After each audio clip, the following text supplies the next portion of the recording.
Good evening at 9 o'clock. I'm Gordon Damer. The Sports Flash is sponsored by the New York Auto Show. Visit autoshowny.com. Longest current winning streak in baseball, best record in baseball, too. Hard to have a better April than the Mets are having. Finished off the sweep of the Phillies this afternoon at Citi Field. 4-3-10. Pete Alonso tied it in the 10th with an RBI double and came around to score the game-winning run on a Starling Marte RBI single to make it 7 straight for the Mets.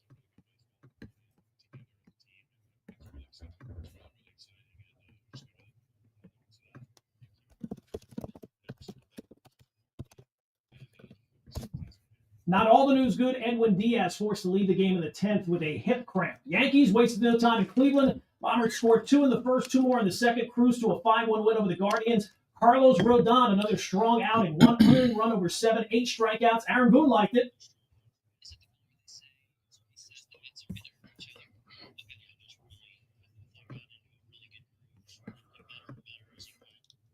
Aaron Judge, 2 more hits, now hitting .415 on the season. Plenty of changes coming for the Rangers this offseason, but not for Chris Drury. He got a new contract extension today as team president and GM. NBA playoffs tonight, Magic and Celtics. No Jason Tatum out with his wrist injury. Boston still leads, though, heading to the fourth, 81-71. Cleveland at 81-65 lead on Miami as they play in the third. What's happening? I'm Gordon Damer.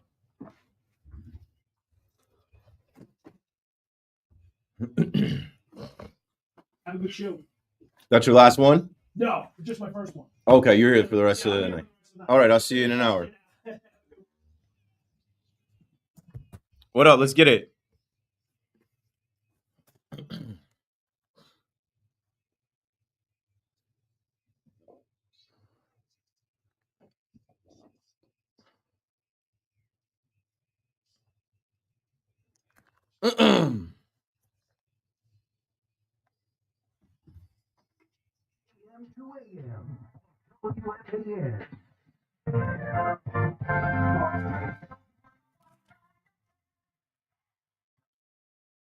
Yeah, let's get to the baseball. Enough with all the draft and Giants talk.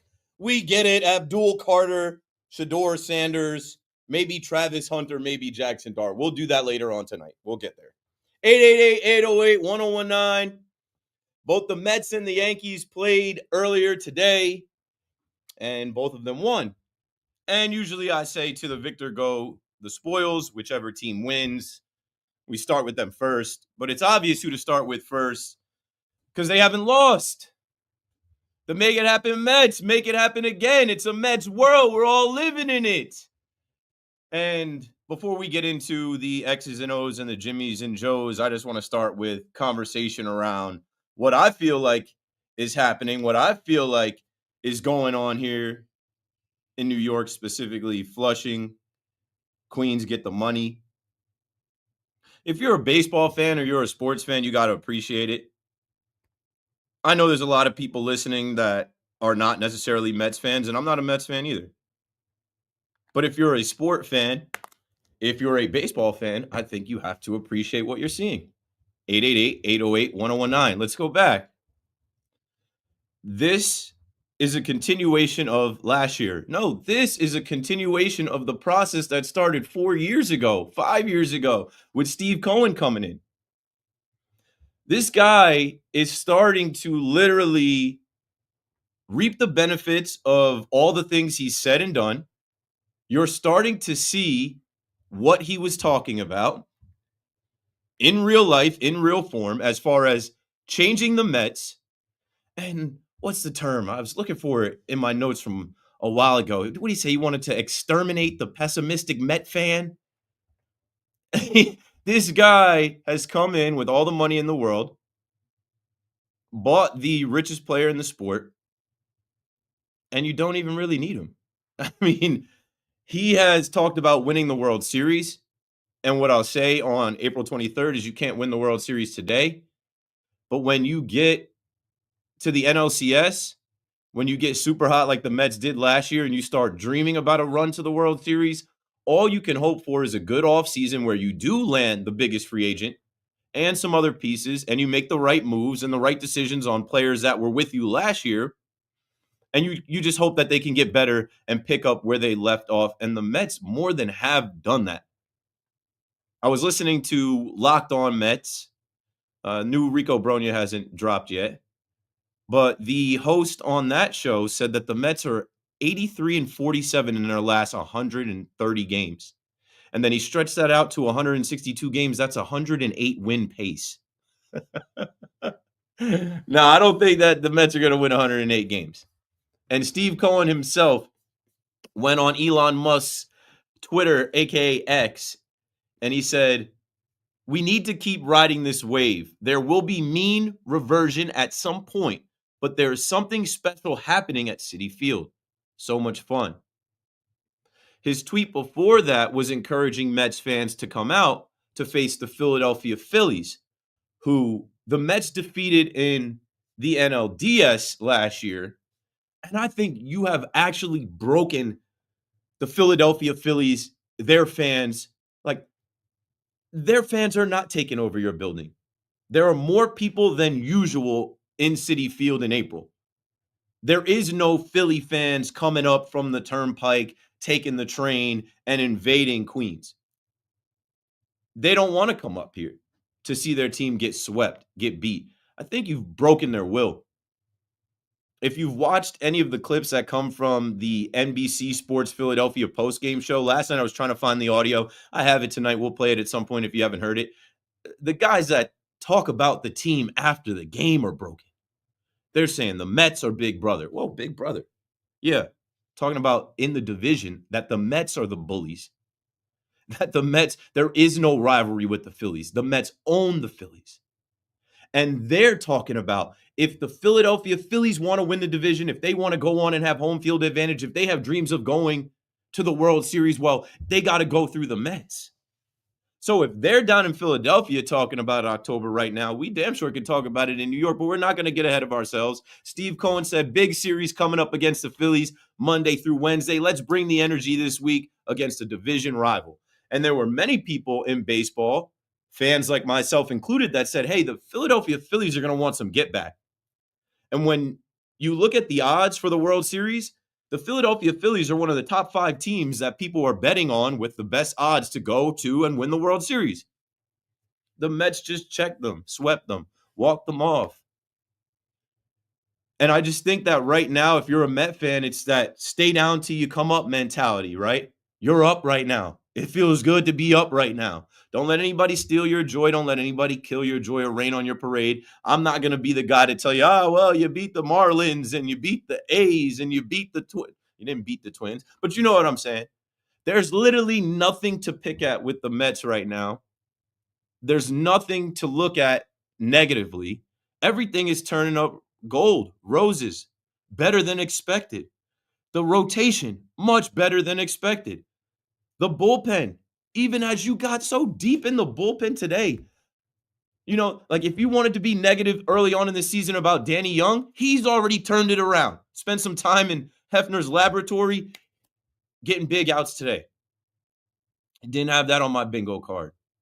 You know, Edwin Diaz goes down. It was kind of an awkward situation. I was listening to it, and then I had to try and pull it up. I'm like, what's going on here? And then you're forced to go to Max. It didn't matter. These guys are so bought into each other, and it starts from the top. It starts with the ownership. I didn't mention David Stearns yet, but how good is this guy? How good is this guy? We knew it, but now you're really starting to see it. It's one thing from, Milwaukee, small market, and not having the money bags, to now come over here in year 2 and start this fast out of the gate. The best record in baseball, 12-1 at home. It's unreal. It doesn't seem real because baseball is a humbling sport, and you're gonna lose games, and the ball's gonna bounce a certain kind of way. And when you look at the payroll of the Philadelphia Phillies, they've got a bunch of good guys, and that's another thing you could say about the Mets too. With the payroll that the Mets have, they're supposed to be good, but it doesn't always work out that way. 888-808-1019. It's working out. You know why it's working out? Because of the leadership. Steve Cohen, David Stearns, Carlos Mendoza. In his second year, this guy looks like he's been around for 20 years. I mean, he has, but not doing this job. And he trusts his guys. He leaves guys in there. He's confident in them. He's even keeled. And I think his same demeanor that he's kept from last year when the Mets were struggling to even when they were succeeding to now, like, he's the driver. You need a guy driving the car that's not worried about where he's going or what's going to be and just knows they're, on the journey going to get to their destination. And then you can't say enough about Francisco Lindor. Might as well have captain tattooed across his forehead. He is a captain in every single way. The way that he goes about his business pregame, the way that he leads the team as the leadoff hitter and the shortstop defensively, the energy that he brings. So much for a slow start for Lindor. So much for that contract being too much for Lindor. So much for Lindor not adjusting to New York. Coming off of being the runner-up in the National League MVP last year, he's picked up where he's left off. And he talks a lot about the culture. He talks a lot about chemistry. And he talks a lot about a standard and winning and all of those things together. And you're seeing that right now with the amazing Mets. Let's play a clip. There's a couple clips that I put together from the post game today. And I'm just telling you, this is what it's about. I mean, we can get into, Pete Alonso's swing. We can get into Brandon Nimmo's play in left field or even Juan Soto throwing guys out at home, which, I mean, that's probably the strongest part of his defense. But what I'm telling you, you're seeing and feeling, and Mets fans, you are a part of it because you go to the ballpark. They see you, they hear you, they notice the difference. Let's play the starting pitcher from today, David Peterson, who last year had a quote that I used a lot in reference to the Mets when he talked about no one wants to be the guy to mess up. Everybody's pulling the same rope. No one wants to be the guy to let the team down. Let's hear what David Peterson had to say after the game today about this Mets team in 2025. David, maybe just talking about a lot of little things that contributed to a win like today. What do you like about the way the team is playing overall as a group? Yeah, I mean, I think there's a lot of good things that we can point to, and I think it takes 26 guys coming in every day and doing their business and pulling on the same end of the rope as one unit, and I think that's what we're doing.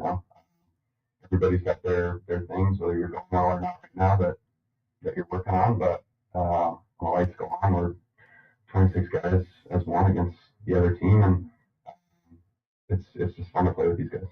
26 guys. Being one of 26. 26 guys, when the lights go on, it's us versus them. And help is on the way, right? I mean, Hayden Sanger is out there making plays. But he's going to go, and Francisco Alvarez will be back. And you know what? Luis Torrens, you're safe, buddy. Because you've been very solid. You've been very good. Jeff McNeil, happy Jeff, hopefully, right? Hopefully it's happy Jeff. Hopefully it's somewhat of the batting title Jeff. When he comes back, a guy like Brett Beatty today says, I'm not leaving.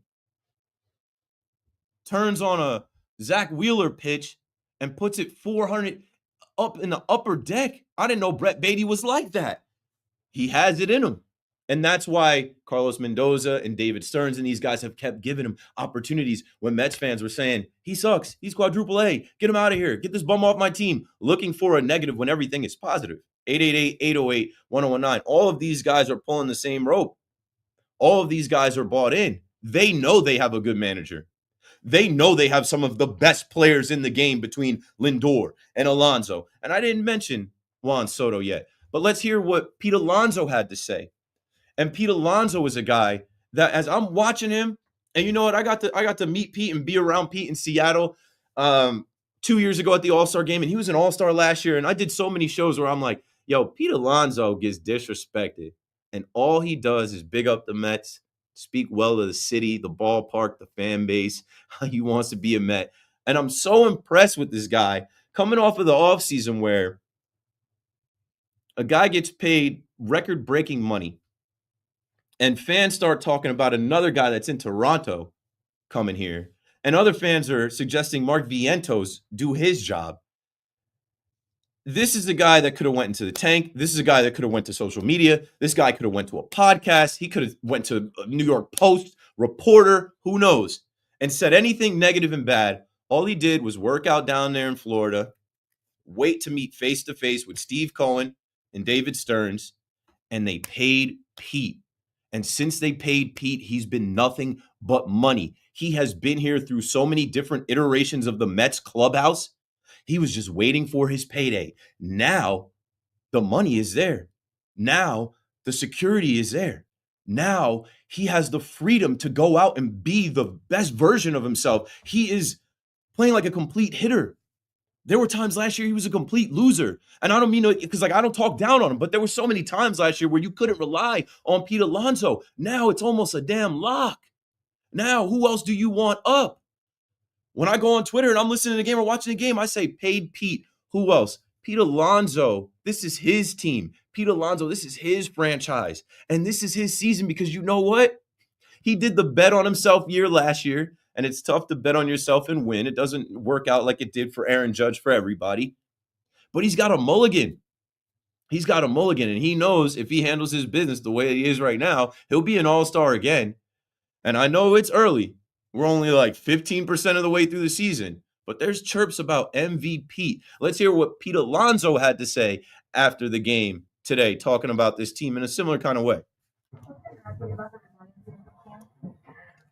I mean, we're in for each other. We're all playing for each other. I mean, this is a really great group. I mean, I said it pretty much from right off the rip in spring. It's like this is a really tight knit group because we have that. There's so many guys here from the year before where it's like we have experience together, we have continuity, and then the guys that were added just kind of not just talent wise but personality wise, they just kind of gelled right in, and it's like we've been playing together for years. So this is a really special group.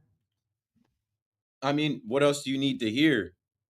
Inside that clubhouse, there are a lot of guys that have been playing for the Mets for years. David Peterson, Pete Alonso, and they're in it for each other. So last week, I felt like there was a ton of distractions, and they didn't let them phase them. Obviously, they dropped the series to Minnesota, but it's Minnesota. It's cold. It's rainy. It's early in the season. Target Field, they should have a dome in Minnesota, whatever. You kind of excuse that a little bit.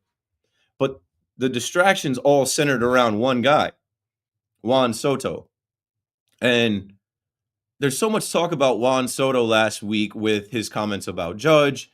And then there was obviously comments about his slow start and fans booing him. And whether they booed him or not, it did not matter because there were enough fans in there to give him a standing ovation to drown out the boos.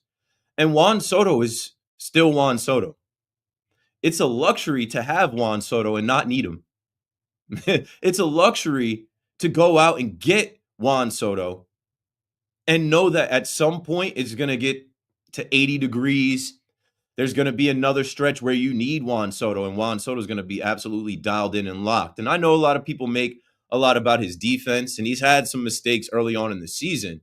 But Juan Soto had come out of it in the Cardinals series this weekend, and you know he's going to be there with his bat. But it's good to see him there with his glove and with his arm, and not making it about himself. These are fans and talking heads and pundits making it about Juan Soto because of his paycheck.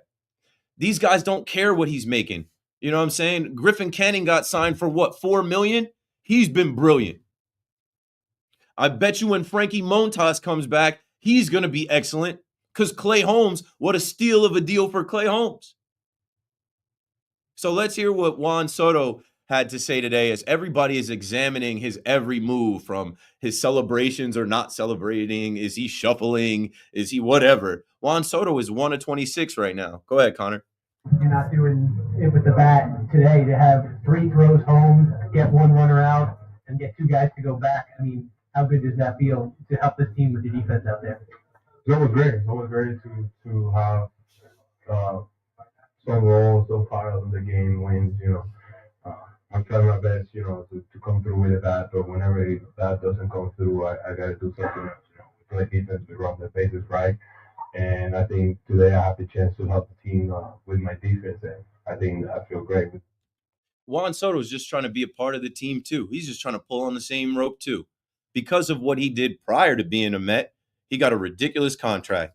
But right now, he's just trying to fit in. He's a 26-year-old dude trying to be a part of the team, and really just happy to see the team win. But he's got to be clearly frustrated with himself because he knows he's a beast. He knows he's a monster. And you know what I know? The Mets signed him, and they don't got to face him. So that's part of the strategy too, right? You sign the guy, and you don't have to face him. He's on your team. He's on your side. So everything's turning up Mets. It's a Mets world right now. We'll start with the Mets. 888-1019. Yankee fans, I see you already calling, and I know I get a lot of Yankee calls, and we got plenty of time. I think I'm on till 2. We definitely got plenty of time to talk about Carlos Rodon. Was that Carlos Rodon being the stopper when you need? Aaron Judge continuing. And yeah, there's some negativity. There's some negative things to talk about with the Yankees as well, but it's all positive with the Mets, the best record in baseball, sweeping the Phillies, not losing at home, 12-1 at home, 7-game win streak. I want to hear from the Met fan. Are you reserved, right? Are you proceeding with caution because you've been hurt so many times before and you know that there is going to be a time where this team struggles? Are you saying, no. This is it. This is what it's supposed to look like. A full ballpark, high payroll, a lot of good players, a good rotation, a good bullpen, and a good lineup, and getting good results to start the season. You play who you play, and you handle your business. 888-808, you know the number to dial. This is Keith McPherson on The Fan. We'll be right back.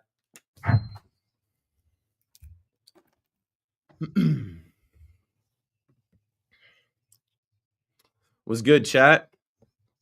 I already said what's up to CJ, Levi. Go Yanks. We'll get there. You're so glad the Yanks avoided a sweep. Yeah, good. LGM. Let's go Mets. FAN. LGM FAM. LGN FAN. You got it. Johnson Brand, what up? My first Yankee Stadium game was the day I met my dad, August 1st, 1981. I was 6, and I can't remember if Dave Winfield or Reggie Jackson. That's amazing. That's amazing. I pull for Polar Bear as a Yankee fan. Me too, because they be doing him wrong. They be talking down on him, and all he does is perform. Of course, Soto's feeling the pressure of his contract. It's a huge adjustment, you know? Puerto Ricans and Dominicans actually have an estranged Latin culture at times. That Yankees tee is tough. It's not a Yankee tee. This is a NJ skate shop tee. It's just the interlocking NJ probably made you think it was Yanks. Mets went belt to ass on the Phillies. JD move up in the lineup. Yeah, we'll get there. We will certainly get there.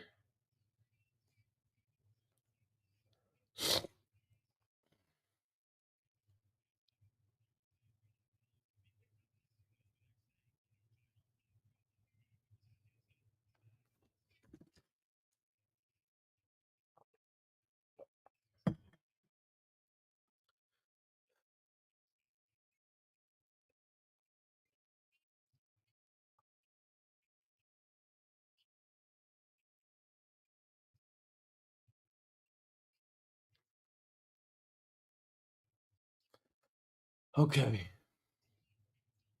Checking my texts and DMs.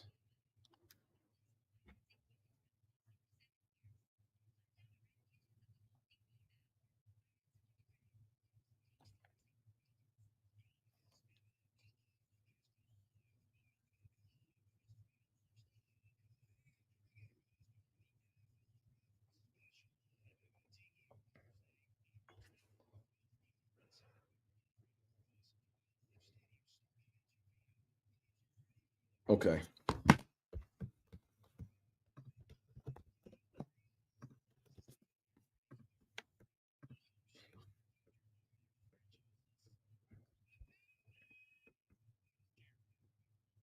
Looking at the box scores. Yankees win 5-1. Mets walk-off winner in 10, 4-3.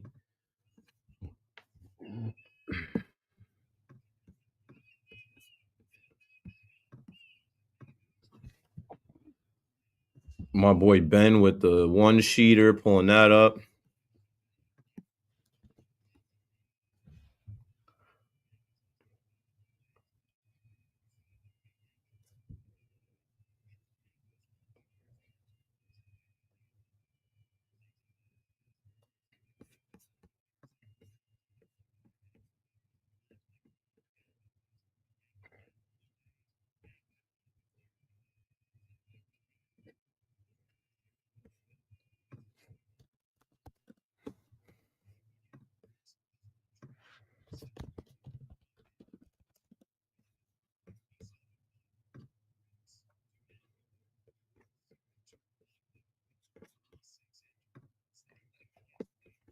So the Yankees come home to face the Blue Jays for 3. Then they go down to Baltimore.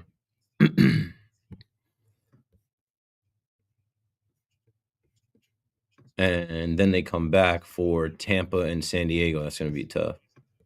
The Mets go down to D.C. to face the Nationals. Then they come back home to face the Diamondbacks and then go out west to St. Louis and then further west to Arizona. All right, just checking the upcoming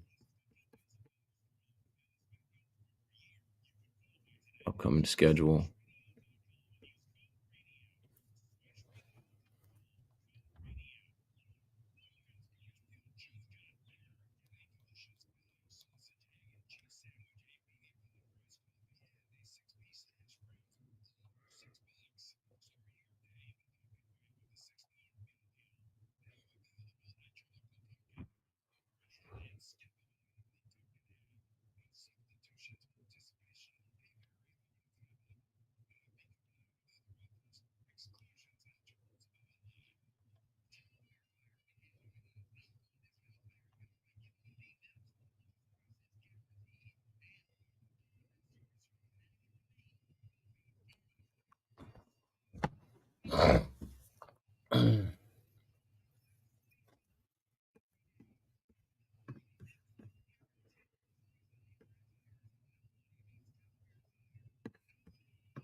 I just sent one more Juan Soto audio after I talked to Lou. I know he's going to say something stupid. We'll probably use that.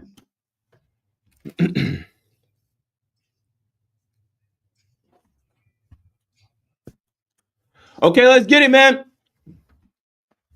Right to the phones. It's been a while since you've been able to call the Fan and talk on the Fan.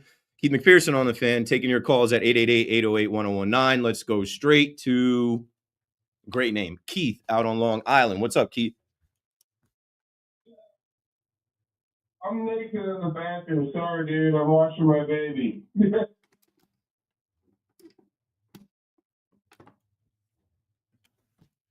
Did he say he's naked in the bathroom? Sorry, dude, I'm washing my baby.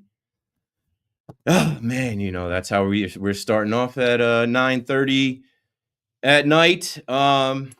Thanks for the call, Keith. Lou is in Astoria. Lou, you're on the Fan. Hey, Keith. Keith, how are you? Fantastic. Everything going. I had a dream the other night that I put your time in the afternoon. Something that I asked Tony Page, will you stay? He said, move you out of the late night in the morning.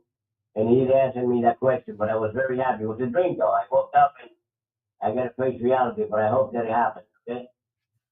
Okay, now, here's my story with your son, okay? Let him play football if he wants to be a quarterback. But he should concentrate him on baseball and basketball because football, affects your own blood. I don't like the concussion and all that stuff. That's my opinion on that. Now let me go on the Mets, okay? They're doing very well, and I think that Soto, even though he's not doing very well right now, the presence of having this guy here with the highest salary in the world is making everybody better. It's like when he was with the Yankees. The chemistry in the team, alongside, believe it or not, I think is doing well as Lindor because this guy is the highest paid player in the world. Okay? Now on the Yankees, I got 4 problems with the Yankees, brother. It's Volpe, the second baseman, the catcher, and Bellinger. You cannot allow the situation to keep going on. Volpe, how many more years are we going to give you? Because you're Italian, you're a homie, you're from the city. It got to stop. You either got to make contact, then how to get on like that. Go. What's it? Go for the first baseman who's making contact. The first baseman that we got right now. Yes. What he's doing right now is making contact and getting a lot of hits. Okay, you have to stop that launch angle, brother. Okay, and that's what I have to say. You take care of yourself. Thanks for the call, Lou. I think we're 0 for 2 on calls so far. I don't even know. I'm trying to go back to the Juan Soto thing. Juan Soto is Juan Soto, bro. Juan Soto has experience from playing in DC. He has experience playing with the Nationals and obviously experience playing with the New York Yankees. He is not necessarily looking like himself yet, but like I'm saying, he is one of 26. He is, really just in his first weeks of playing in Citi Field on the home team, being with this culture and this vibe in the clubhouse that was already established by Pete Alonso, Francisco Lindor. And I think when you sign that big of a contract, when a team courts you the way that they did, when they make a damn mini movie about signing you, you walk in there thinking, I'm the man. And when you were with the Yankees, you were the man, but you were Robin to the man, to the Batman. You were 1B to Aaron Judge's 1A. And so when you walk into a situation thinking now you're 1A, it's your team, you're the guy. And what we're finding is like, hey, we know you're going to be here for 15 years. We know you're going to be good. But we're not relying on just you. It's not all on your shoulders. We'll pick you up. The guy hitting in front of you and the guy hitting behind you will pick you up.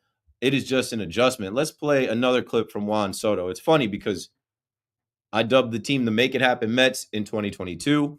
They were the Let It Happen Mets in 2023. They imposed their will and literally forced it to happen last year in 2024. Now they're the amazing Mets, never say die, making it happen again. And Juan Soto being a part of this, Juan Soto being here for not even 30 games yet, is starting to understand the mentality of his teammates. Go ahead and play that. I feel like this is a team that don't give up. We keep working day in, day out, every inning. It doesn't matter if we're winning by a lot or losing by a lot. I think the guys have been showing that we never give up. Especially our bullpen is really nasty. So really glad for that. Also, I'm sure Yankee fans can relate to this if you're paying attention to the Mets, which you probably aren't. It's my job to pay attention to the Mets, so I'm watching the games, I'm listening to the games, I'm following the post game, and I'm paying attention to Juan Soto. He isn't his tone, right? He's speaking kind of lower. He isn't as boisterous, and he's not boisterous, but he isn't as, his bravado is not there because he's not hitting 2 homers a game. He's not driving in a row. He's just kind of, like I said, he's becoming one of the guys. And he says, hey, they never give up. And so he's fighting through some things. He's battling through some things. And baseball is a sport where you can't give up. It's a long way to go. But could you imagine the converse? The Mets struggling out of the gate with Juan Soto struggling, or even if they were struggling and Juan Soto was Juan Soto, but they were losing games, it'd be even louder. It'd be even more about him. He's kind of been able to duck the smoke a bit because winning cures all. 888-808-1019. Andrew is in Shirley on the Fan. What's up, Drew? Hey, Keith, how's it going? Good. Trying to get some, better conversation and calls going. Yeah, well, hopefully it's a good one.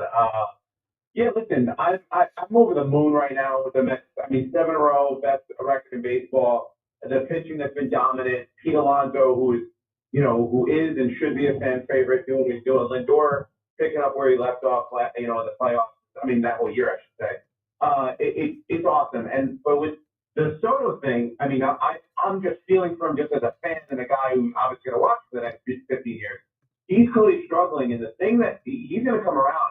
But just like Pete Alonso, by the way, it's going to be that one moment, that truly happy moment, and maybe in front of the home crowd or just a bigger moment. Like if that home run wasn't truly foul and it was a 3-run homer the other day, that would have been huge. And that's going to be the turning point for him, where he can really feel like he contributed in such a either clutch spot or big spot in front of the fans. And then it's going to be a snowball, kind of traction from there. That's what it was for Alonso. Alonso had a bad season last year, and maybe even not even that clutch of a year reaching into the previous. And all of a sudden he has that home run against Devin Williams, and that guy has not looked back because he's finally enjoyed himself. Like, like that pure joy, that pure happiness for a guy who loves baseball. And he has never looked back. And I think that's what's going to happen with Juan much sooner than that. I'm going to take you a wild card. And honestly, you want to know what I want him to do until then, though, Keith? I want him to have that bravado back, even if he's batting 112. I want him doing the shuffle no matter what. I want him having the same type of attitude or energy he's had if he's 0 for 4 or 4 for 4. Go out and have fun because your guy's going to pick you up no matter what. So I don't know. That's just my take on it. No, I'm right there with you. Good call, good insight, Andrew. I mean, Juan Soto needs his Mets moment. He needs his moment. And I almost forgot about that just foul ball that he hit. It didn't count. But if that would have rocked the place, that would have been the moment. Lindor has already had his moments. I mean, he's had a ton of them this year and, last year. This is a continuation. Pete Alonso, as much as Pete Alonso was struggling, and you mentioned him hitting that home run off Devin Williams, I always talk about how the night before Mendoza said, he's one swing away from changing the game.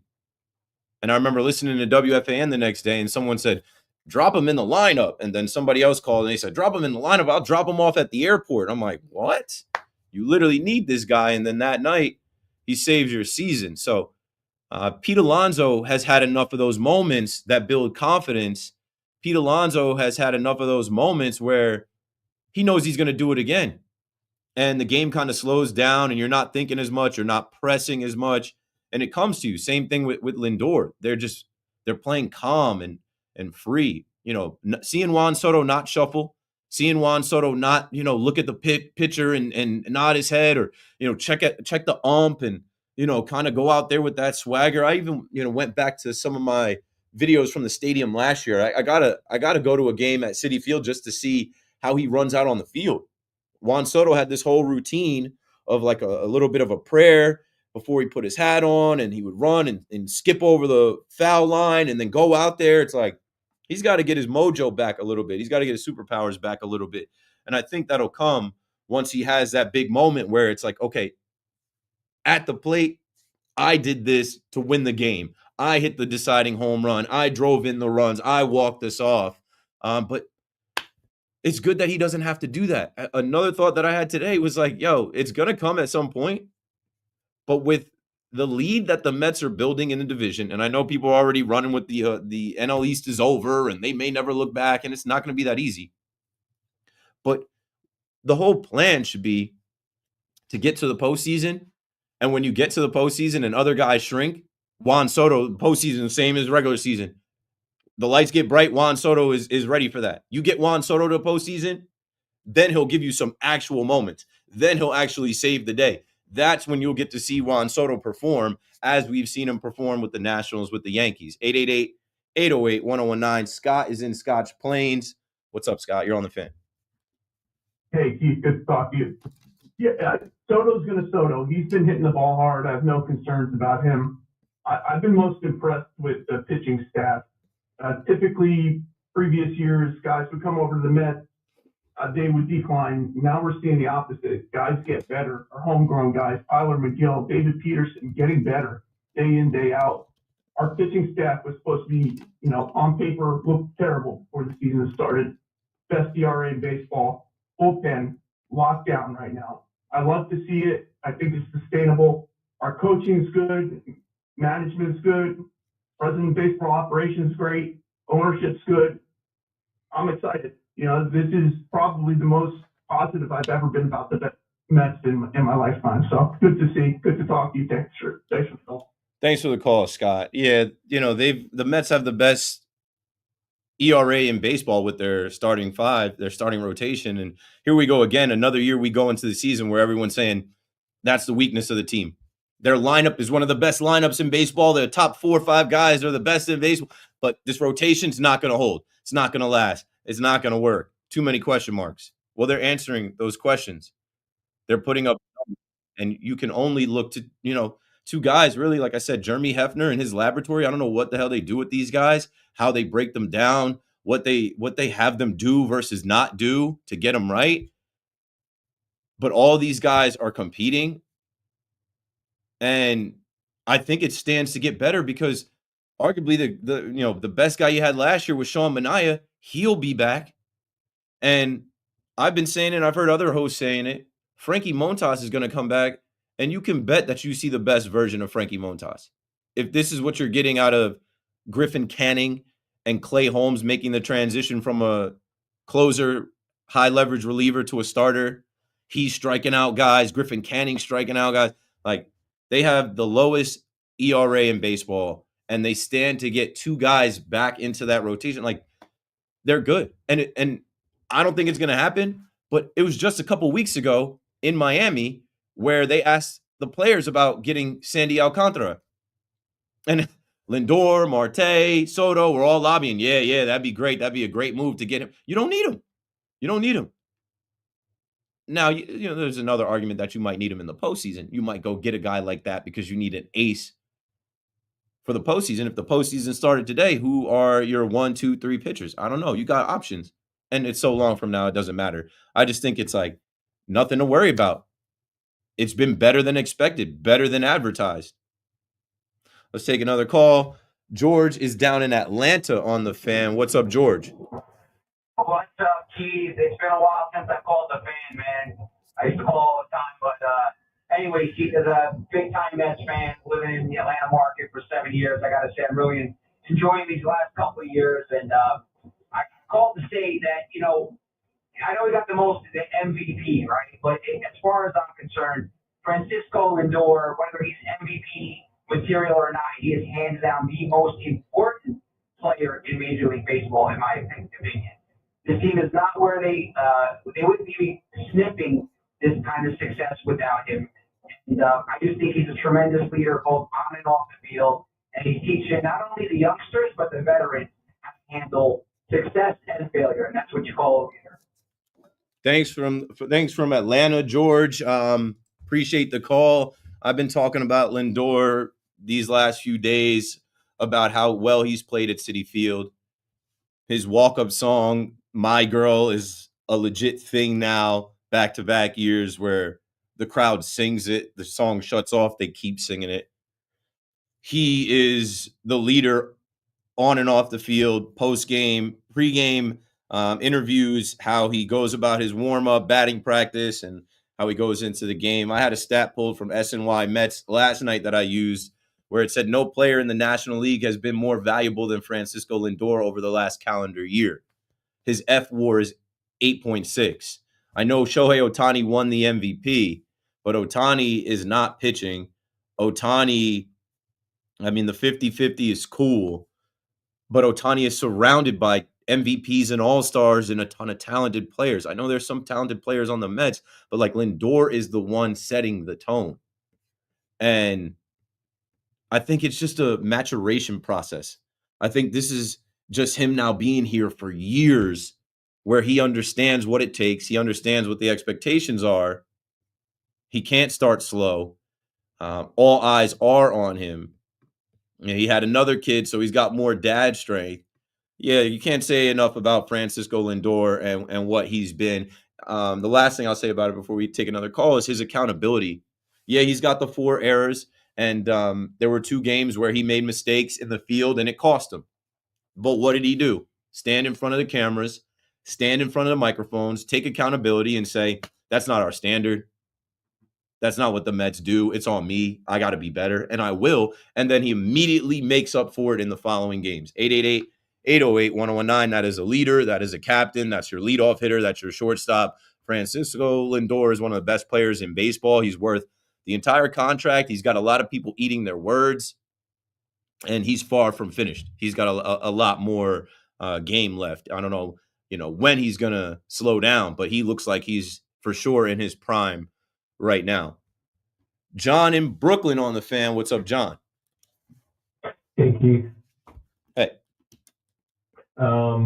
It's already 1/7 of the week through the year. I'm just wondering, give me a cutoff point for Soto keeps batting awfully, or you'll be worried. Just give me a cutoff point. That's what I want. It's funny. I told somebody already Cinco de Mayo.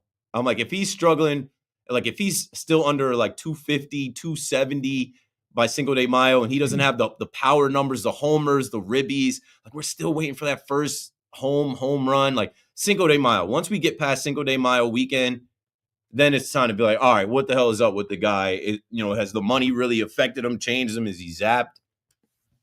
Yeah, I don't think it's so crazy to say that once he got his big contract, he got the money, it's all guaranteed for the next 15 years. And he's just, kind of taking it easy. And he's not I don't think it's taking it easy. I think it's just like the chase and the pursuit and the hustle to get to free agency. And then when you actually get there, I can't imagine how much of a shock and change it is to just be like, I'm a Met for the rest of my life. I've got more money than I've ever had. Now I just got to go out and play. And now the part that was so simple before, that he was so excellent at before, has become complicated. I don't think it's taking it easy. If anything, I think it's pressing and wanting it even more now because the pursuit and the chase is done. I don't know. I just the whole thing with him was that he's all about the money. They'll go wherever the money is. That's all we heard with the free agency. I think he just cares about the money. Once he got it, he's like, all right, he gets that money more than winning. I think this guy. I can't go that far, John. Thanks for the call. I can say that he has a World Series ring already. So I mean, hey, you could make the case, hey, he got his ring, he got his money, but like, these athletes are super driven and motivated for their own legacies. And I think choosing the Mets, a lot of that was a part of his legacy, right? He's never going to be Aaron Judge, and he's never going to live up to the pantheon of Yankees greats. Like, he'll just be one of many, no matter what he does, no matter how much he wins or doesn't win. But this guy has a chance to be the best Met ever if he turns it on and keeps playing the way we've seen him play for the next few years. I just think it's a huge adjustment. I can't imagine what it's like to have that much money. I can't imagine what it's like to have that much pressure, that many eyes on you, that feeling of just like, I don't know. He's 26 years old. That's a lot to handle. I know when I was 26 years old, I couldn't take that much pressure. I look at Juan Soto as a guy adjusting to new surroundings, new teammates, a new fan base, and also settling in still. Like, hey, this is it. I'm a Met. This is it. I'm on this side of New York for the next 15 years. This is my team. And also, like I said, dealing with the fact that they don't need you to be Superman. They don't need you to save them. They don't need you. It's a luxury to have you. They wanted you. They went out to get you. But Lindor is here. Alonso is here. Hell, Luis Torrens is here. Brett Beatty is here. Tyrone Taylor. Like, there is enough guys coming out of that bullpen and rotation to win games. You are 1 of 26. It is not all about, well, if Juan Soto doesn't hit, if he doesn't do it, we're going to lose. Like, I just think it's an adjustment. And I do know for a fact he's going to get hot when it gets hot. And there's going to be some games that he wins on his own. There's going to be some stretches where he's going to be the guy. Everyone's going to be, interviewing him. It just hasn't come yet. And so what? They have the best record in baseball in spite of all of it. 888-808-1019. Keith McPherson on the fan. When we come back, I'll take a couple Yankee calls, but in the 10 o'clock hour, I'll go into my Yankee talk. Don't go anywhere. We'll be back right after this.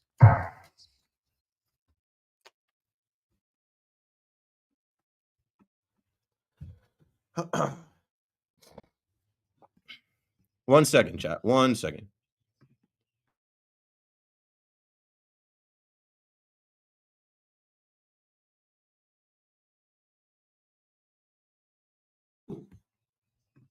All right. Let's see what we're talking about. Chatting. Go Yanks. We're going to get there. You already know that's what I do. We're going to get there.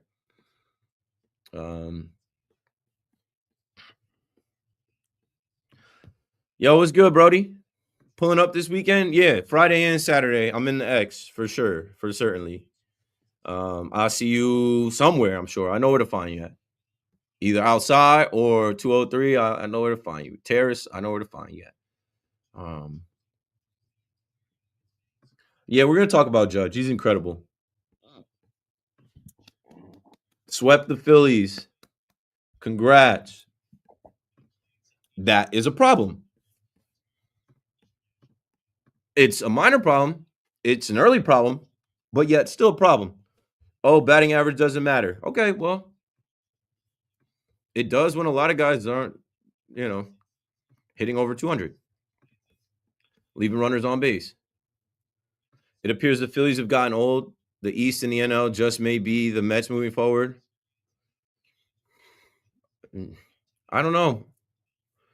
I don't want to count the Phillies out just yet. They have pitching. I don't know. I wouldn't count them out yet. Yeah, you guys are really reacting to that call. Sometimes people are that stupid, bro. They call, they wait on hold, and they just say something stupid, and they think that like they got it off. I don't know. Lou didn't like Italians. Lou is all over the map tonight. Yeah, the first couple calls were ass, honestly. Nah, I don't think he feels like that at all, bro. He himself talked about it being a Mets town when the Mets win. He himself talked about the Mets having a better future. I don't think he feels like that.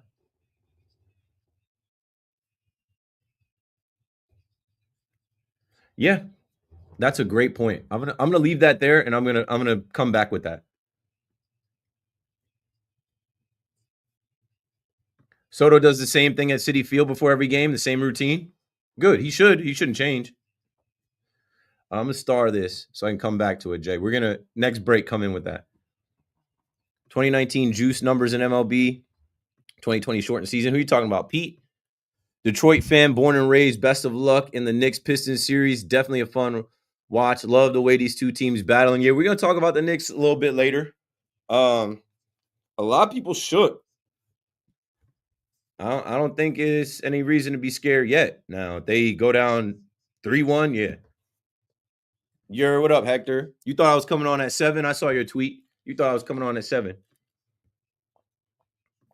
Way too early to say anybody locked anything. Injuries can happen. Slumps are going to happen. So we're 15% of the way through the season.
I'm going to get these push-ups in here tonight, too.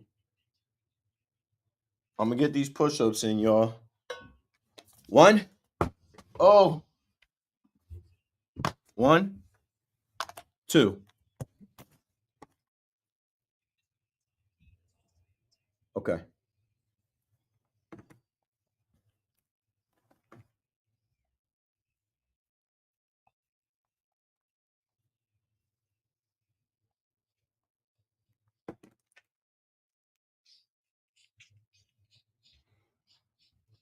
Uptown, baby. Uptown.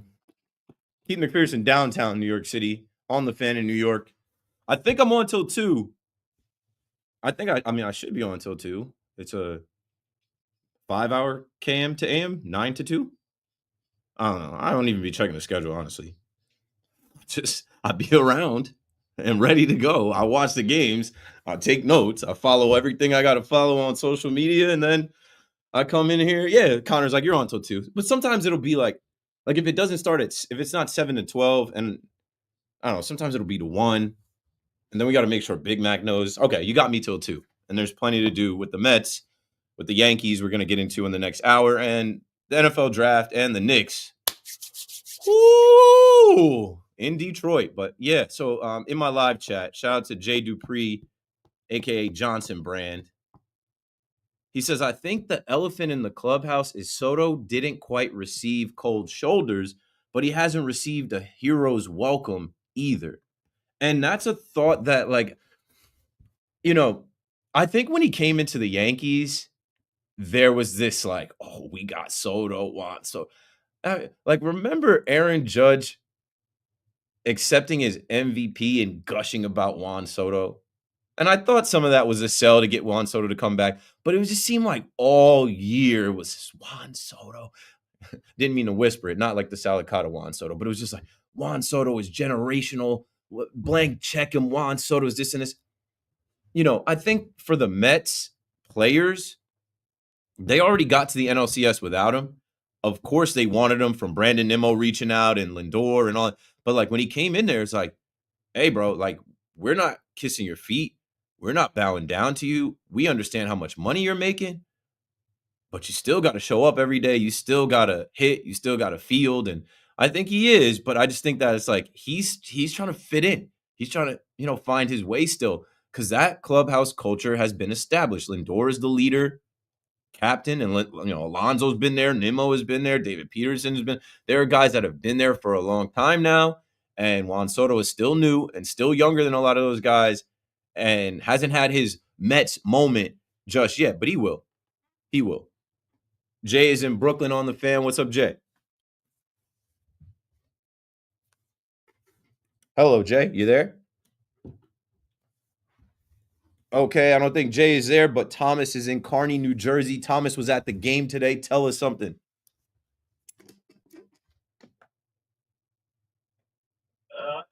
Am I on?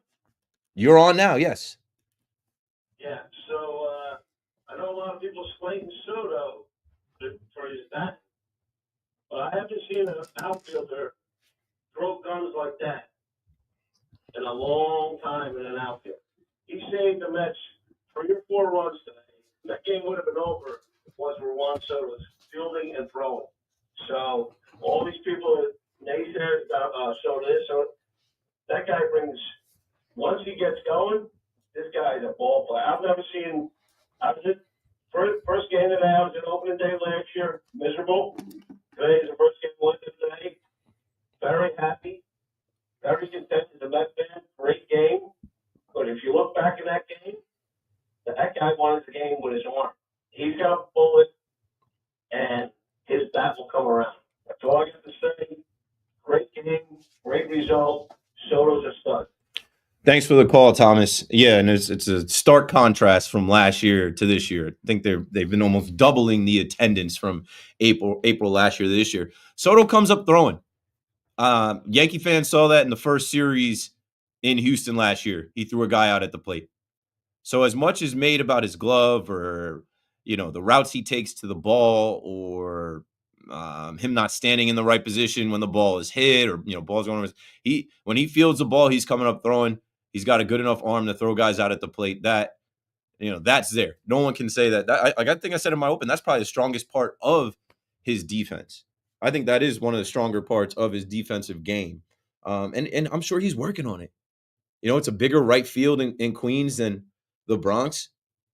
He's working on it. And I played the audio where he says he just wants to contribute, right? If he's not doing it at the plate, he's not going to be asleep out there in right field. He's not going to let the team down that way. If he's not driving in runs, if he's not hitting home runs, he's going to try to prevent runs. So kind of tip your cap to Juan Soto. We see you out there defensively, kind of, debunking what some had to say in the offseason about your defense. Okay.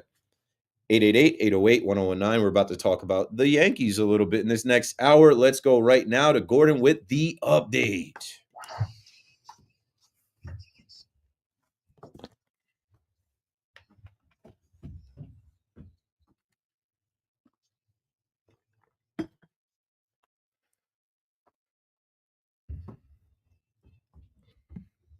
And good evening at 10 o'clock. I am Gordon Damer, the Sports Flash, sponsored by Mercedes-Benz of Morristown. Well, it's only April, but man, what an April for the Mets. They make it 7 in a row, finish off a sweep of the Phillies, 4-3-10 at Citi Field this afternoon. Pete Alonso tied it with an RBI double in the 10th. Starling Marte wins it an RBI single of his own. Mets with the best record in baseball, 18-7.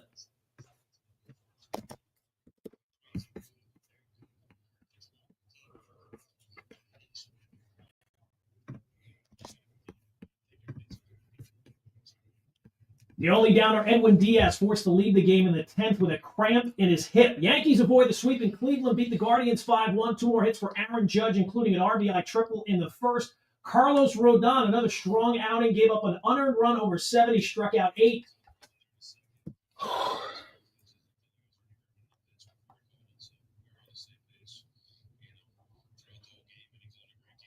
Chris Drury sticking around with the Rangers despite their disastrous season, got a new contract extension as team president and GM. NBA playoffs tonight, no Jason Tatum, but no problem. Celtics took care of the Magic 109-100. Jaylen Brown with 36. Cavs trying to hang on against the Heat, leading at 115-108. 25 seconds to go there. Rockets and Warriors just getting started. Houston an 18-10 lead as they play in the first. That's what's happening. I'm Gordon Dale.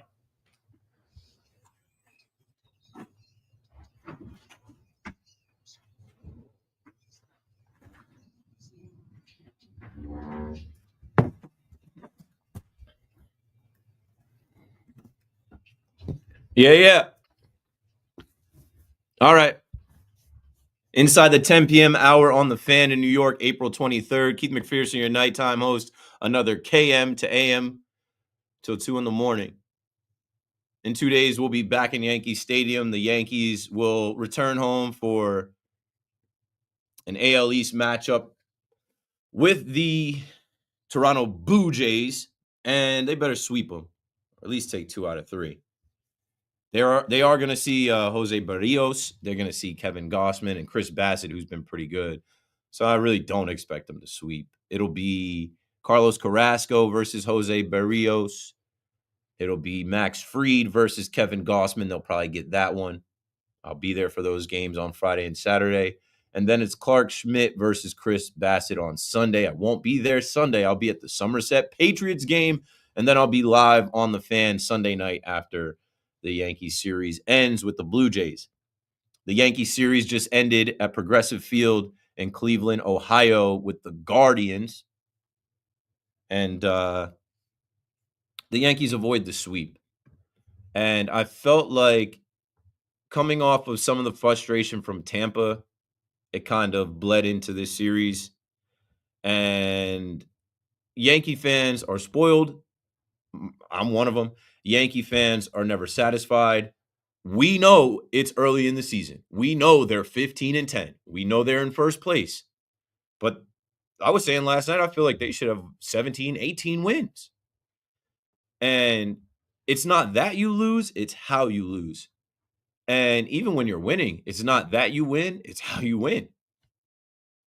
Yankee fans are examining every player on this team from their approach, every at-bat, their swings, where they are in the lineup, how they are in the field, what they're doing, what they're not doing. And obviously, there's a ton of things to be excited about. Aaron Judge is ridiculous. He's batting .415. This doesn't make sense. A 1247 OPS. Like, statistically, Judge is breaking baseball. He's breaking our baseball minds that he is 6'7", 280, and about to turn 33 on Saturday. And he doesn't look like he's slowing down. He's having the best start to his Hall of Fame career. Nothing bad to say about Judge as he goes out and adds another 2 hits, an RBI, and, he does what he's got to do. But, now the noise is starting to get loud around other players on the Yankees. I think the only guys that are safe from criticism, they're marked safe from conversations about what should be done with them. Ben Rice, pleasant surprise. Ben Rice again today contributes. Paul Goldschmidt, Goldie Knox, all he does is hit. He's a professional hitter, hitting machine. I told you I prefer him over Christian Walker. There was even a conversation about, whether we wanted Goldie or Carlos Santana. Carlos Santana, you guys saw during this series. Carlos Santana is batting 204. Paul Goldschmidt is batting 383. So, those guys are at the top of the lineup, though. Now fans are starting to look at Cody Bellinger, who early in this game let a ball skip off his glove. There was even a part of this game where Jazz was going into the outfield to make a play, and I'm like, call him off. Jazz, call him off. And they almost collided. I don't mind Cody Bellinger getting thrown out at home. He had to try and get that run. I was watching the game thinking, hey, this lead isn't even safe. Late in the game, obviously, another opportunity to put in Devin Williams with a 4-run lead. They didn't do that. Luke Weaver. Luckily, that's a big ballpark. Talk about a big ballpark. Judge, too. That ball that Judge hit would have been a homer in 28 ballparks. It just wasn't in Progressive Field. It wouldn't have been in Chase Field either. But Cody Bellinger right now is batting 177. And fans have already forgotten about his back issues and his food poisoning. And they're like, yo, he's got to be better. Playing center field, hitting behind Judge, he's got to be better. Kind of crazy, right? Playing center field. Trent Grisham is a guy that was glued to the bench last year. I tweeted this out earlier. Funny how he could not play. He could not get off the bench. They couldn't find playing time for him because they strictly wanted him in center field, and Judge was there. Soto was in right. So the only time you were doing that was when you were DHing Judge and Stanton was DHing, and they just refused to put Trent Grisham in left field. They were in love with Alex Verdugo. Now we're watching these games and we're like, yo, we need Trent Grisham at the bottom of the order. 888-808-1019. Funny how you missed Trent Grisham now. He's on paternity leave. Hopefully he's rejoining the team Friday back in the Bronx. The middle of the order, when you start to get to Jazz Chisholm, who Jazz today, I'm like ready to say some stuff about Jazz. Then he does something where I'm like, all right, bro. But he's batting 165. And some of his at-bats are pathetic. And just this week alone, from arguing with the umpire, getting tossed, tweeting about it, and then dodging a bat that was nowhere near him. The ball skips by him, and, I didn't want to die. It's just like, bro, what? It didn't matter. But then, some of the at-bats, pitiful. I think that, early in this game today, he struck out on 3 pitches. Volpe struck out on 4 pitches, and I think Wells struck out on 5 pitches. And I'm like, not good enough. Not good enough. I know it's early in the season.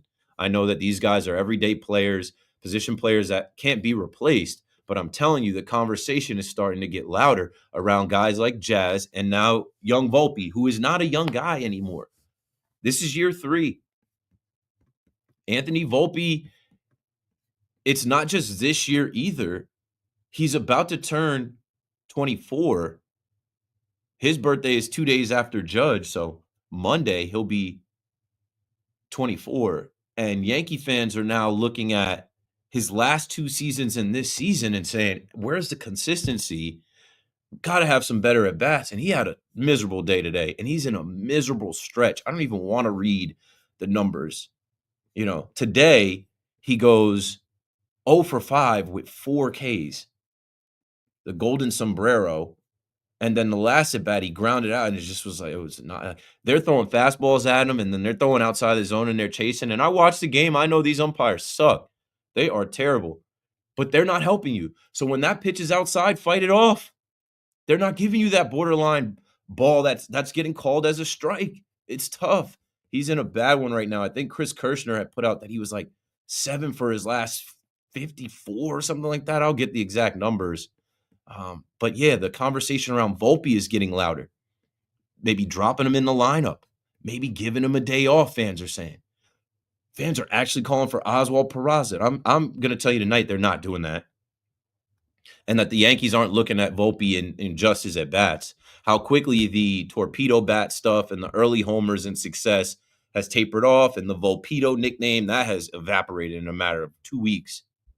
But the Yankees are looking at him defensively and looking at what he's done, and they're not going to sit him down. They're not going to give him a day off. They may drop him in the lineup, and I'm in favor of dropping him in the lineup. Obviously, Wells is now lower in the lineup too. He's batting 181. Volpe's batting 198. Raise Jason Dominguez up, or are we not going to do that because he's in his rookie season? Jason Dominguez today with 2 hits. Jason Dominguez, a switch hitter, hitting from both sides of the plate, starting to look comfortable now. Why can't he be raised up? Because it can't just be 3 hitters at the top of the lineup. It can't just be these guys getting on base consistently, Rice, Judge, Goldie, and then being stranded. Like, how many runners did they leave on base? I'm like, these guys, they were 5 for 18 with runners in scoring position, 13 left on base. 888-808-1019. It's not panic time. It is early, but we are fans. These radio shows are every day. You're supposed to react to what you're seeing that day and in that series, and that's okay. Let's go to Nick in Hillsborough on the Fan. You got it, Nick.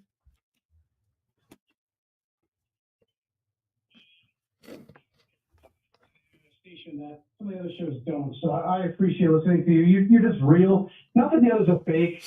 Again, you just bring something different, and we appreciate it. Thanks. Yeah. The last time before I get to my Volpe point, the last time I called in was the night before you did the Yankees radio broadcast. You had filled in. I hope you had fun, but listen, I think the Yankees missed a giant opportunity to bring a little bit more energy, maybe some youth to the radio broadcast. I wasn't the biggest John Sterling fan. I think his time was right? He's had a lot of mess ups and this and that. Somehow they got it even worse. I mean, Dave Sims is a horrible listen. I mean, there's no energy. Nick, I just got to stop you. I know that, people have opinions on Dave and John, but, Dave is a pro. He's been doing this for years. He was doing it in Seattle. It's just different than John. There's people that have been raving about Dave Sims calls, and I've been taking calls on this. I listen to Howie Rose. I listen to Dave Sims, and I listen to all these guys. It's just different strokes for different folks, and some people like this, some people like that, and I don't think he's horrible. I just think he's just different. It's not something that you're used to hearing. And as far as youth getting younger in the Yankees booth, like, I got thrown in there. I'd never called a baseball game before. I loved it. It was fun. My mind was exploding. I really was in over my head, but I wasn't ready to assume that role. The Yankees needed a pros pro along with Susan Waldman, who is a pros pro Hall of Famer, and they got one in Dave. And I think we just got to give them, as a tandem, more of an opportunity to continue developing their style. But it's also not permanent either. It's subject to change next year and the years to come, and there will become a time where they hit refresh and they find 2 younger people to put in the booth. But I've got a ton of respect for Dave's resume and his style and what he brings to the table. I don't think he's horrible. I respect that, right? And maybe I'm a little strong, but my 2 cents, I would have loved Ricky Ricardo. He was my first one. What he brings, I think, outweighs what Dave does. I respect Dave. He's got an awesome career. Ricky is doing the Yankees broadcast in Espanol, Yankees baseball, and Ricky will sub in at some point. I don't think Dave is going to do 162 plus postseason, and you're not the only one that thinks Ricky is great. If Ricky was in here right now, I'd be pulling him in to come talk to me to be on my show. I see Ricky every night when I come in and the Yankees are on the road. He does the broadcast here. And I dap Ricky up on the way out. That's my guy. Ricky's cool as hell, and he's bombastic. His voice and his everything. Nobody is saying that he, wouldn't have been great for the job, but he already has a job, and maybe in the future he'll have that job. But then who do you put in the Spanish broadcast? We don't. We've gone over this a bunch. I get it. All right, so I'll come up with that. Where we can agree to disagree. In terms of Volpe, I think I've seen enough, man. He has a Gold Glove season, but now you see the errors are starting to creep up. His average is nowhere near where it needs to be. We thought he was the guy. He's clearly not. I know he's young. I get it. I completely get it. But it leaves a lot to be desired. And I think the shortstop of the future is Lombard. You saw what he did in spring training. I get he's young, but he already brings more hope, I should say, than Volpe does. I think we've seen Volpe's ceiling. Like, this is it. This is who he is as a player. I don't know. Thanks for the call, Nick. I just disagree with both takes. And like, I don't know. I can take my personal relationships out of it. I think Dave Sims is good at what he does, and I think the Yankees made the right decision putting him in the booth with Susan. I've listened to their broadcast. The two of them together are baseball encyclopedias. And there's so many ways for you to take in a game now. If you don't want to listen to the broadcast, you don't have to listen. Listen to Caster, watch the game, go on at bat, and just, follow the game on the game day thing. And then, with Volpe too, man, I've told a story about running into young Volpe during the ALCS in 2022 when Peraza was getting the opportunity to start at shortstop because IKF had the yips and, he was freezing in the big moment. And, Volpe, I could tell, wanted to play.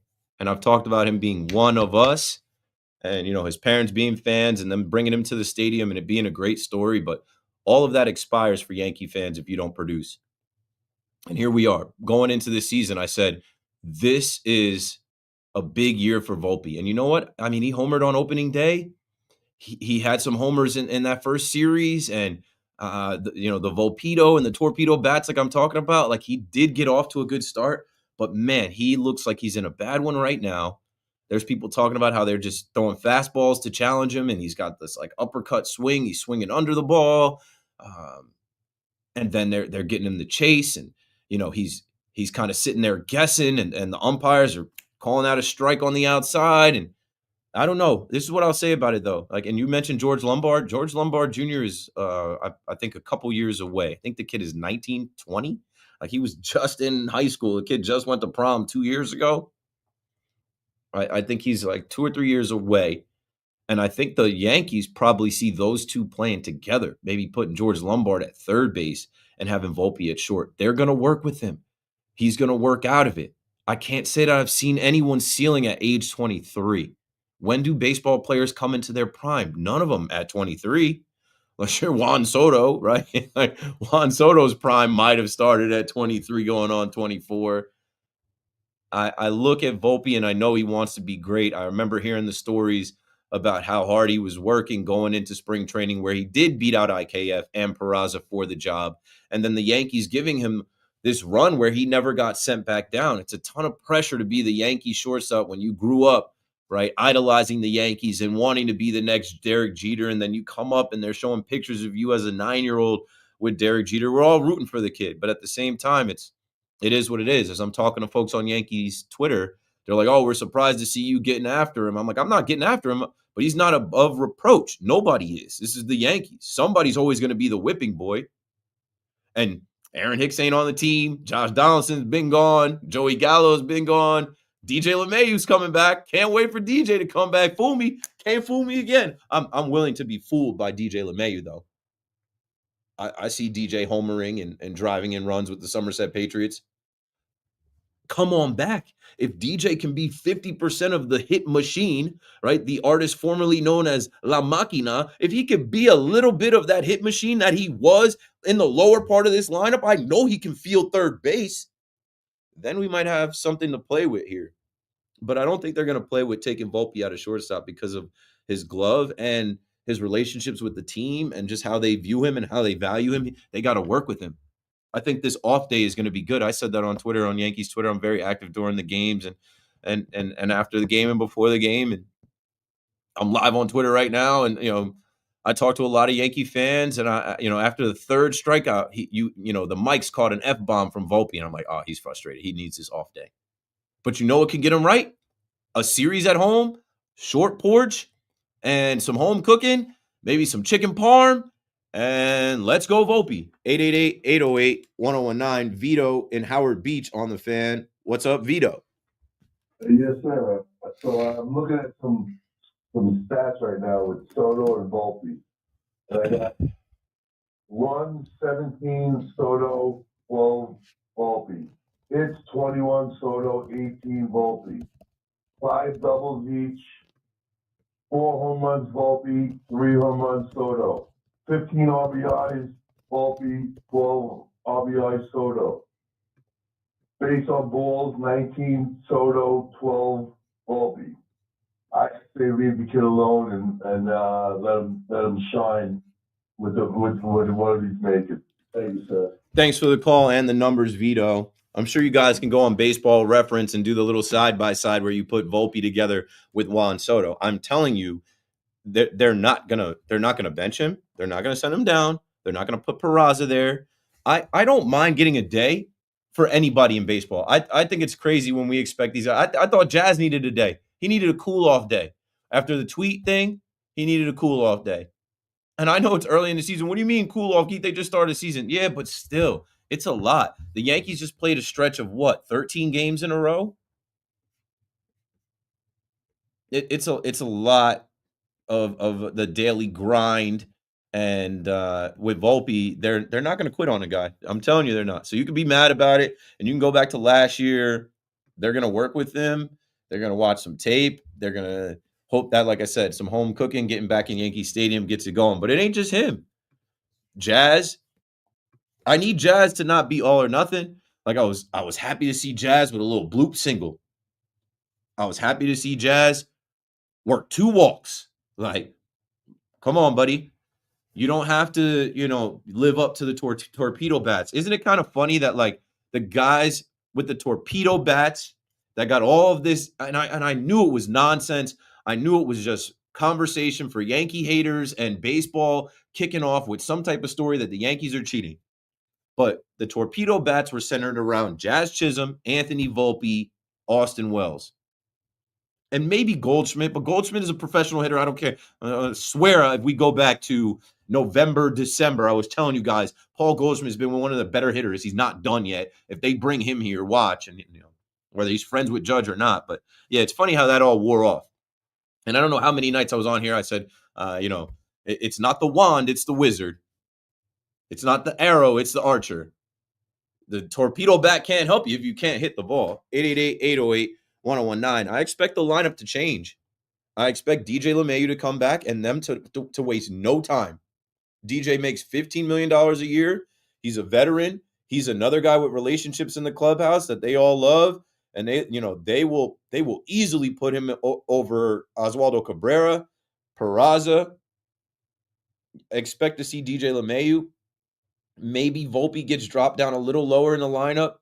I would raise Dominguez up a little bit, but expect to see a little bit of change with the middle of that, because the middle of the lineup can't kill him like that. It can't be all those strikeouts with Volpe and Wells and Jazz, and just like the way we get started with Rice and Judge and Goldie. Those guys you can count on. I wasn't betting this week, but I'm like, I probably should have. Total bases, you could bet on Judge to get a single. I remember one day Judge to get a single was like plus 150. I'm like, he's guaranteed to get a single every day. Goldie too. Between Ben Rice, Goldie, and Judge, they're all-stars right now. 888-808-1019. So now we have the Yankees on the table as well as the Mets coming off of the series that we saw today. The Yankees win 5-1, defeating the Guardians, avoiding the sweep. The Mets walk it off in 10 innings, 4-3, sweeping the Philadelphia Phillies. This is Keith McPherson on the Fan. Dial up. We'll be right back.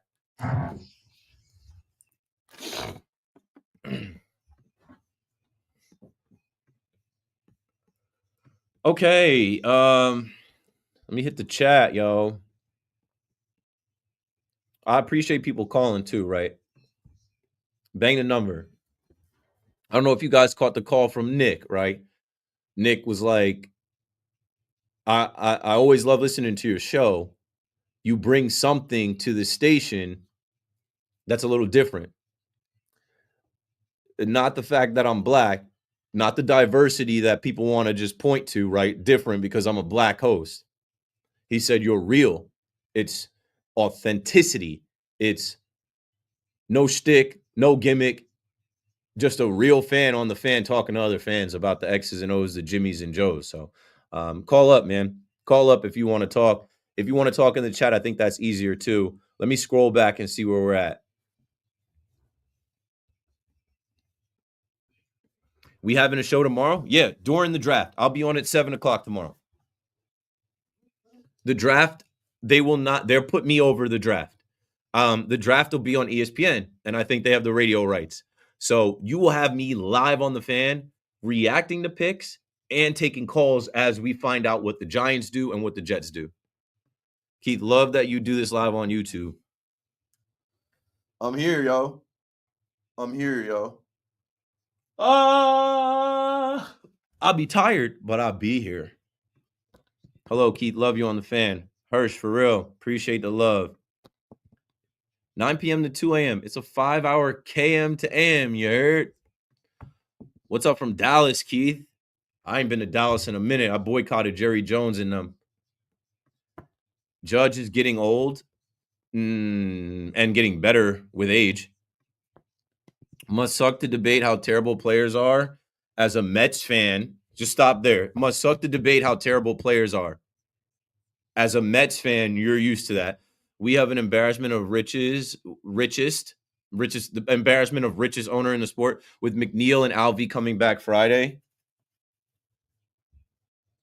Congrats. What's up, Pam? Good to see you. Yankees win? Yes. They did not get swept. 13 left on base. What did I say? Did I read that from the box score? Yeah, 13 left on base. Not good enough. Ant, welcome back, bro. Hoboken, no joking. Key started to watch your other video from SAR. I'm going to look at the beginning again. I was very impressed. I was picking up what you were putting down. Yeah, that one was in October. I agree with the caller. Hot take. If Volpe doesn't improve, I see him getting traded at the deadline. No. If George, I'm going to talk about it. George Lombard Jr. would get his chance or someone else because this experiment failed. No.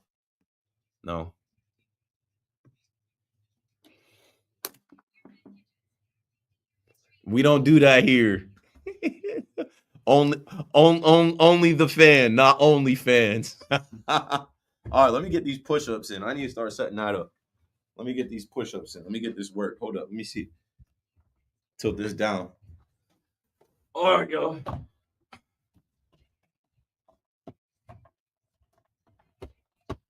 All right, how many we gotta get? Drop and give me 20. Nah, get 25. Get 25. Ready? 8.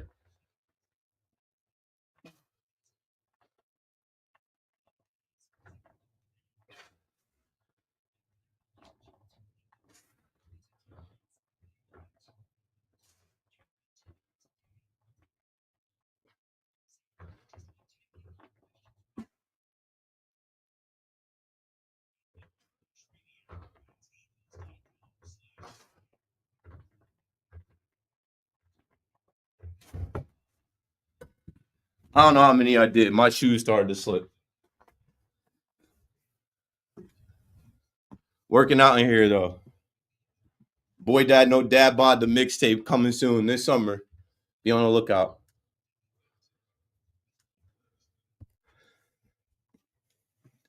If it comes up organically, I would speak on it. But I try to avoid all that for real. Now I'm out of breath. That's the problem. If I do push-ups in here, I got to hit the push-ups right when we go to break. And then catch my breath. And then go back to the show. Family is good. I'm blessed. Love my fam. And doing everything I can to provide and make sure that they have a good life. What people do not see is I'm a cook. I'm a garbage man. I'm a diaper changer. I give baths. I'd make sure my wife is straight. I make sure my wife has food on the plate when she comes home. I'll make sure my wife is not doing all the work with the baby. Make sure the house is clean and safe. And I head out into the city. And then I come back home and do the same thing all over again. All right, here we go.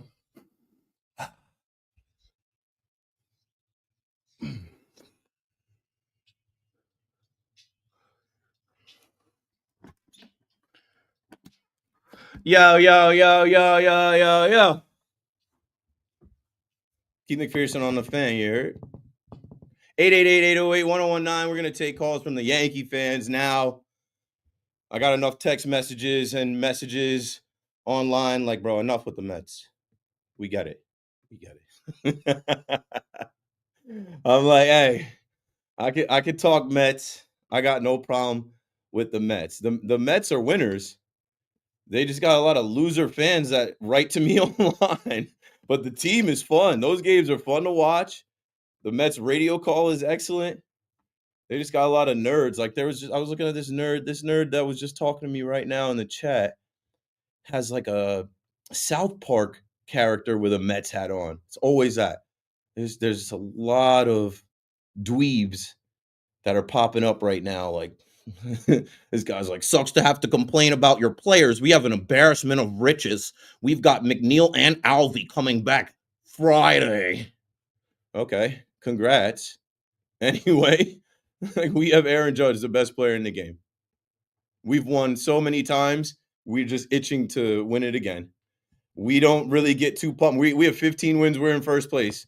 We don't get too pumped about it. Instead, people are in the chat and calling up talking about DFA Volpe, trade Volpe. In the chat right now, hot take. If Volpe doesn't improve, I see him getting traded at the deadline. I said, no, you're not trading him at the deadline. Think about how many guys they could have traded for if they would have given up Volpe. And then he goes on to say George Lombard would get the chance or someone else because this experiment was a fail. It has not been a fail. I don't need Volpe to be an all-star. I just need him to have better at-bats and get on base. I don't need him to hit 25 home runs. I just need him to not strike out as much. Put the ball in play and things will happen. We need you to get on base. We need your speed. So let's get back to talking to the Yankee fans on the Fan, the Yankees radio network. Moose is in Jamaica. Moose, I saw you were on earlier. I did the Mets thing for an hour, and you came right back. You hung up, and you came right back.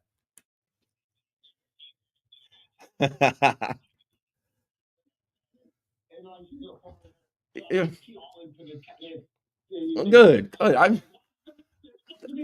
There's Mets fans. There's Mets fans in my family too, Moose. They're just not allowed to, be seen with me in public or come over.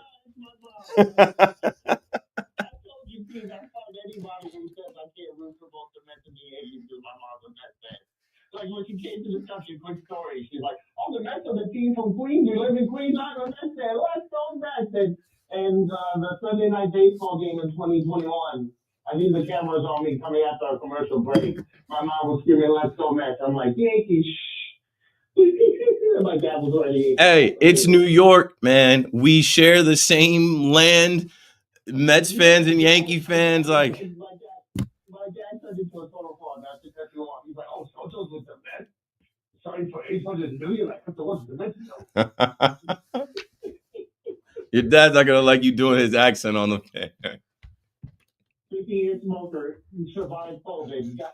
All right, Moose. What are we talking about tonight? Anyway, so to talk about the Yankees, like the whole not panicking sort of like come up of momentum it goes as far as the next day starting pitcher, and not to get at Yankees Twitter because I can feel like the energy of with the Bronx like swaying every pitch. Like I mean, for example, like I mostly stay quiet watching the game. It's frustrating, just blowing away Stogie, blowing away Bogey every time somebody swings that ball four, or every time like when there's like a reliever that has to pull a Houdini act, I'm like doing yoga stretches, trying to work the nerves right so I don't stress myself out.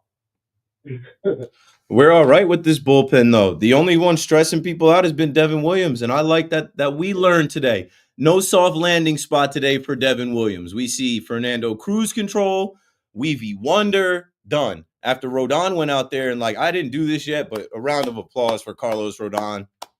He could have folded today.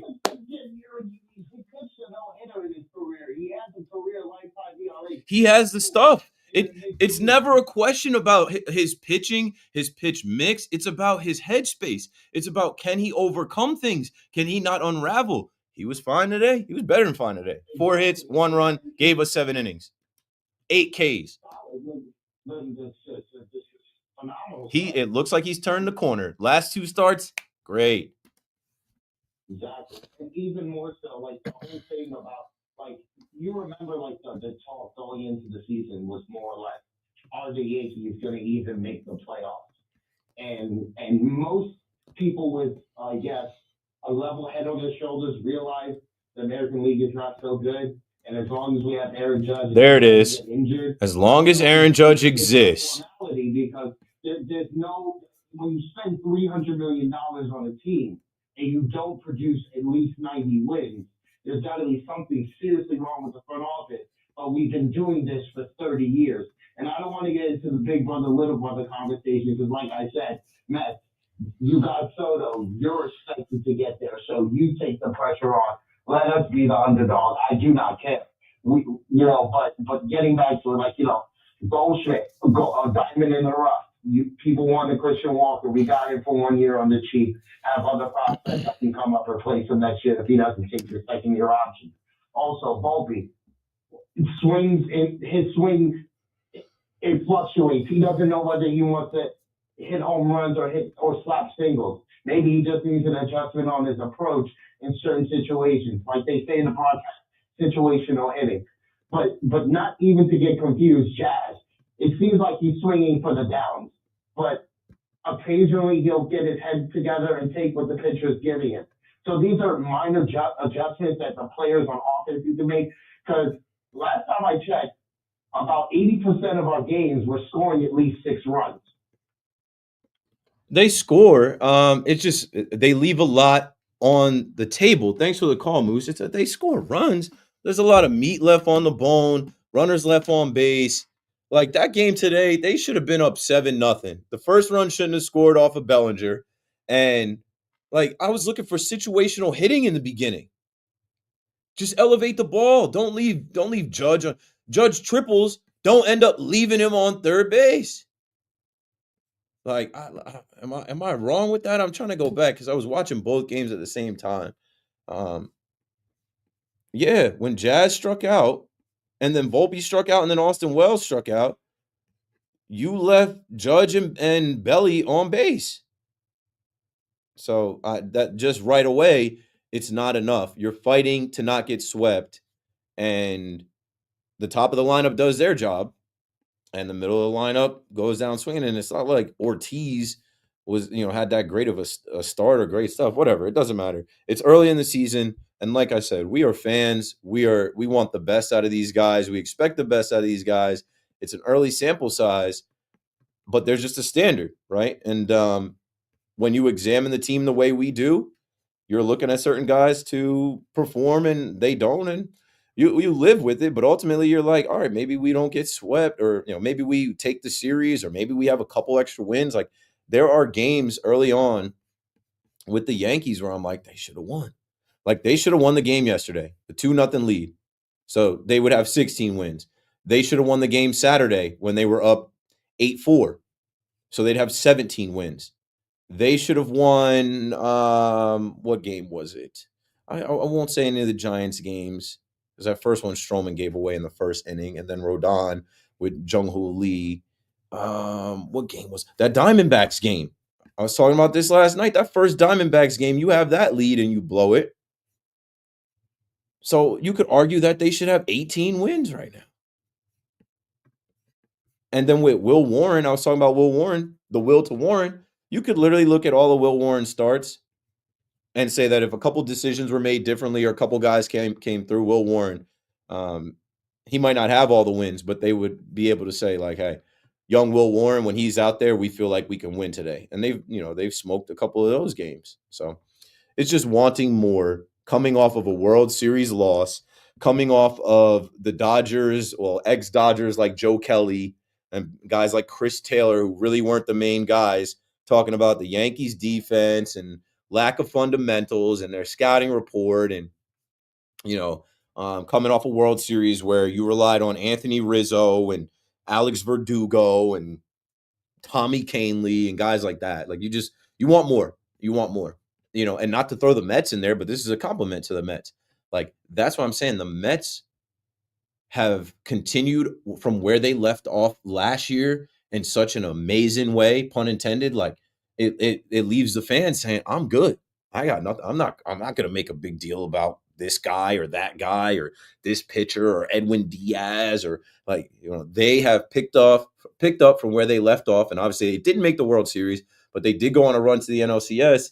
And it seems like just, 5-6 months later, they're off and running. Like, they're on a warpath and on a mission to get back to where they were. 888-808-1019. It's a long way to go. It's a very long way to go, but this is the fun part of, getting into the season when, it's getting early late, and, we get into May coming up, and, most people say start looking at the team and really judging the team by Memorial Day. Well, we're hoping to have 2 first place teams well over 500 on both sides of New York. Let's go down to Memphis, Tennessee, though. Paul, welcome back. Been a minute. Hey, Nasky, it's a pleasure to be back on the show. And great show, except for the first 2 calls. But since then, it's been awesome. I can't control that. I said it too. I'm like, the first 2, we got to do better. Well, you know what?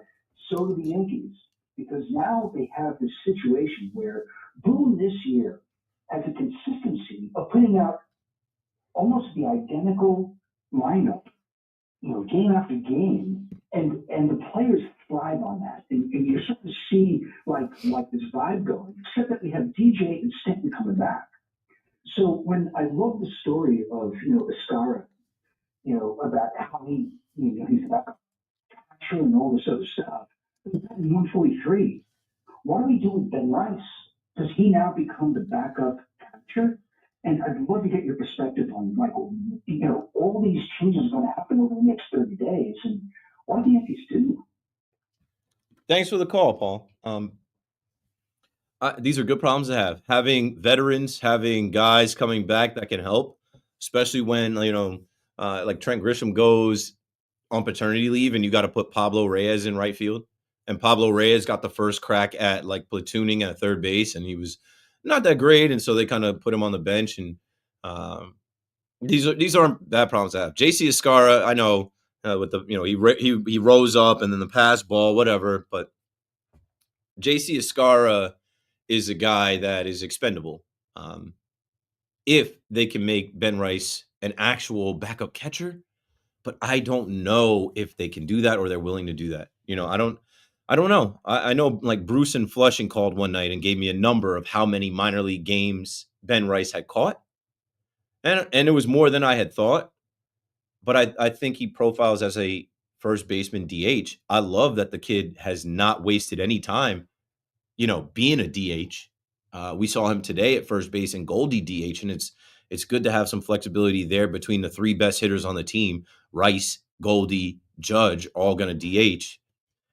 But then when Stanton comes back, one of the best hitters, power hitters, a guy that it's going to take him a little while. And, we'll see how they work those things out. Will they flirt with like getting Rice up to speed as a catcher so they could like, move on from Escara? And it's not wild to think about either. Like Austin Wells hasn't, he had the leadoff homer opening day, but he hasn't been that great. Like, are they flirting with the idea? I don't think they are. I think they look at Ben Rice as a DH first baseman. They let him go back to his true position and catch in spring, but like, I don't think that they're ready to have him assume the backup catcher role and catch once a week. But maybe I could be wrong. Maybe they're doing that in the shadows. Maybe he's working on some things. Maybe he's going to some meetings with Wells and Escara, and maybe that's the plan for when Stanton comes back. It's almost May. Stanton's coming back in June. And then with DJ, I just already know with DJ, like DJ, they're going to put at third base, and they're not going to waste any time with DJ. He's a right-handed bat. He's a veteran, and they're gonna put him in there and hope that he can turn back the clock a bit, and that's going to come at the expense of Oswaldo Cabrera and Oswald Peraza, and so be it. 888-808-1019. But I do want to keep the same lineup and get into a flow, but not this lineup. This lineup needs change, and then once they change it and have a little bit more success, where the lineup looks deeper and is more consistent throughout, then you can kind of have some of the same lineups going forward. But this lineup needs to change. I expect some changes. I expect Dominguez to rise. I expect DJ to come back. Maybe Volpe gets dropped a little bit lower. And, we'll see what happens when it happens. 888-808-1019. Still talking about the Yanks. Keith McPherson on the Fan. Don't go anywhere. We're coming right back.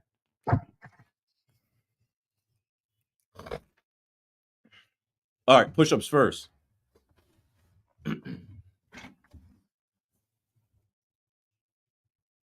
Oh, let me tie my sneakers.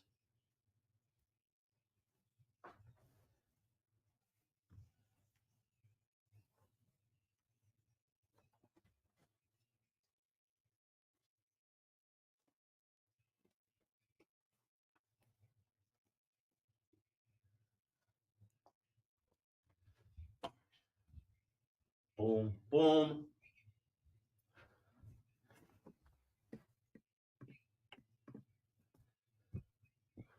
All right, push-ups first.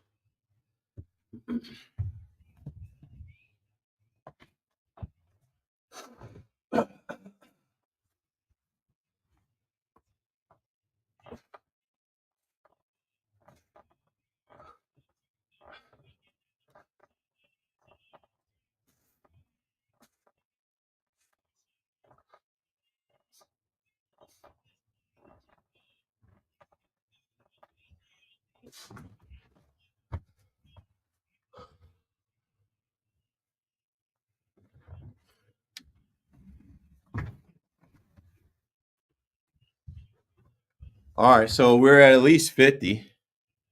We're at least 50 push-ups, yo. Chat. Let's see what the chat is on.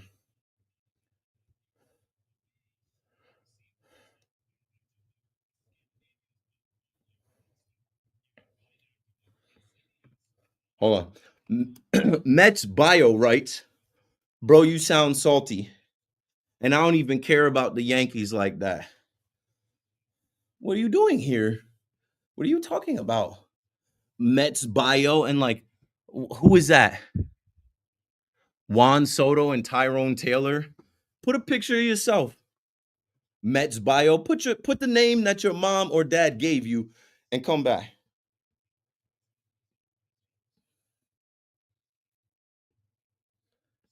What are these guys talking about? Cousin Anthony. Oh, how you been? Fiore's tomorrow, roast beef and Mars.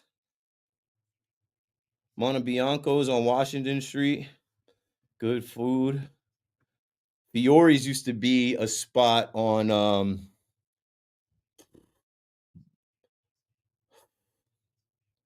Bleecker pizza spot that I used to go to. Red Sox and Orioles lost. Yeah. K-Mac, I'm listening. Judge wasn't stranded on third after tripling in Rice. Belly walked. Goldie doubled in. Judge. Belly held out at third with no outs in the first, and the three youngins all struck out. Correct. I will go back and correct that. Let me go back to, let's see. Ben Rice walks. Aaron Judge triples. Cody Bellinger walks. Goldschmidt doubled on a fly ball to center. Aaron Judge scored. Bellinger to third. So they left Belly and Goldie on base.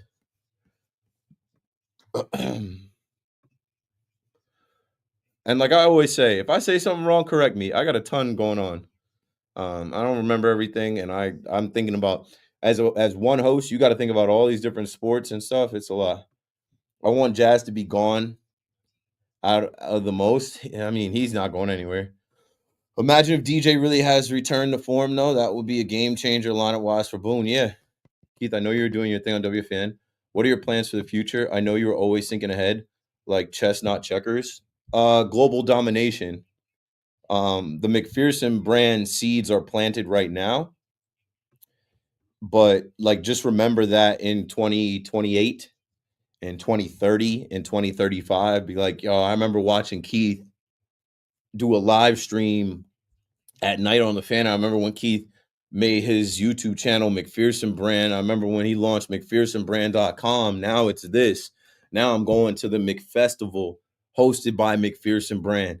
now there are events and more merchandise and shows and things and collabs and yeah. Next time, do 20 push-ups. I did you one better. I did 25. Big sandwiches there. What are we talking about, Fiore still? K-Mac brings a unique aspect of intangibles within the everyday monotony of a 5-hour show. Yeah, I try to keep it different for people, man. It ain't for everybody though. It is not for everybody. I know my style ain't for everybody. But the radio is free. You don't have to listen. Nobody's forcing you to be here. So that's what I try and tell people all the time. You don't like what I bring to the table. You like no one's twisting your arm. But there's enough that do like it. Oh, that's another thing I wanted to post. Francisco Lindor.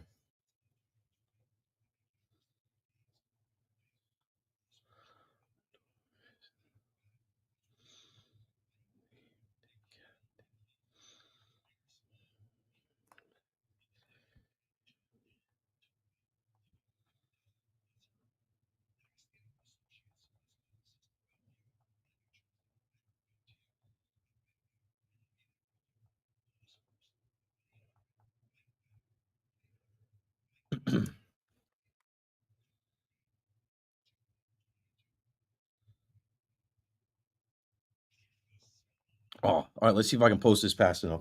Done. Add.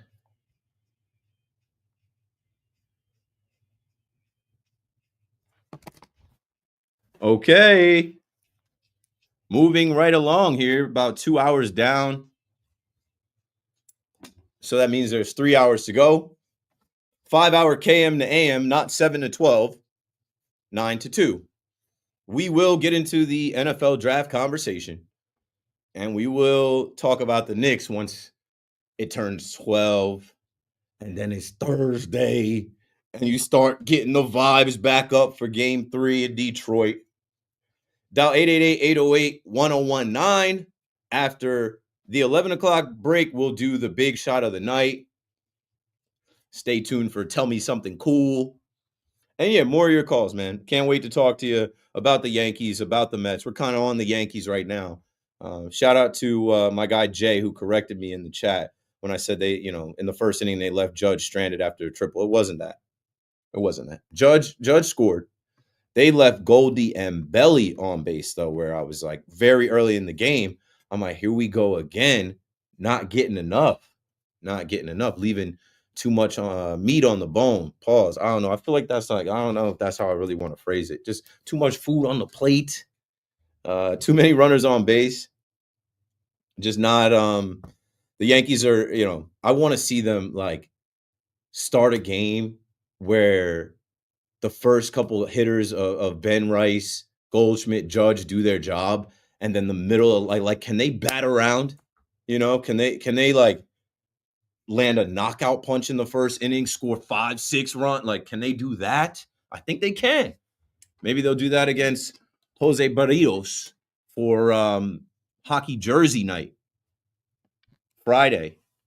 Hey Keith, what time should I get in line for hockey jersey night? Get in line right now. Go get in line right now. Set up the tent. Go right now if you really want one. Val is in the Bronx where probably 15, 20,000 people will be outside before the gates open on Friday. Hanging in there.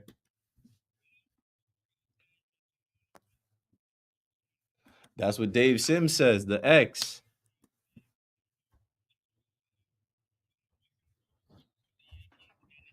One about the Knicks real quick, but you said a couple of things early with a few of the other callers, and I just want to address that real quick if I can. Yo, we need all this stuff with the who's coming back and when we gonna do this and when we gonna do that. We need as many players, as many good players as we can have on the squad. I don't want to hear anybody crying about who's coming back and what do we do with this guy. Because to be honest with you, even some of the stuff you're talking about with Volpe and some of the stuff that you're talking about with Jazz. If DJ was there right now, it would be the perfect guy. And you know how Boone is. He loves as many options as he can have. It would be the perfect time for him to say, you know what, Jazz, take a day and slide DJ over at second just to give him a rest. You know what I'm saying? That's exactly why DJ is going to be helpful right now because he is that utility guy. And if he can do half of what we don't need him every day. We just need to squeeze him in every now and again, maybe to give Volpe a rest so he can get himself together and go have some chicken farm. You know what I mean? So I don't even want to hear all of that. And even with Rice, you know what I mean, with Stanton and all that stuff. You saw today, Boone is already trying to figure that out. That's why he plays him at first every once in a while. Jesus Christ. You Yeah, in the that's why he Bronx. plays. That's why he plays him at first every once in a while. You know what I mean? Just so he can get exactly that. So, you know, they're gonna find ways to move these guys around and keep everybody going. And the more guys you have, the more you're gonna keep the pressure up on everybody. Even Volpe. And some of this negative talk might be good for the kid. He's testy. He's strong like that. Sometimes when you challenge him like that, you know, good things happen. So it's all good. I ain't sweating that at all. And one more thing about Rodon, you said that too. He had a good start. I hope to goodness Boone can find a way to consistently make sure that Wells is the guy that's catching him. Wells seems to have a very calming kind of influence on Rodon. And if it's his mind that gets him tripped up from time to time when he's going in and he's having a good start, let it be that the guy that can settle him the most and seems to have the best effect on him. Because he even said that game that he had early in the season where people were talking about one of his greatest starts as a Yankee, he said it in the post game. Wellesley called a great game. Wellesley called a great game. That's all he kept saying. So let's try to keep that pair together. You know what I'm saying? Yeah. So the Yankee points I wanted to make real quick, if I can, before I get into the Knicks. Somehow or another, if there's some way, I like the dynamic of Goldschmidt, Judge, and Rice and what they're doing at the top of the order right now. The only thing, and this is like just a little, I'm not like crying or complaining about anything, but I think the best way to, because Goldschmidt seems to be the way he's doing things now, as much as he's hitting for average, he's getting the singles, he's getting the doubles, he's getting on base and stuff like that. Maybe the best thing to do would be to leave him in that leadoff and let Rice move to that third spot. Just so that, you know, we're maximizing and getting the most production out of his power and out of Judge's power. Let there be opportunities where there are guys on in front of both of them. You know what I mean? And if Goldschmidt is the one that's going to keep getting on base like that, let it be that Judge comes up, gets his try, and let it be that Rice comes up. I'm not even worried about necessarily, like to say, give Judge protection. Yeah. Because clearly he's doing stuff without that. So just to maximize that production to get the most runs. It's the difference between Rice hitting a home run and putting 1 run on the board, or Goldschmidt being on, or Judge being on, and Rice hitting a home run and getting 2 runs on the board, or 3 runs on the board. You know what I'm saying? Goldie's looking like a leadoff hitter with the singles and doubles. Yeah. I like the idea, but you want to go Goldie, Rice. But they're gonna put the lefty in between. You know, they're gonna go righty lefty. Well, either one of those two. Because even like I told you already, I like Judge at the 3 spot anyway. So that's interchangeable. But let Goldie be the one that's leading off. You know what I'm saying? Mm-hmm. And then try to figure out some way to get somebody out of the rest that's left to do something at that 4 spot, because that's killing us all the time. You know what I mean? And then there was another one I was going to tell you, but now it's missing me. Volpe, Jazz. Volpe, Jazz, pitching, relief pitching. Yeah, now we get with all of that. That's what it is. I need some consistency. Let's get back to like trying to start focusing on winning series. That's the best sign of consistency. I can't have this, like, you know, we lose a series or 2, and we get 1, and then we fall right back in the. I need to see some consistency. Let's get it going and try to. I don't even care about if you lose the first. The best thing is to win the first game of the series. You know what I'm saying? Yeah. You got a chance to win it. But let's start getting back to winning series. You know what I mean? 2 out of 3. 2 out of 3. And then if I can squeeze in one little Knicks thing real quick. Yep. You said something, Fizz, and I agree with you yesterday when you said it, and I think it goes to a different level too. You know what I'm saying? Because I think a lot of what's going on and why, like, Knicks fans are skittish the way that they are right now is because, this right now, and I've said it before, and I keep trying to find ways to say this sounds abstract, but it's supposed, like the regular season we went through and we gave you that we couldn't get those elite teams and we didn't beat them. So everybody's telling me that we the top of you know what I'm saying? Everybody else that's left in the league. Fine, we went through that and we gave you that. We conceded that. And I understand that there was one of the guys who called the first game who was saying this was only the 5th time. When that first game started, it was only the 5th time in the season that Tibbs actually had his full complement. But that being said, we went through that. This right here is supposed to be like, if that was all basic training, this is SEAL training. This is Navy SEAL training now. We with the best of the best, and we're supposed to be trying to build on what we're doing game in and game out.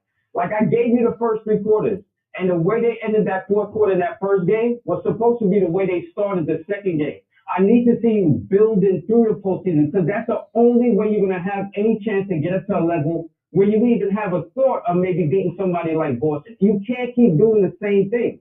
I got to see you like pushing off, and every time you hit a notch, you move up another level. We ended the game great with the way it ended in the fourth quarter. The second game was supposed to be us taking it to another level now. Start off with high energy, blow them out in that first quarter. You know what I'm saying? Because we're supposed to be I'm going to throw right to this update. As a training piece to get us up to what we got to do in the second round if we make it through.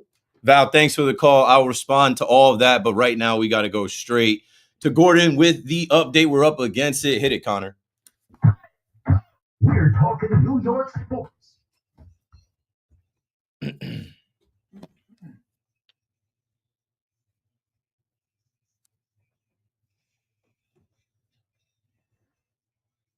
At 11:01, I'm Gordon Damer. The Sports Flash is brought to you by the New York Auto Show. Visit autoshowny.com. Well, some early offense turned out to be plenty for Carlos Rodon this afternoon. The Yankees avoided the sweep in Cleveland, beating the Guardians 5-1. Two in the first, thanks in part to Aaron Judge, who got the scoring started with an RBI triple. Paul Goldschmidt, 3 hits on the day, a pair of ribbies as well. And Rodon took over from there, gave up just one unearned run, over 7, struck out 8, and Judge loved it.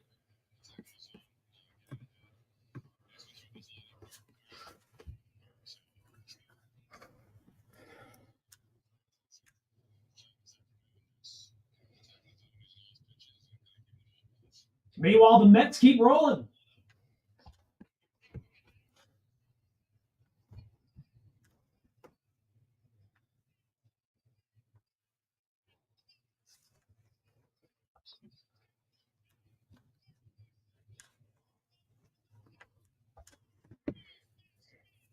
Keith Rad, the call on Odyssey Mets radio. Mets make it 7 straight wins, beat the Phillies 4-3-10. Only down around the day, Edwin Diaz had to lead the game in the 10th. Turned out to be just a cramp in his hip. Rangers will be going through changes this offseason, but Chris Drury is sticking around. Rangers president and GM given a new contract extension today.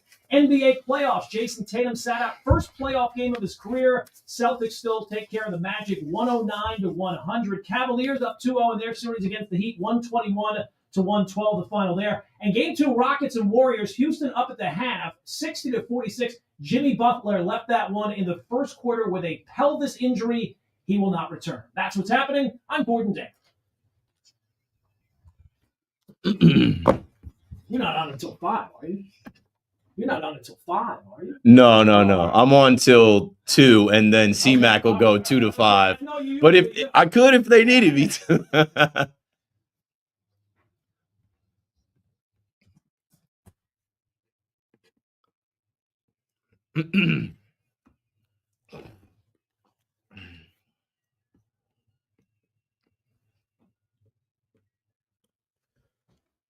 The big shot of the night is brought to you by WFAN and me, Keith McPherson. Bright lights, big city. New York's got a bunch of big shots.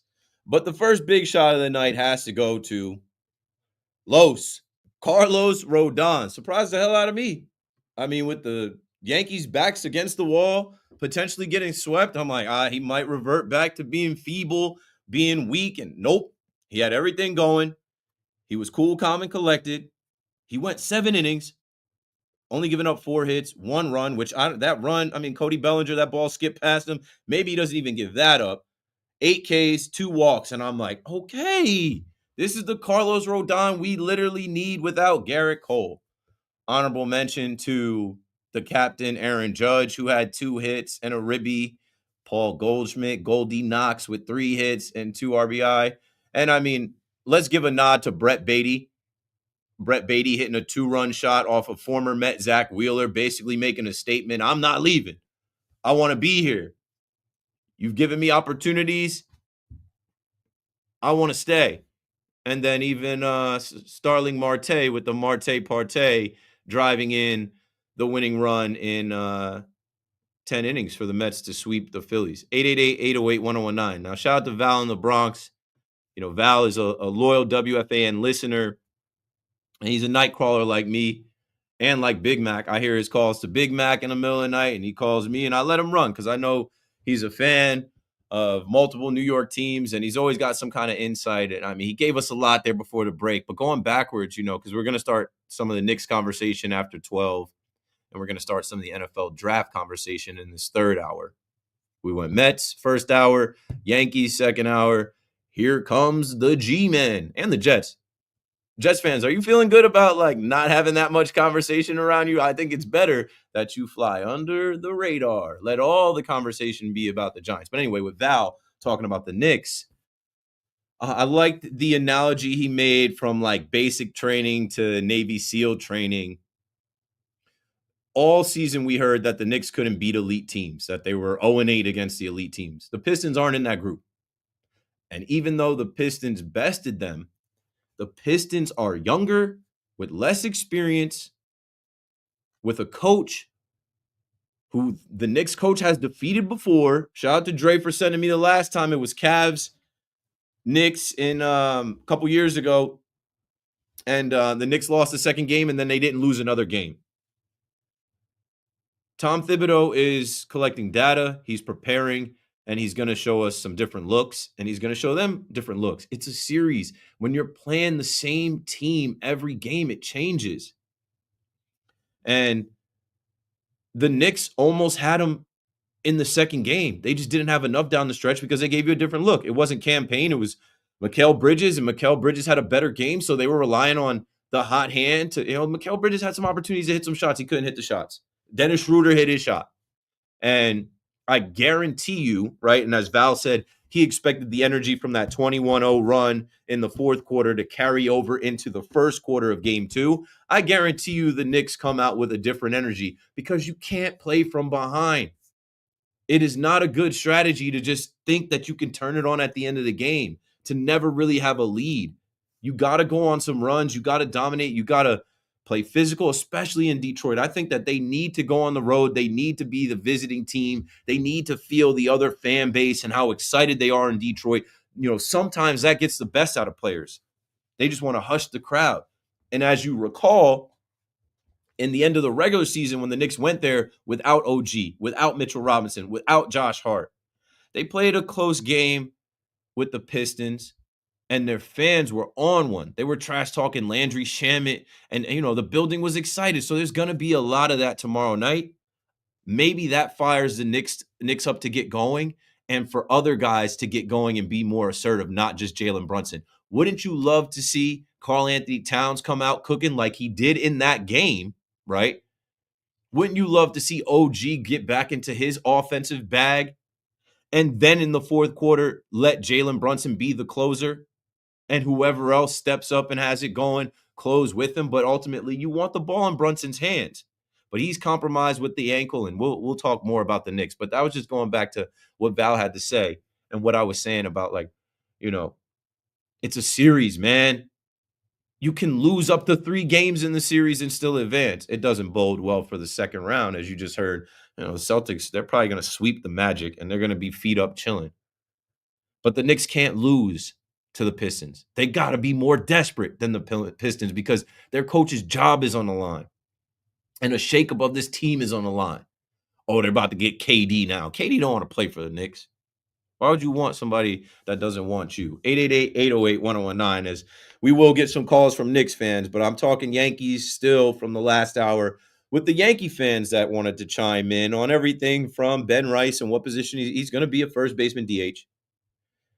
If the Yankees get him up to speed to be the backup catcher, I'd be surprised. I wouldn't hate it.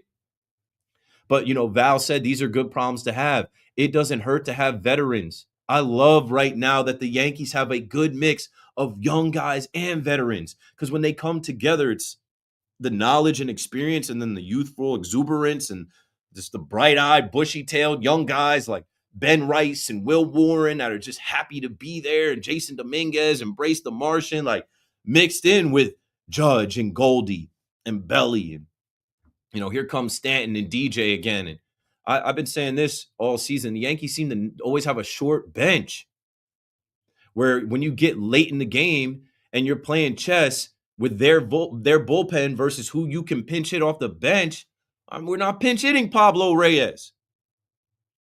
You much rather want to be able to, put somebody in a game like a Ben Rice late, or a DJ LeMayu if DJ returns somewhat to form. I'm not expecting him to be what he was. If he can be 50% of what he was, like DJ was getting MVP votes not that long ago. If he could be 50% of what he was, it's going to help this lineup. If he can put bat to ball and not strike out, if he could work some walks, if he could slap some singles, get on Judges on one, like, you know, we'll get there. They're not going to quit on Volpe. They're not going to quit on Jazz. It is early. These are everyday players. But you as a fan are allowed to express your concern, and we as fans are supposed to talk amongst ourselves. The organization's not listening. Maybe they are. Hi, anyone from the Yankees that might be tuned into the show. I'd be lying if I said they didn't listen. But they're not listening, thinking about what to do with the team. Robbie's in Lennox. Robbie, you're on the fan.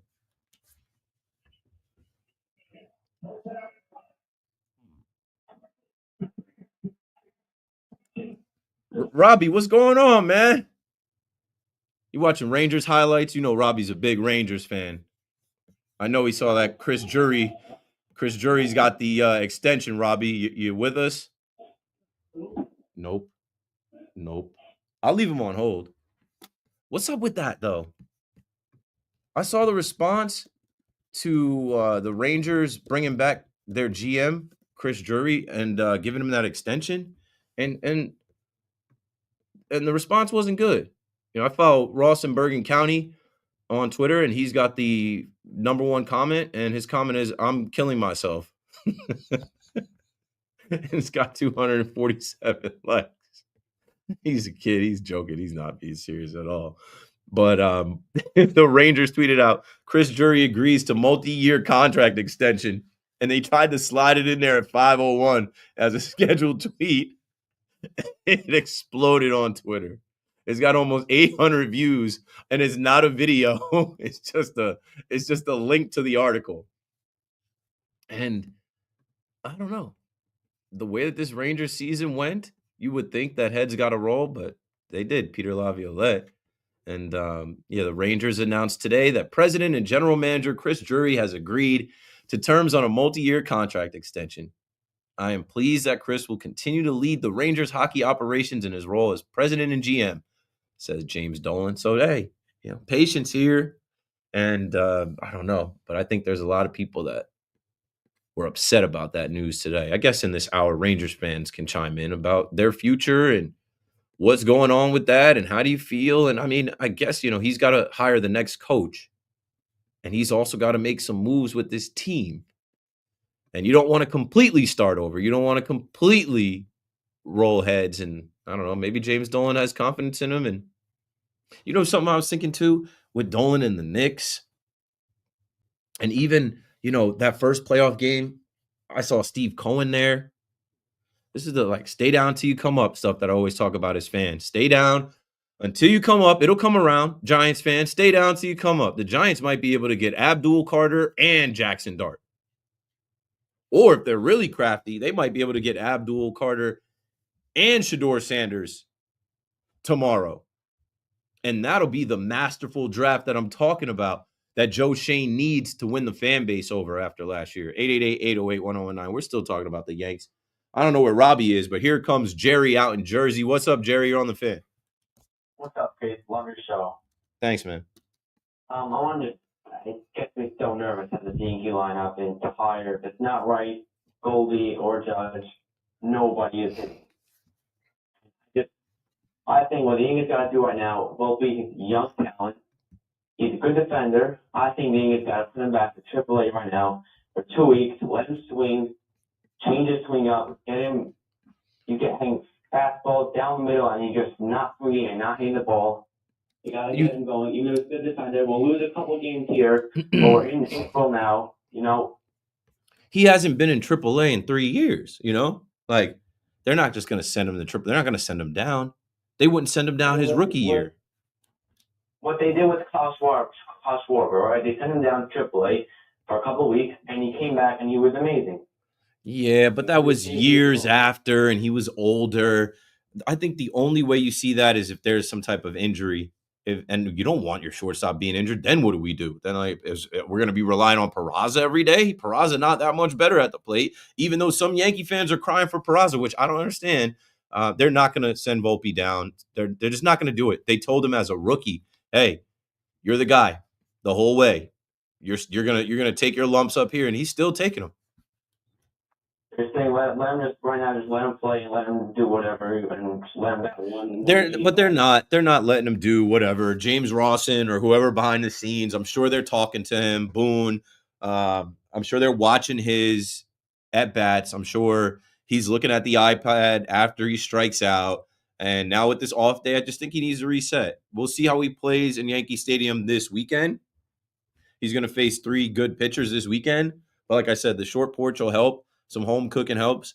Volpe's got one of the loudest roll calls. Like, he's one of us. The fans do support him and love him. And I really don't expect anybody to turn on him in the stadium.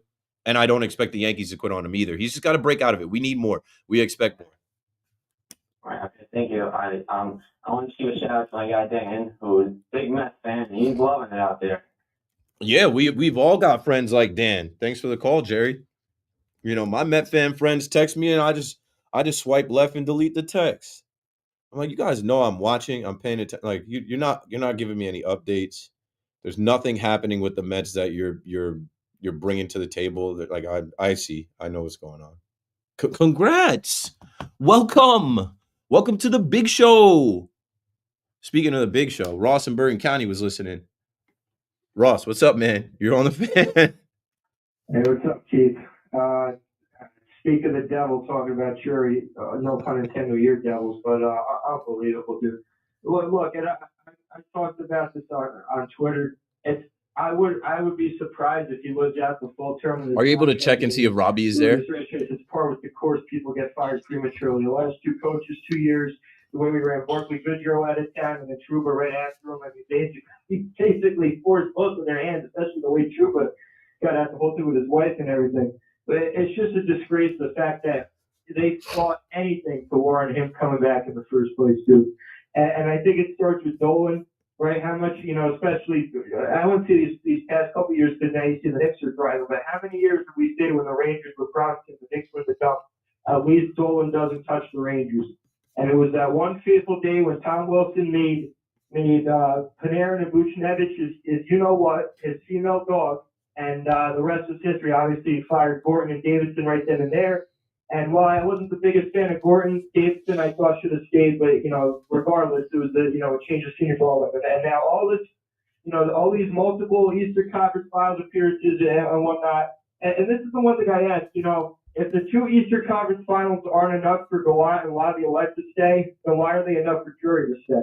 And especially even after the first one, I said heads have to roll after we slapped around by your Devils that blowing the 2-0 lead. I see Devil fans, talking about game 1 the other night, losing 5-1. You lost 5-1 to us twice, and we still found a way to blow the series. And Gallant was the one that got shown the door. Why wasn't it Drury right then and there? It should have been Drury right then and there. And yeah, we went through this. If anything, we went through even worse to Laviolette. We had the same first season. And even though Gallant has embarrassed himself round 1 of the playoffs, at least he got there. And while I'm not the biggest fan of Laviolette, I think it's the same go-around. I'll tell you this, Ross. It's about relationships. It's about relationships. James Dolan is happy to bring him back. And I'm guessing he's got a good relationship. He doesn't have a relationship with you as a fan. And like I said, the reaction on Twitter had me cracking up with what people were saying and reacting to the news. But hey, he's giving him another shot because that's his guy. And he feels like this 1 year was an aberration or an off year and that they'll bounce back. And yeah, in business, you'll find the relationships behind the scenes. Some of these guys are untouchable. If you have a terrible season like this, run it back. Well, my bad. I stopped short. My father was calling me. I heard deep. I thought you cut me off. My father called me on the other line. That's my bad. But, if you look, it's not just from the fans. I don't know if you remember Brian Boyle. I think he played with you guys for a couple of years. He started. I think he was our first. We were his first stint, if not one of his first longtime player played for like that league. And now he's an analyst. And even he was ripping Mika and them when you was. He was basically beating around the bush. He didn't name drop Mika, but you could clearly tell because Mika's talking about like, well, I signed the deal here. We agreed to a deal, and I'm here for the long run and whatnot. He's telling him basically worry about what you got to go out on the ice, stay place, score goals. And I was even called you the other day and said, if anything, I give him and Kreider credit because while the problem with this year was so many players underperforming, you can't say the same about those two because they're flat out dog crap. even when they were going after winning President's Trophy, they were playing awful. I can't say they were underperforming because that's just who they are. And when you're talking about Kreider is pretty much gone, but when you're talking about Mika's still got multiple years left on his deal, supposed to be a big part of this team, it doesn't matter who you bring in. And talk about the coach, by the way, Joe Quenneville is the guy I really wanted. I don't know if you remember the scandal with Chicago a couple of years ago, but it was him and Stan Bowman were the two. Stan Bowman got reinstated. He's with Edmonton now. So technically, Quenneville could come back and coach. If you want to bring in retread, that's the one you bring back. You don't bring back the guy in John Tortorella who'll be here for the third time now. He was here for like half the season in 2000, and then the last couple of years, like early 2010s. I heard someone bring up a late video. Peter DeBoer, he gets fired by Dallas. He's the epitome of someone who will bring you to the Eastern Conference Finals. And it's just such a freaking joke that we had Chris Knobloch let him walk to Edmonton this season, and he brought them to Game 7 of the Stanley Cup Finals. But hey, we're just a walking laugh, dude. And I don't know if Drew's going to be here for the next month. I don't know if he's going to be here for multiple years. But the fact that he gets to watch another preseason game, let alone regular season game, as our GM is a freaking disgrace. It's just it's why this. Well, hey, Ross, just enjoy the Mets. The Mets are good. Thanks for the call, Ross. 888-808-1019. I was reading a tweet and another quote from Dolan that said, while we're disappointed in what transpired last season, I'm confident in his ability to guide us to success. So Chris Drury's got a good relationship with James Dolan, where James Dolan's like, I'm not firing this guy, and then I got to hire another guy. I'm trying to watch the Knicks. All right. Break time again. We got a full rack of calls from Rangers, the Yankees, and we're going to start to get into a little bit of the Giants conversation as well. The draft is tomorrow. The Knicks are back on the floor tomorrow. The Yankees and Mets are off tonight, and they're off tomorrow, but this is New York and New York Sports Talk. Keith McPherson, you're listening to The Fan. I'll be right back.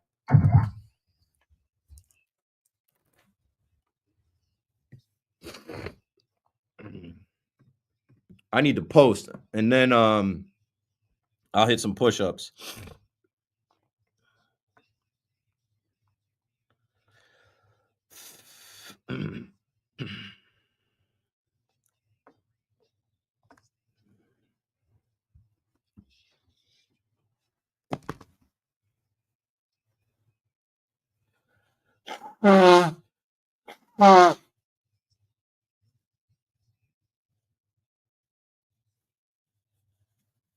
Sorry. I always turn the camera off when I got to blow my nose. It's not polite. I forgot you guys were watching for a second. Okay. Shout out to the boy Gabe. Clipping the videos up. I'm posting right now.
Okay.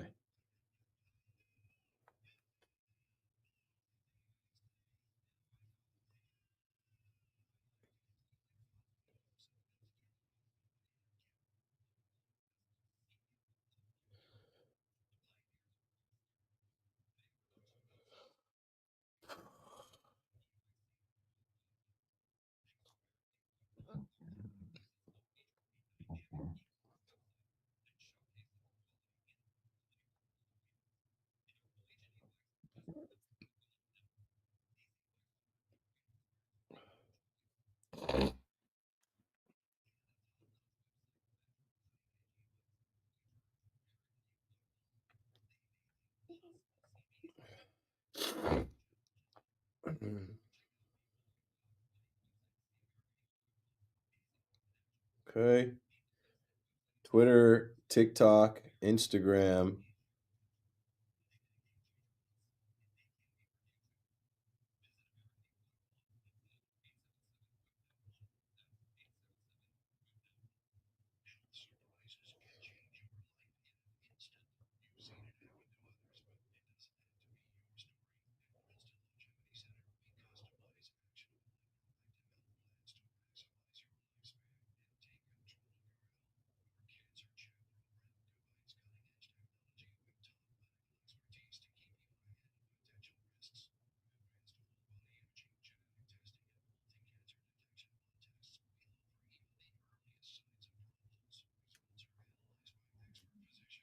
Okay.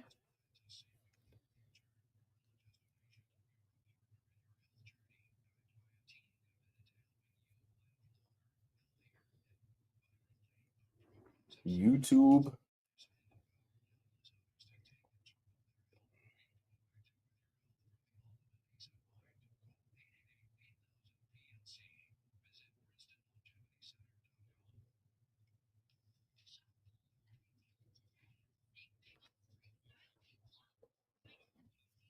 Now you can post 3-minute shorts on YouTube?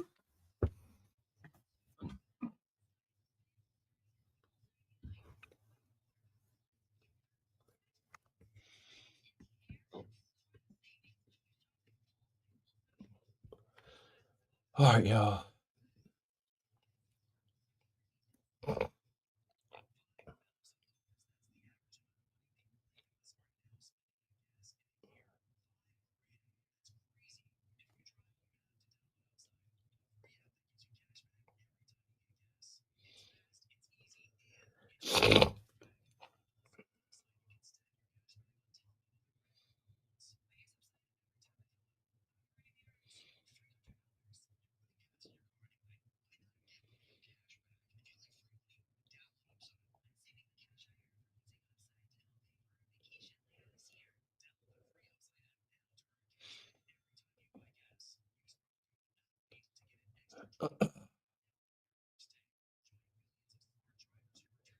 Public.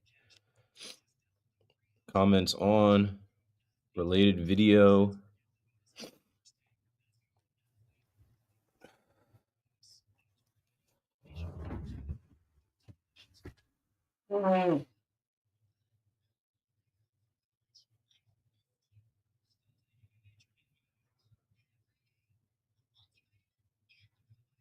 Okay. NYC.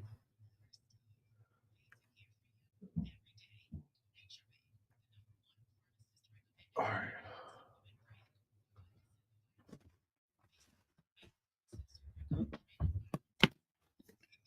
All right. Y'all talking amongst yourselves in the chat about what? Let's see. It's really Jay and Ant. Appreciate y'all for real. I have to come back.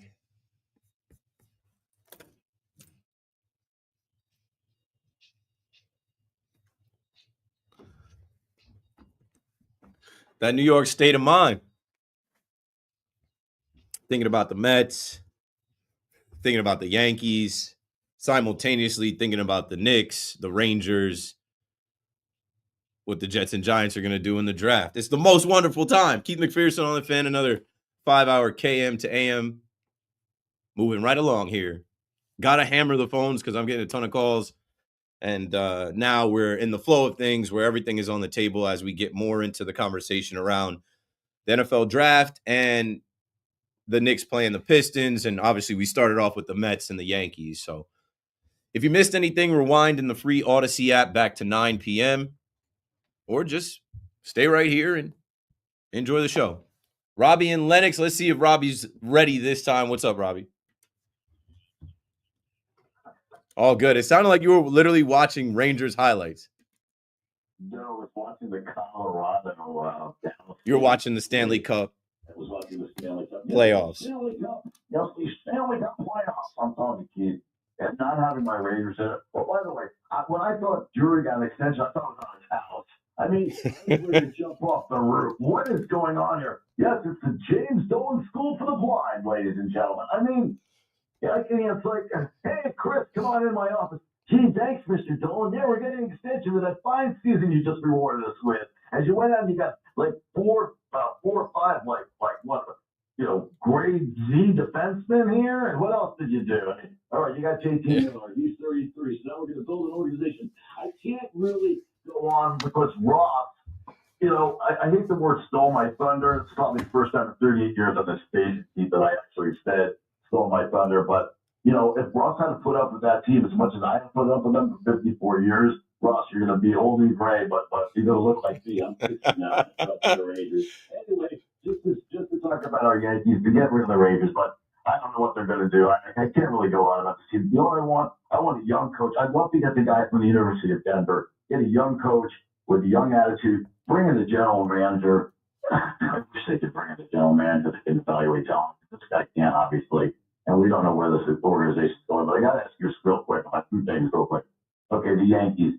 We're talking about Anthony Volpe. No, they're not going to send him down. But would you talk to Derek Jeter? Not you personally.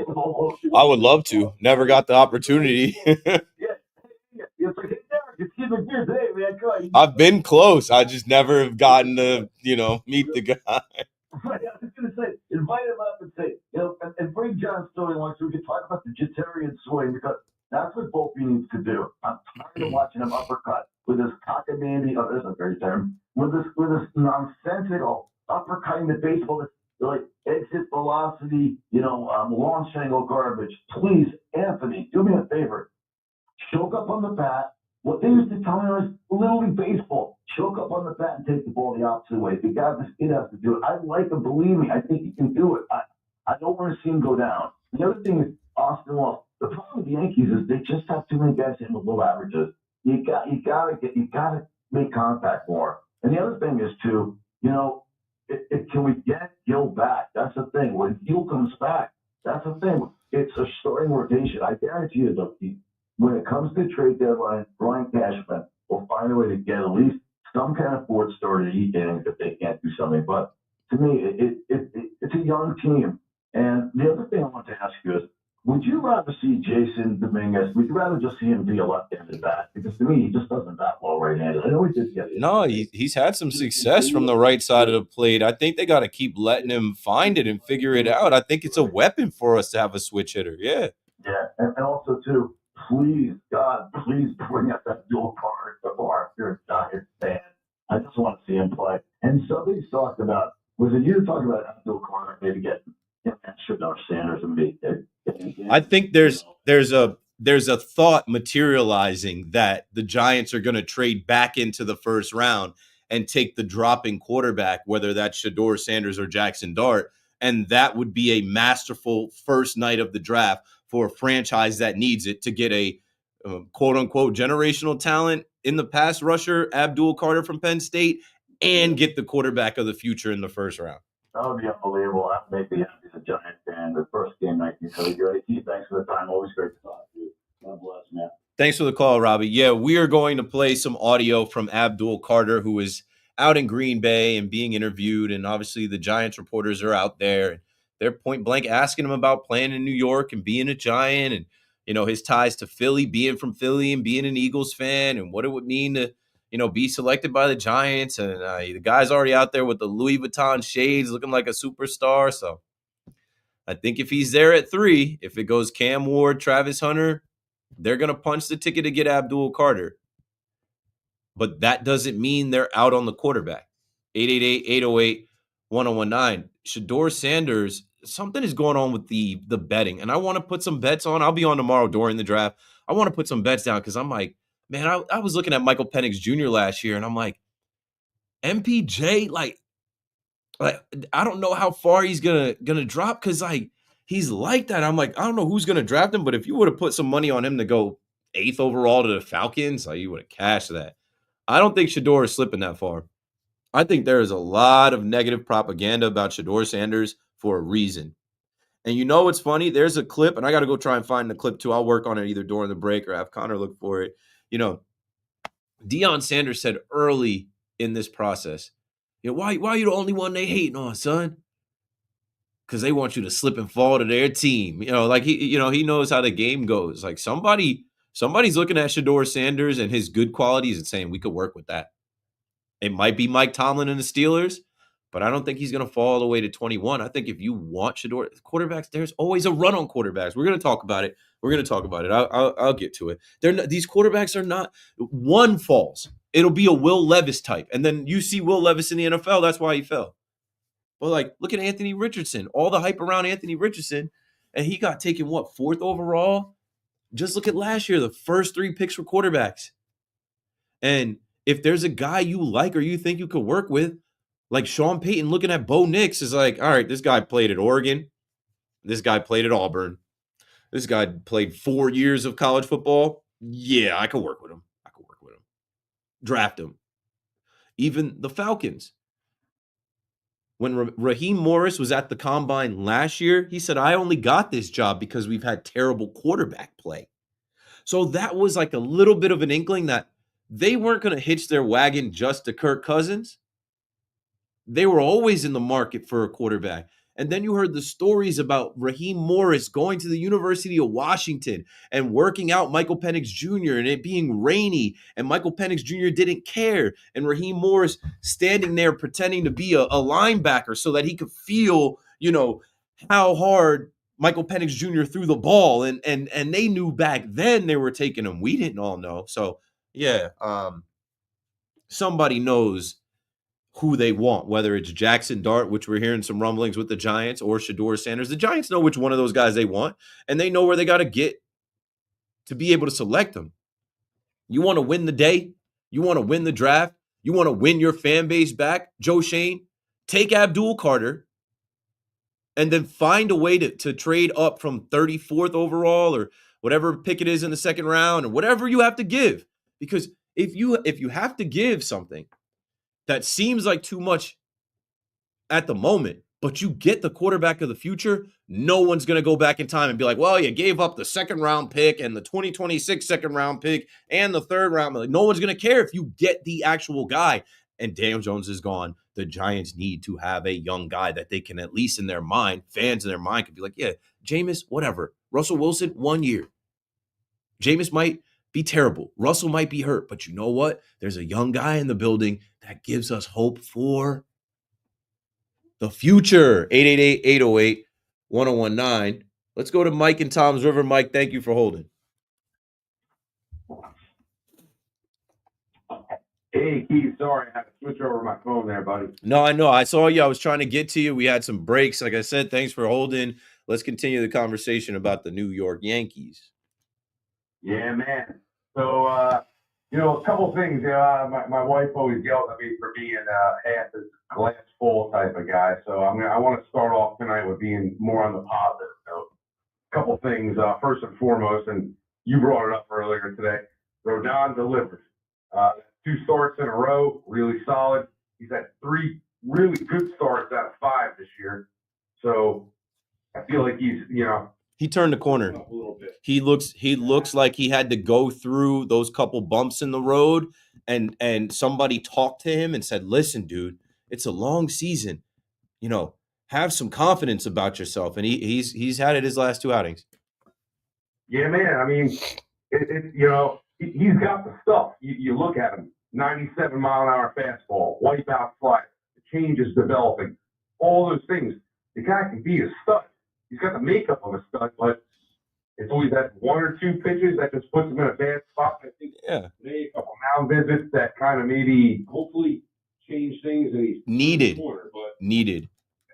Absolutely. One guy who I feel like hasn't been spoken about in his first month into the season here, not even a full month yet, but Max Fried, guy's stud. Definitely. Yeah, we don't have to talk too much about him because we've just been impressed with him. He's gone out there and done his job and been worth every penny so far. He's been excellent. Hell yeah. Now I got to go to the other side. Today, first inning, you come up, and these are the little things that you were saying before. The Tutarian swing that the other caller mentioned before. Robbie, yeah. little things here, man. At first inning, they could have put a dent up, where Rodon just comes out in the first inning. It's like, hey, smooth sailing. I got a 4-run lead. Getting a 2-0 lead with second and third, nobody out. You make 2 outs there on ground balls. You score runs. And I said this to a buddy of mine a couple weeks ago. Jazz is going up there, swinging out of his shoes all the time, man.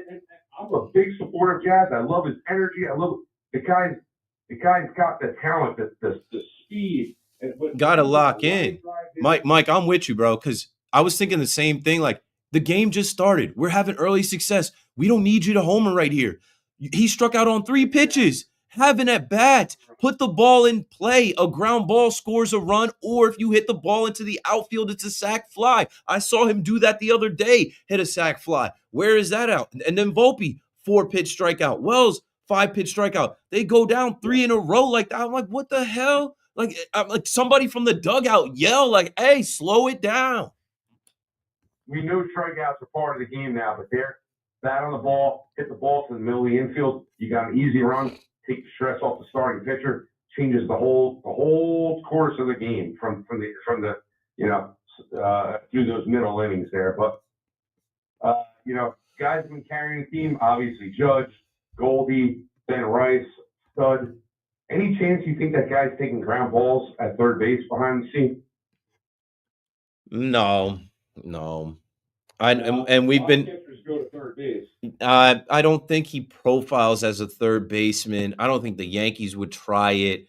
I think we've been talking about it for like 2 weeks now on the Fan, and I believe Tiki had mentioned it, but Tiki said something like he saw a picture of Ben Rice at third base at some point. I didn't see that picture. I don't know. He's not a third baseman. They're not going to run him out there because if you actually think about how many other guys that can play at third base. And with the defensive philosophy change of the Yankees being a better defensive team this year, they played Jazz at third base last year, and Jazz is more athletic. They have Cabrera, Peraza, Pablo Reyes, DJ coming back. They have so many guys that they can play at third base. If Ben Rice could play third base, they would have already had him there. I think if anything, they're trying to get him up to speed potentially, and I think it's like a 20% chance to be the backup catcher and replace JC Escar.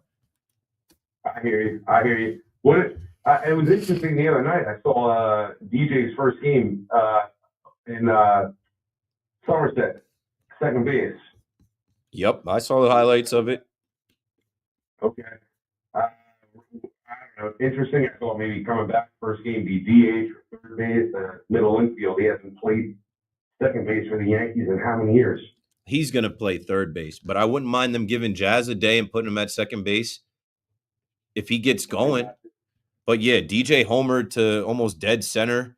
There was another clip of him driving in a run, and I'm like, okay, I know it's minor leagues. I know it's Somerset Patriots, but I am willing to be fooled again. I am willing to let DJ LeMahieu fail again because it's not like we're getting the most production out of third base. Cabrera's been good. But it's not like DJ can't potentially be as good, if not better. I don't know. I feel like that error the other on Sunday kind of opened the floodgates. There you go. That too. And it's funny you mentioned that. With Devin Williams, just wanted to get this thought in because I had this thought over the weekend, but I wasn't on. With Devin Williams struggling, your thoughts become things, and these guys got to back him up. That started to happen to Clay Holmes last year. Clay Holmes was running into trouble with them not fielding outs, with the plays being there and not being made because it's like this thought comes into everyone's head like, oh, this guy hasn't been sharp. He's going to blow it. And, Cabrera had that little mistake, and then you saw what happened after that. Go on, Mike. Well, that was like the stat. I think it was the stat that came up yesterday. Yankees played like 3 or 4 errors in the last few games, right? But I think 3 of them were on Cabrera at third base. So, yeah, you gotta make the throws. He made up for it when he started that double play from his back.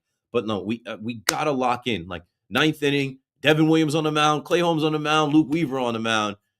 We gotta lock in and we gotta make those plays behind those guys. They need that help. They need it for their confidence. 100%. The last thing I just wanted to say, I was belly laughing earlier when you were talking about the Mets fans. That's my whole thing. I'm almost 50 years old. The Mets have never been a blip on my radar. They're the Mets. At the end of the day, they're the Mets. Their fans are what drive me crazy. It's they're laughable. Like you said earlier, at the end of the day, especially the young ones. Thanks for the call, Mike. They're corny. They're nerds. Relatable. Like the young ones, I don't understand. Like you've never seen anything. I can understand the older Met fan that tells me that the Mets used to run the city and you weren't alive for the 80s and all that other stuff, and it'll come back around again. Stay down till you come up. But these younger Met fans that I deal with online that are like 15 to 25, where do y'all get off talking to me? Where is like it's just so lame. It's so corny. And it never ends. It's like always reaching for I'm like, all right, just yesterday, I go live and I put out the video that I'm going live. And I didn't write that the Mets won and the Yankees lost. I titled it I think I titled Mets can't lose, Yankees lose again. Devils are done. And just the replies, I can go to the replies now. Out of nowhere, it's just all these people like not even people. They're young anonymous Mets fans that are Yankee haters that live in my replies and mentions. It's funny. Some of them tell me to stop talking about the Mets. Don't talk about the Mets. I'm coping or like, and that's another thing too.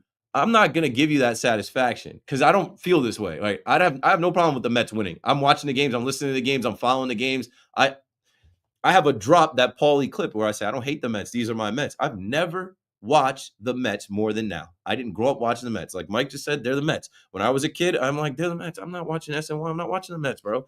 That's not me.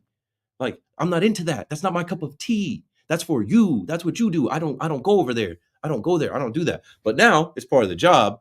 And it's funny. It's like, damned if you do, damned if you don't. If I don't say anything about the Mets, it's, a guy never says anything about the Mets. If I am complimentary of the Mets, it's like the Mets win. You can't stand it. I'm like, no, actually, I'm watching the game. I'm enjoying this. Like, it's good baseball. Oh, yeah, right. It's probably killing you inside that the Mets are winning. No, it's not. I'm actually writing notes and, like, getting prepared to do an open about how great this is and, like, how I saw it coming.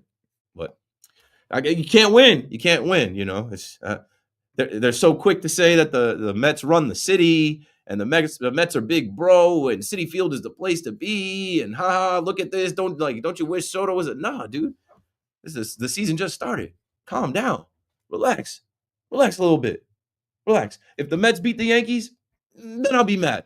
If the Mets win a World Series before the Yankees do, then I'll be mad.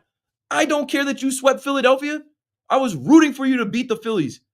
I wish nothing but misery on Philly sports fans. I think in my open, I said, I just was watching Phillies fans come to George M. Steinbrenner Field and do the EAGLES Eagles chant during the spring training game. I'm like, they're mad obnoxious. I don't care that y'all beat the Phillies. Beat them every single time. I'll be rooting for you. Let's go out west. I think he might be out west. Mark in California, back on the fan. Yeah, no, I'm back here in California. But yeah, it's talking everything. First, we talked the Rangers. Okay, so I was listening to the last caller that was talking about the Rangers. You need to cut Drury some slack here. Okay, here's why. I'm not a big fan of Drury. But listen, I can name off the top of my head right now because, man, you know, I know my sports, man. And when I talk to you, people listen. Okay, you need a first round pick for Niles Lundqvist.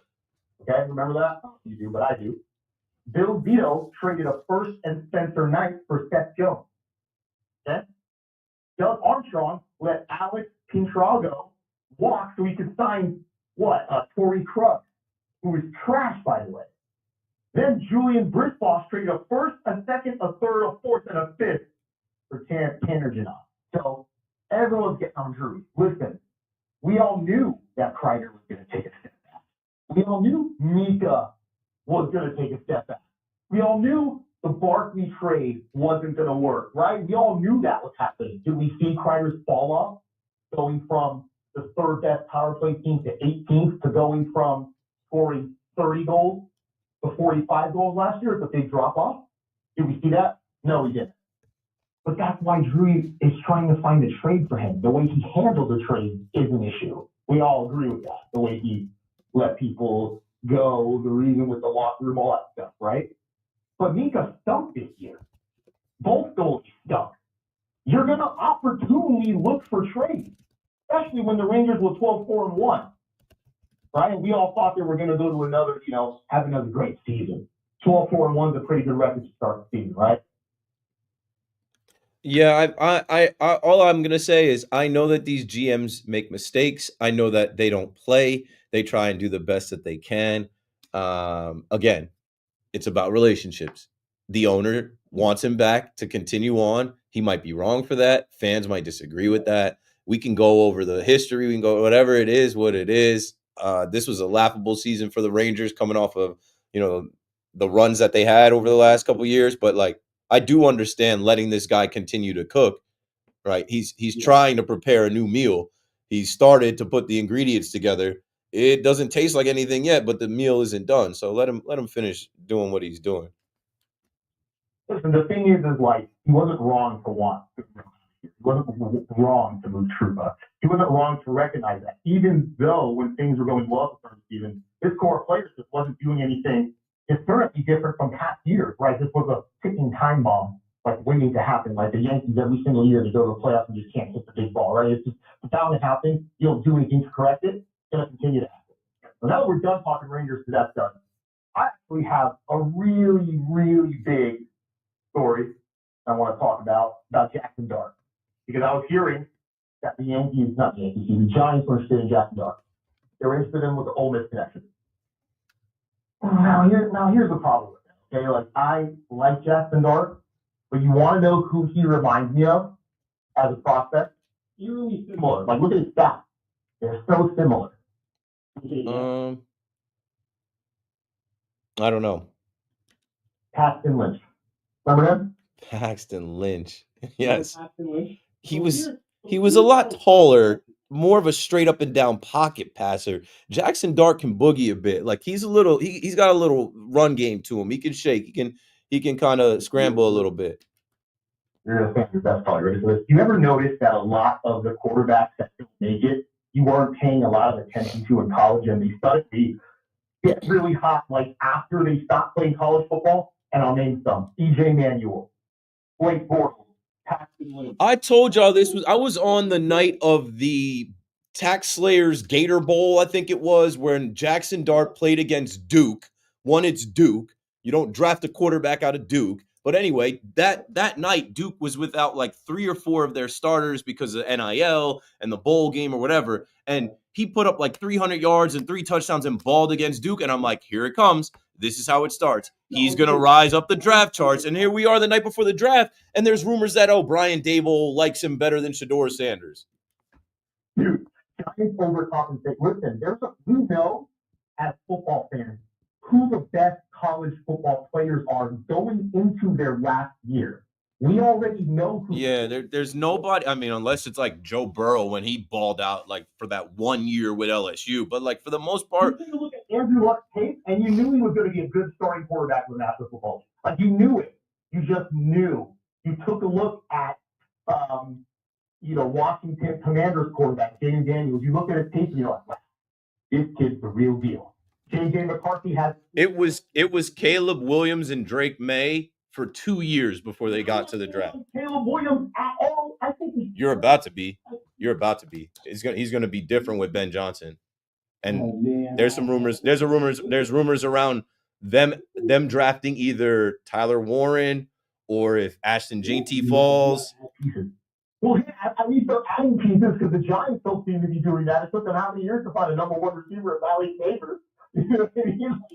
But the Giants are about to add pieces literally tomorrow. Thanks for the call, Mark. 888-808-1019.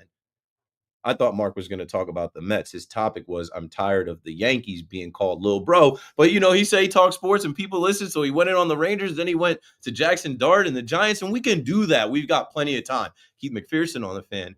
Approaching midnight. I'll say good morning on the other side. Don't go anywhere. I got 2 more hours. I promise it'll be lit.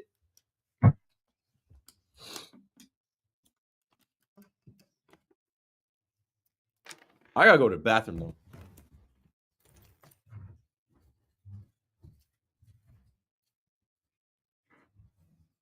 If you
All right.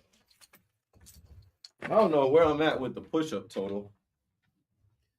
But let's get 25 more in. Let's get 25 push-ups in right here, right now. And then I'll get back to the chat, all right? 25. I got to tie my hair up so my hair don't touch the dirty ground. All right.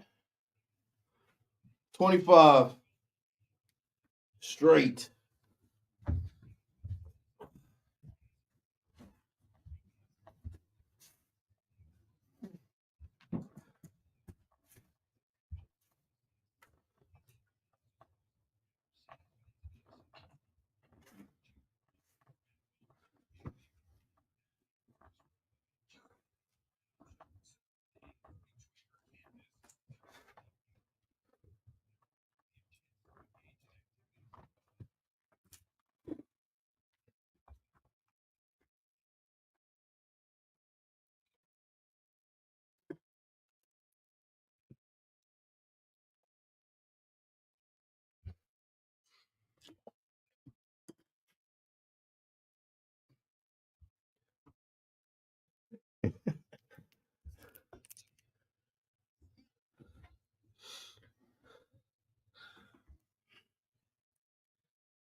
Yo, so we could probably run all 3 of those Abdul Carter clips, talking about which team he has the best feeling about.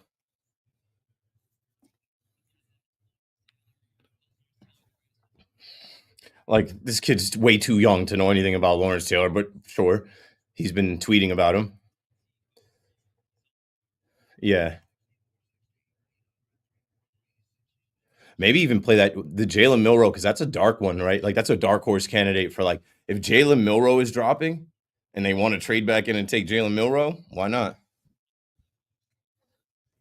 I like him as a goal line, short yardage package quarterback with what they have. Good evening. At midnight, I'm Gordon Damer. This Sports Flash is sponsored by Mercedes-Benz of Morrison. The longest current winning streak in baseball, best record in baseball, too. Hard to have a better April than the Mets are having. Finished off a sweep of the Phillies this afternoon at Citi Field. 4-3 in 10 innings. Pete Alonso tied it in the 10th on an RBI double. Came around to score on the game-winning RBI single by Starling Marte. So make it 7 straight wins for the Amazons.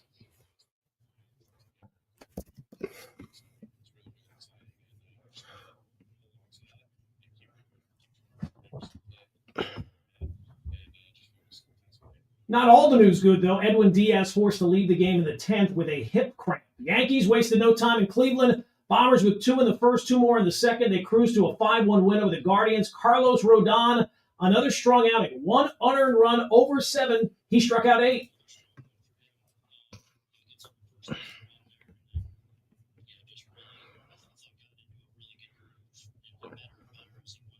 Aaron Judge, 2 more hits, now hitting .415 on the season.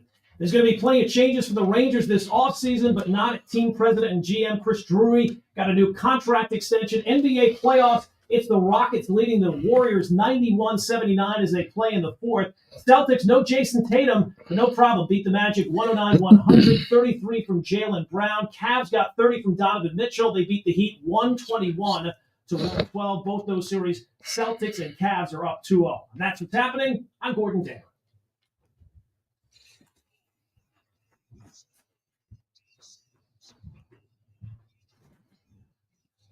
All right, here we go.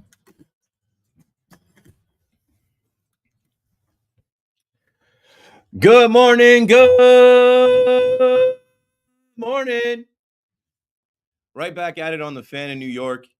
It's officially April 24th, so that means the NFL draft happens later on tonight, and the New York Knicks get back on the floor looking to take another game against the Detroit Pistons. This is Keith McPherson, your nighttime host, taking your calls at 888-808-1019. We've got plenty of time. I'm on till 2 a.m. Let's hammer the phones. I will mix in little things in between, whether it is audio clips, right?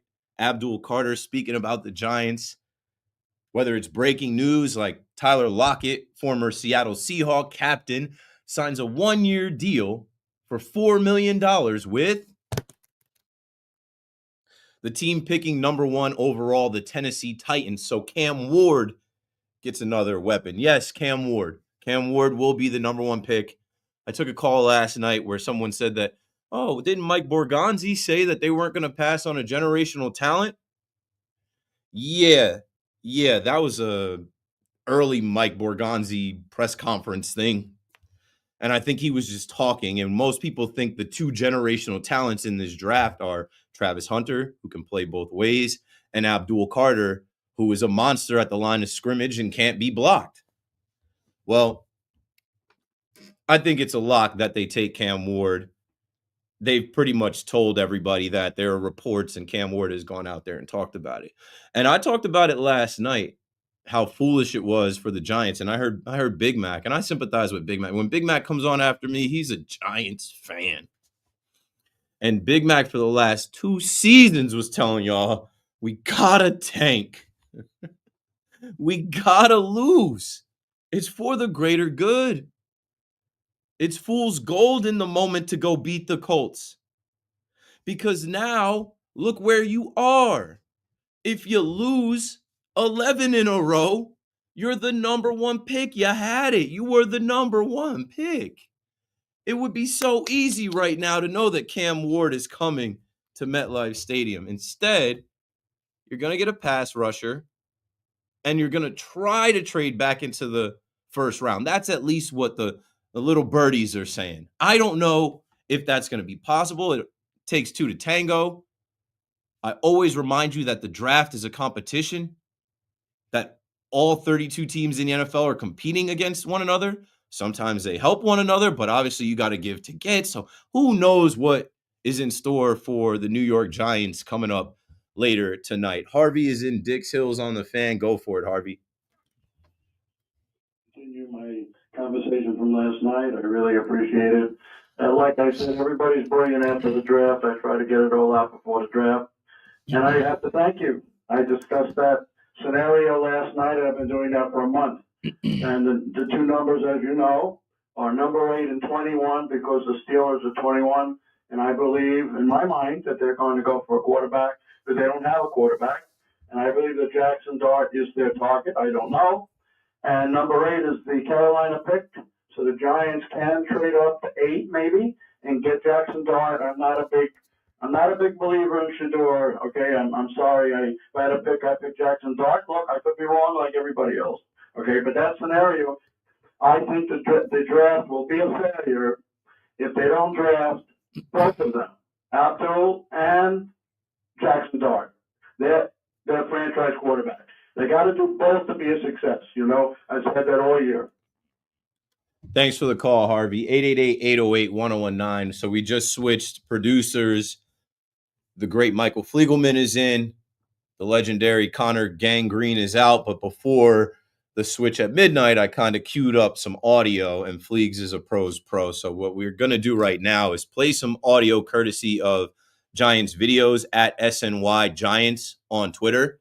Earlier in the show, I told you Abdul Carter was already out there in Green Bay. He was at the play football activation that they have with kids and giving back. And I said he's got the Louis Vuitton glasses on. He's got the swag. He's got all the chains on. Him and Malik Neighbors are going to hit it off.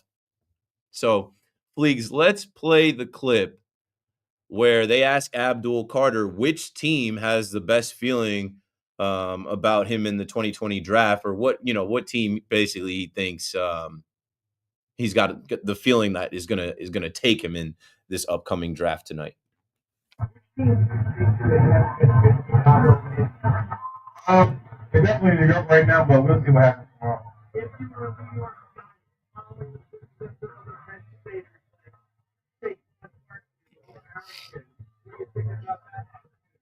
It'd be a blessing. I'll love to take advantage of that opportunity.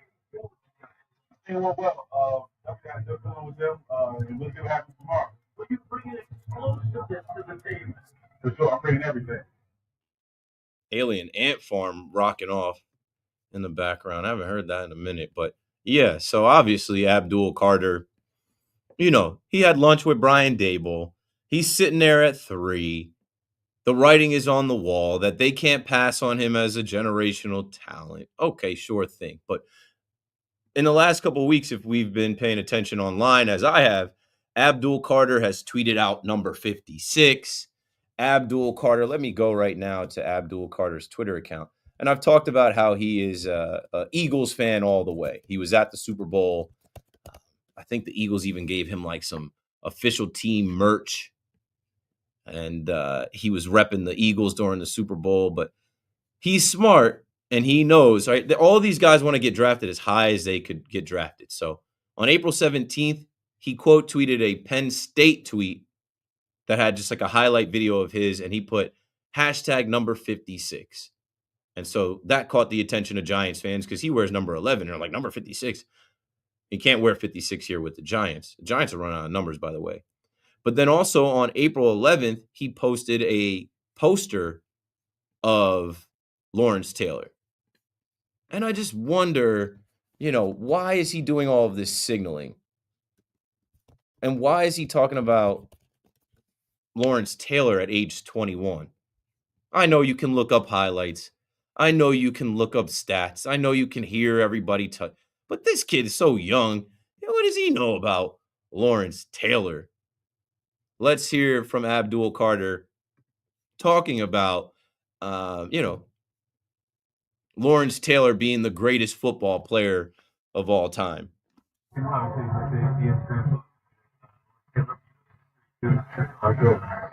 the greatest football player of all time. Somebody I look up to, somebody who inspired me. So it's me following in his footsteps. I would probably leave out the looking up to Lawrence Taylor because we know some other things about him off the field. But hey, I get it. It's virtue signaling. Giants, pick me, take me. And this is a kid out of Philly. This is a kid that's an Eagles fan. But I've talked about once these guys come in the NFL, the fandom's got to go out the window. And of course it does because somebody's going to pay you. They're going to put that jersey on you. So let's now hear Abdul Carter talking about being born and raised in the 215 and what his Philadelphia roots mean and what that's going to mean coming to a rival because we know there's a rivalry here. Saquon left New York, went to Philly, and he's dead to us. What about your Philly roots? And if you did play in New York, what would that be like? That'd be dope, but obviously, you know, once I go to New York, I'm all New York. I have to leave Philly behind, so we'll see. What does Philly mean to you? It means everything. It's where I come from, my roots. That's where my family's from, so it means a lot. Sound like Bruce Beck to me asking those questions. Shout out to Bruce. Let's get back to the phones before I play some more audio from Green Bay. I want to talk to Mike out on Long Island. Mike, you're on. What are you thinking? Hey, what up, Keith? I'm back again from last night. Appreciate it. I want to talk about the draft tomorrow with the Giants. Very important day for Schoen and the Bowl. One wrong move, I think the jobs are out. I think they're gone if they don't make a good move. I'm upset. I want us to take Travis because I'm upset he's going to go to a different team and he's going to be a generational player. But Abdul Carter is literally 2.0 Micah Parsons, and I don't want to miss out on that. Yeah, you missed on Micah Parsons the first time. That's what I'm saying. And I think we're going to take Abdul, and I think we're going to trade with Seattle at 17. I think Seattle's at 17. I think we're going to take Dart. Seattle's at 18, and what are you reading or what are you hearing about the connection with that at 18? I don't know. Connect the dots for me. On Instagram of Joshua's son posting something about Dart on his Instagram. Yeah, but why would Seattle move out of the 18th overall spot to give that? I don't know. I feel like they're going to trade draft picks because they just signed what's his name? Sam Darnold? Yeah, they just gave him the bag, and I think they're gonna trade with us. we'll probably just give them like later on picks for their pick at 18, and I think we're gonna take Dart there. Appreciate the call, Mike. My boy Mike said, Sean and DeBowl. Big night for Sean and DeBowl. Mike, you the man, but I'm pretty sure these Giants fans pronounce Joe Shane and Brian Dable. And I don't know about 18 overall. Like, I don't know at all. None of us know. I was talking about how I was reading a quote from Ryan Poles who says, he expects this to get crazy. It's one of those drafts where it's not going to go so chalk. There are teams with certain needs, but there's also a lot of these teams that have new head coaches and new general managers, and we don't know what to expect. We don't know what to predict. So that could make for a fun first night of the draft. Like I don't know what to expect at all. It might go chalk for number 1 and 2, Cam Ward, Travis Hunter, and 3, but then it could get crazy. And I don't know. Just yesterday we heard that the Browns and the Giants are fielding calls, but again, it takes 2 to tango. And I think you play a dangerous game when you start trading back and then the board starts to shift. Like, Mike just mentioned, they look at Abdul Carter as Micah Parsons 2.0. And we all know what happened with the Giants and Devontae Smith and the Eagles and Micah Parsons falling into the lap of the Dallas Cowboys and Devontae Smith not being there. And the Giants end up taking Kadarius Toney, young Joka. So can't let that happen twice. Can't pass on a generational pass rusher out of Penn State that wears number 11 again. 888-808-1019. We'll get to the Mets and Yankees calls. I see you guys. I got one more Giants draft conversation to start with Walter from Southold. Keith, I think everybody's forgetting the elephant in the room. The Giants, I want the Giants to take a defensive guy, one of these 2 studs. Giants history is all based on defense. In fact, the last 2 Super Bowls, in my opinion, were not won by Eli, but by the defense. And you get a building block, you get a potential Hall of Famer. Can we cue up the Jalen Milroe? They're not going to win more than 3, 4, 5 games. They're going to be, I don't know what the quarterback lineup is next year, but they're going to have a shot at quarterback next year. I don't care who they had this year. They're not going anywhere. Yeah, but we can't kick the can. Thanks for the call, Walter. We can't keep kicking the can down the road on this quarterback thing. The Giants win 3 games next year. The fans are going to be screaming to fire Sean and Dabble. You feel me? Like, they're going to be screaming to get those guys up out of here. And then I know everybody's looking at Archie Manning, and I read a quote from Archie Manning where he said, Texas is the place where he wants to be more than anywhere in the world, and it was worth the wait. And if he can play an extra year at Texas versus going to the draft, he's already rich. He's already famous. He's not in a rush to go to the NFL. Why not play out the rest of your college? I think Archie's coming out in 2 years. You need a quarterback, man. You need a young quarterback. Taking swings, and Shane talked about taking swings at the position. I guess you got a check swing that got you Jameis Winston, and a swinging bunt that got you Russell Wilson. Like, swing for the fences and get one of Shador Sanders or Jackson Dart, and not at 3. Like, I'm calling everybody. And I've been talking about it's about relationships. That's why a lot of people are pointing to number 8 overall. 8 overall is in front of New Orleans at 9. Who, they need a quarterback. Tankathon had them taking Shador Sanders just a day or 2 ago. But now they have Mason Graham falling to them. But I just don't think quarterbacks. I think quarterbacks are such a premium. Like, they're so important in this league. And like, did we know Patrick Mahomes was going to be Patrick Mahomes? No, Patrick Mahomes went 10th overall. They traded up to get him there. I don't see Shador and Jackson Dart falling. I don't even know if Jalen Milroe is going to fall, because there's a lot of hype around Milroe too in this modern day NFL with his size, his speed, his strength, and what Lamar Jackson has been. there are people looking at Jalen Milroe as a project that, like, he could help you immediately this season as a Taysom Hill type, as a short yardage, goal line, package guy, like the Steelers and Arthur Smith tried to do with Justin Fields. There's a school of thought where, okay, if Jackson Dart and Shador Sanders do get picked in the first 10, 15 picks, maybe the Giants can trade up and get Jalen Milroe. Jalen Milroe was also at the same place in Green Bay that Abdul Carter was. Here's what Jalen Milroe had to say about the thought of being drafted by the New York Giants. Welcome playing in New York. No doubt about it. What were your experience like dealing with them? Yeah, honestly, it's been fun to get to build a relationship with them. This is a team that I spent a lot of time with, communicated with, and learning their system, being able to see their plays, seeing how they run it. It's been great. And so, and then also his background, Coach Dayball, his background in Alabama. So we all share memories of Coach Saban and other Alabama memories. So it's pretty cool. Alabama connection, roll tide. Dable and Jalen Milroe, and everybody talks about this football mind that he has. And my football mind, I've been connecting Jalen Milroe to the Giants for a while. At first I was joking, but like then it was the thought of, okay, if they get Aaron Rodgers can't run. Draft Jalen Milroe and have packages for him to come and spell Aaron Rodgers and run the ball. Brian Dable likes a quarterback that can run the ball.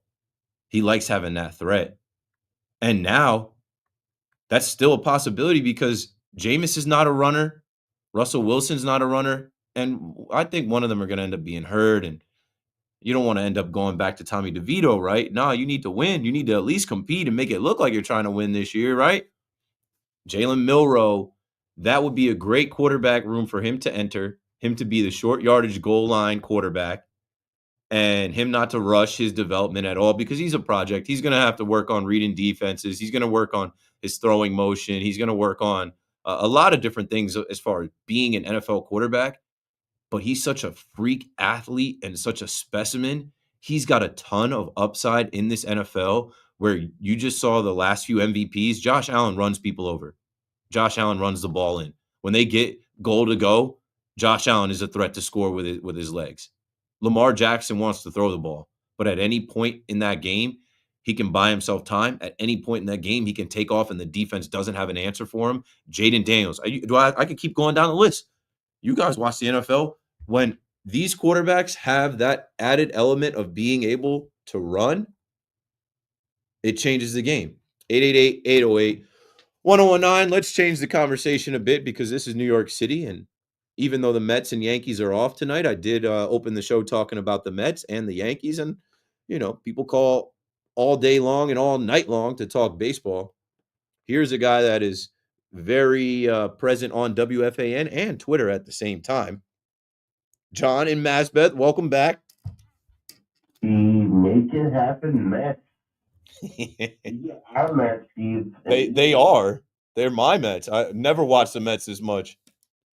I've been trolling the Mets on Twitter all season long. And last week, I called into the evening show with Evan and Tiki. And I, did some trolling. And, Evan came out and said, hey, you heard a bunch of Yankee fans are going to be at Citi Field to boo Juan Soto. And, I was out there at Citi Field. I posted a video of me out there at Citi Field saying what's up to Juan Soto. And since then, 7-0 at home. You didn't go to the game and boo him, though, but I don't want to give myself credit, but since you posted that video, they've been protecting home field. Am I the new Grimace? Am I the Mr. Luxon? Am I the new Grimace? Then, the second time ever for a perfect homestand? I don't know, man. This might be the season where I might be rooting for the Mets. LFGM, baby. Thanks for the call, John. 808-1019. John lives not too far from Citi Field. I know he gets dragged on Twitter by Mets fans, but it's all fun and games. It's all back and forth, right? I just saw Tommy post something about and this is it's funny, but this is we got to go back to our corner some, and we got to get off the things that go on in the ballpark are things that have always gone on, and they don't matter. So just this week I hear about a roll call being attempted in Citi Field, and supposedly I don't know, section 126, and I don't know the sections of Citi Field at all, but supposedly a roll call was attempted. That's little brother energy if you're trying to take a Yankee tradition and bring it to Queens and do a roll call. But I did joke last week that, hey, maybe Juan Soto needs a good roll call to get going. And yeah, so Tommy tweeted out, I guess there were some fans, and it's New York. I was saying this before the season even started about fans booing. You can't control fans. They're going to boo. You can't police fans. And Yankee fans being in the building, there are some Yankee fans that just live closer to Citi Field, and they're allowed to go. I would never go there and wear a Yankee jersey unless the Yankees were playing. And I've been there, and the Yankees were playing, and the Yankees were playing Tampa. Those are the only times I went there. But, there's a tweet where Don Cena says a group of Yankee fans came to Citi Field with the sole purpose of chanting F. Juan Soto anytime they got the chance. Security wasn't having their antics. Personally, I'd be focused on winning a game in Cleveland, which the Yankees did. And then the guy goes on to say, I can't blame them for coming to watch winning baseball. I can't blame them either. The Yankees are on the road. You want to go watch baseball? There's more Yankee fans in there watching the team with no Yankee logos on them, undeclared, than you realize. But Tommy quote tweets it and says, Yankee fans at Citi Field while their team is playing at the same time in Cleveland. Another example of the 7 stages of Soto grief. Little brother down real bad. You can't, all Yankee fans are not the same. I know I went on a rant about how there's no one voice of Yankee fans because there's too many Yankee fans. The greatest rivalry in baseball is Yankee fans versus other Yankee fans, and fighting and bickering amongst the fan base about little things from a beard policy to names on the back of the jersey. Some of the fans think roll call is the most amazing thing ever. Some think it's cringe. But all this stuff is so immature. Like I said, the trolling that I have done, it's really to pass the time till we get back to America's pastime. Now that we have actual games to talk about, if you go back and listen to my open tonight, I didn't even talk about the X's and O's, the Jimmies and the Joes. I talked about the vibe and the energy and how the fans are coming out to Citi Field, and that's good, right? You have an owner that is doing everything to make you want to go to the ballpark. The weather is nice. The tickets are affordable, available. Well, I can't speak for everybody, but I heard someone call into Evan and Tiki and say they had a buy one, get one offer.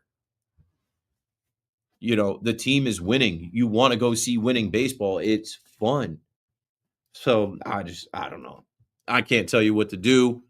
I'm going to do what I got to do. And as long as the Mets are winning and the team is good, I'm going to speak about the truth, right? They're playing good baseball. They have the best record in baseball. They're protecting home field. They're getting it done. They're fighting, never say die, the make it happen Mets. I don't need to fill time with the trolling stuff and the little brother stuff. We could talk about the actual games now, the Yankees as well, right? The Yankees are in first place too. All of this is good for business. The New York economy is going to make $990 million off of the Mets and Yankees this year, being good, attracting fans, attracting people from outside of New York City to come see rival teams. So we're just another day closer to the Subway Series. And then when we actually have Mets versus Yankees, we can go at it. But for now, we should be focused on the day off and the Mets going down to Washington, D.C. to play a 4-game set against the Nationals, and the Yankees coming back home, which I guarantee you this.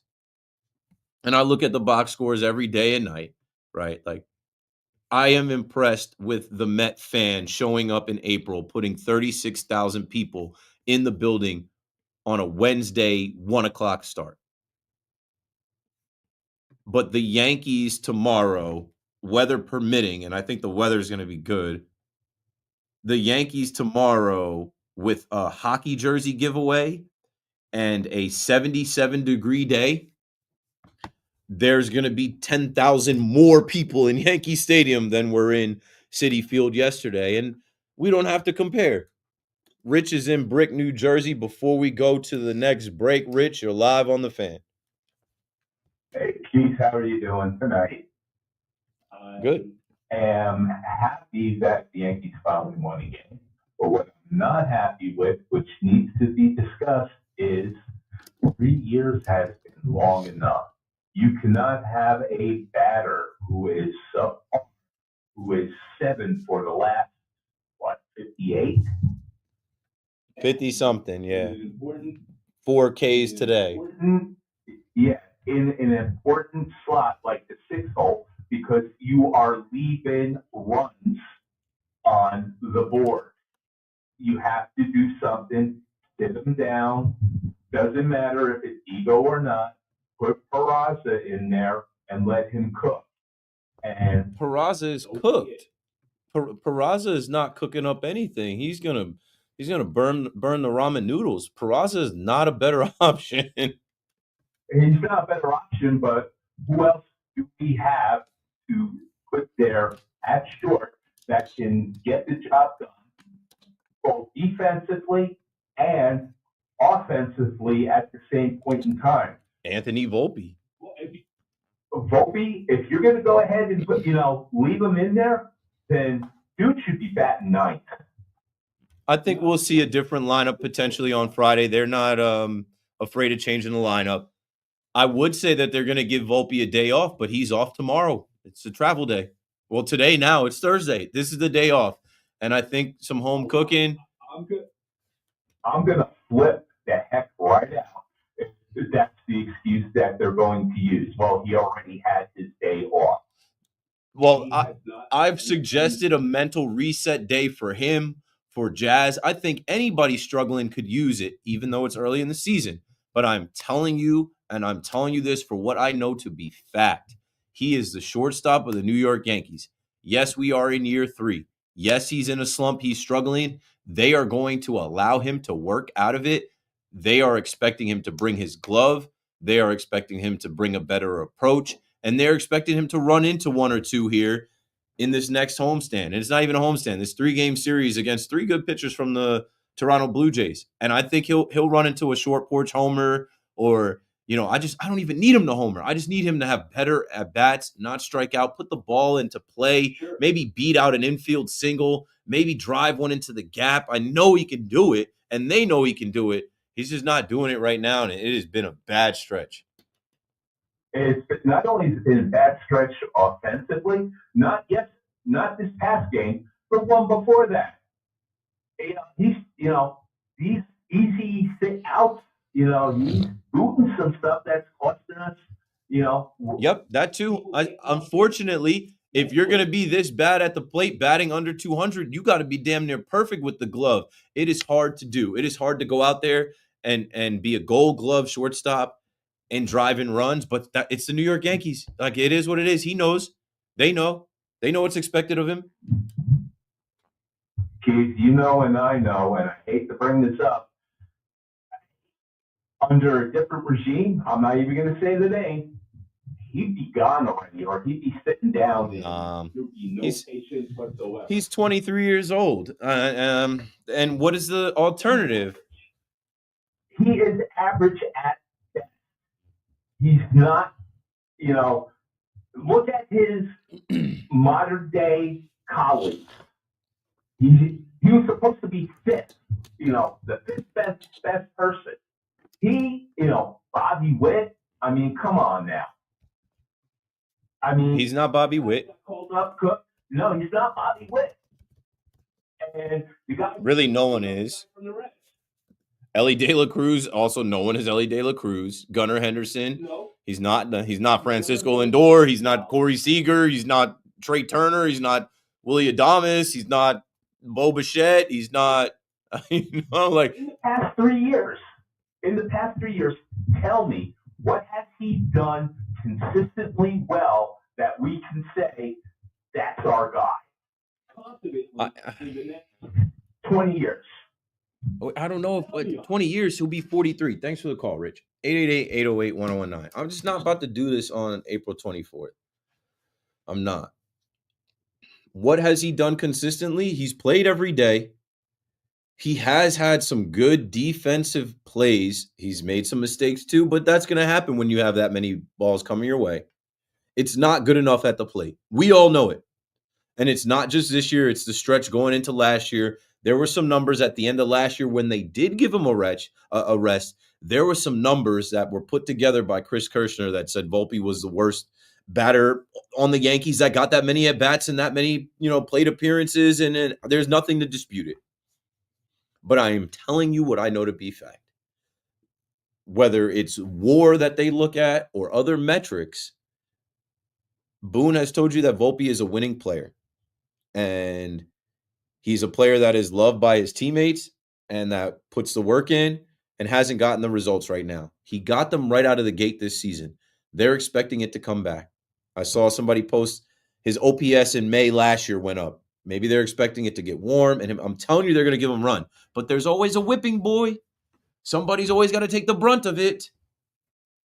You guys are ready to quit on Volpe, and I understand. Have at it. But I'm letting you know they're not quitting on him.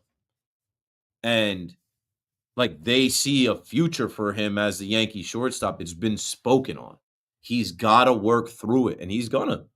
And I wouldn't compare him to Bobby Witt or Gunnar Henderson or any of the shortstops that I named in baseball. They don't need him to be with Aaron Judge and Ben Rice and Paul Goldschmidt. Another guy that you guys are ready to quit on, Jason Dominguez.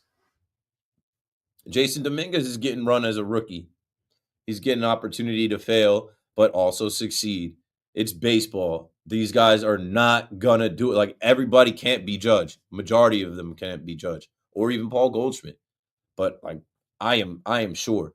I'd be fine with them giving him a rest, but let's talk through it quickly here before we break. 888-808-1019. You take Volpe out, they are not DFAing him or not option. They're not sending him down. You know what I'm saying? That's not an option because they could have done that his rookie year. They could have done it last year, and they didn't.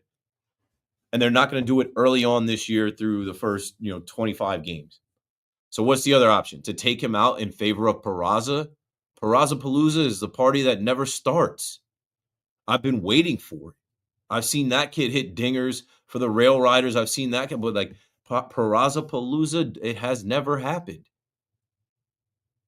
What are you going to put Cabrera at short? Yeah, right. He's struggling at third a little bit. So if you give him an off day as a rest day, I understand to put Peraza in there for a day, but they're not going to do it now. The season just started. He's young.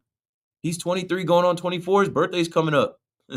I just think everybody needs a whipping boy. The Yankees are winning, and he has the toughest job, one of the toughest jobs in sports, to be the shortstop of the New York Yankees. The same way the closer spot is tough because you guys want to compare every shortstop to Jeter, every closer to Mariano. They're not going to be that. He's got to be solid with the glove, and he's made some spectacular plays. He's let the ball bounce off him, skip off him, not made the throws as well. He's got to be better. And I'm sure that's what they're telling him. And I'm sure the number one person that is upset about it, as I heard him yell an F-bomb after he struck out for the third time today, the number one person that wants to fix it and change it and work on it is him. So he's going to have the opportunity to do that in front of you at Yankee Stadium. I'll see you there Friday and Saturday. And I don't know, maybe I'll put a bet on him to homer because he's probably going to be plus 800 to homer. Keep McPherson on the fan. Dial 888-808-1019. We're still talking about the Yankees, of course. I see some Mets fans want to get involved. Please do. Please do. And the draft happens in hours. So we'll continue to talk about that. And by the end of the night, we'll start to talk about the Knicks and try and get these Knicks fans pumped up for Game 3 in Detroit. You're listening to The Fan. We'll be right back after this.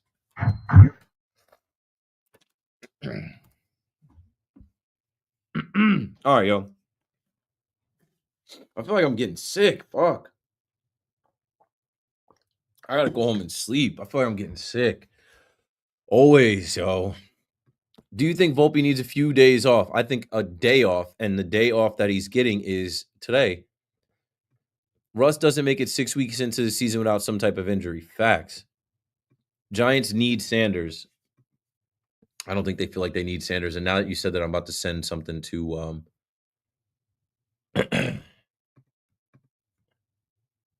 where is it? Fuck.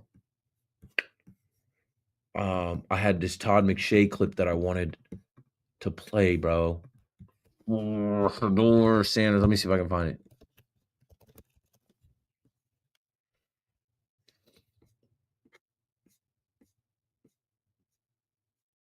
I don't know if I can find it now. Deion Sanders, Shedeur Sanders. There was a Todd McShay clip that I wanted to play.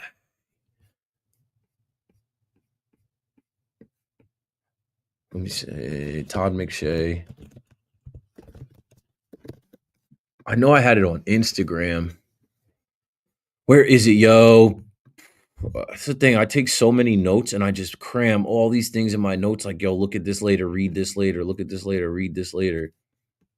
And then I cannot find it later. Because then I have too many things in my notes.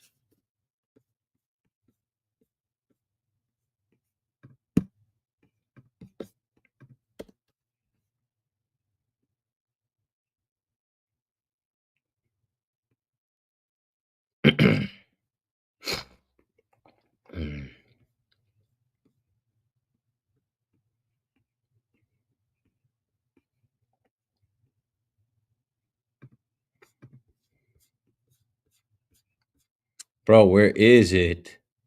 I want to play that audio on here. Okay, Todd McShay on Instagram. Found it.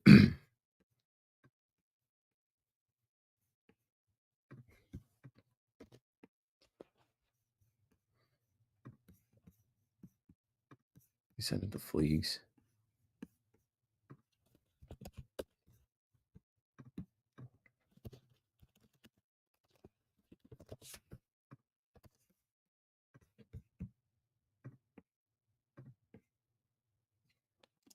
Are you able to play stuff from Instagram or do you have to record it to be able to play it? You got to record it? Don't worry about it. I'm about to try and find it on Twitter. Like Todd McShay puts out all his stuff on his Instagram, but then he does not have a person to post it on Twitter.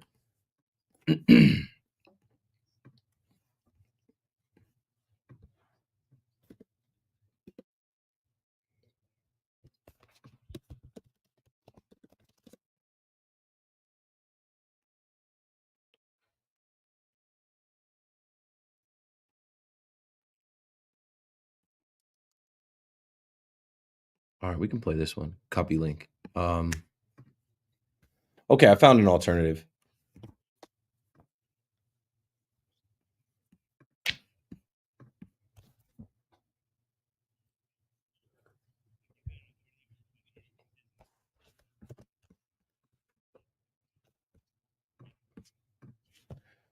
I just replied to the email with one from Twitter. It's him saying that the Giants are not going to draft Shedeur Sanders. Shedeur Sanders is not going to be a Giant. Yeah, we got time.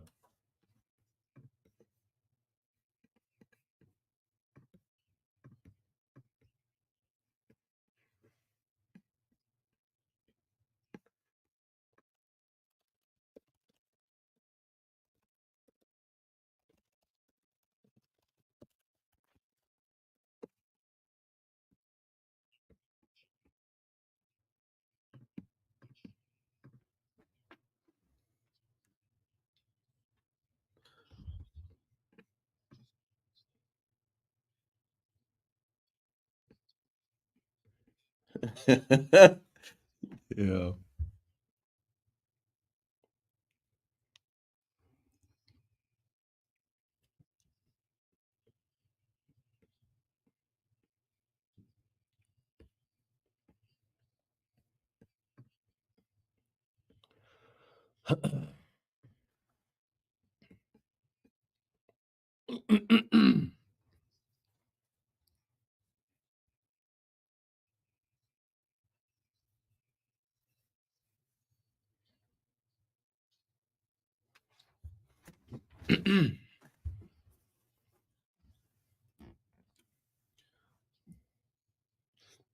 And I'm back. Told you I was coming back. right back after this, or we play some sounds, and I don't leave. I'm streaming live. They watch me during the break the whole time. I didn't leave. I've taken one bathroom break. I didn't bring anything to eat. I am starving. I go home and eat. And then I always have the issue, like, it's not good to eat right before bed, but I got a fast metabolism. It's still not good to eat before bed because then you're going to sleep, you're shutting down, you're digesting food, whatever. I'm really working on being jacked. Shout out to Dr. Bill. I know he's not listening. I went to my chiropractor today and he's giving me an adjustment. He's like, "You got jacked." And I'm like, "Yeah, my wife would never say that. My wife would never say it. But Dr. Bill, you notice, he's like, "You got the V in your back. I see your arm." I'm like, I've been in the gym.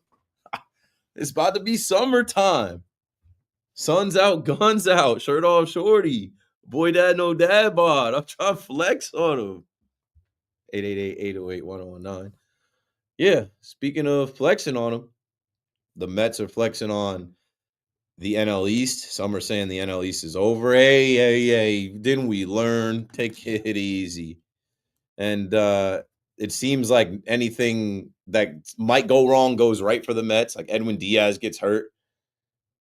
Rob Thompson was out there pissed off. His ass was chapped. Max Kranick does enough. And even though he was on short rest, whatever, they're at the end of the bullpen. I was talking about the Yankees and their stretch of games.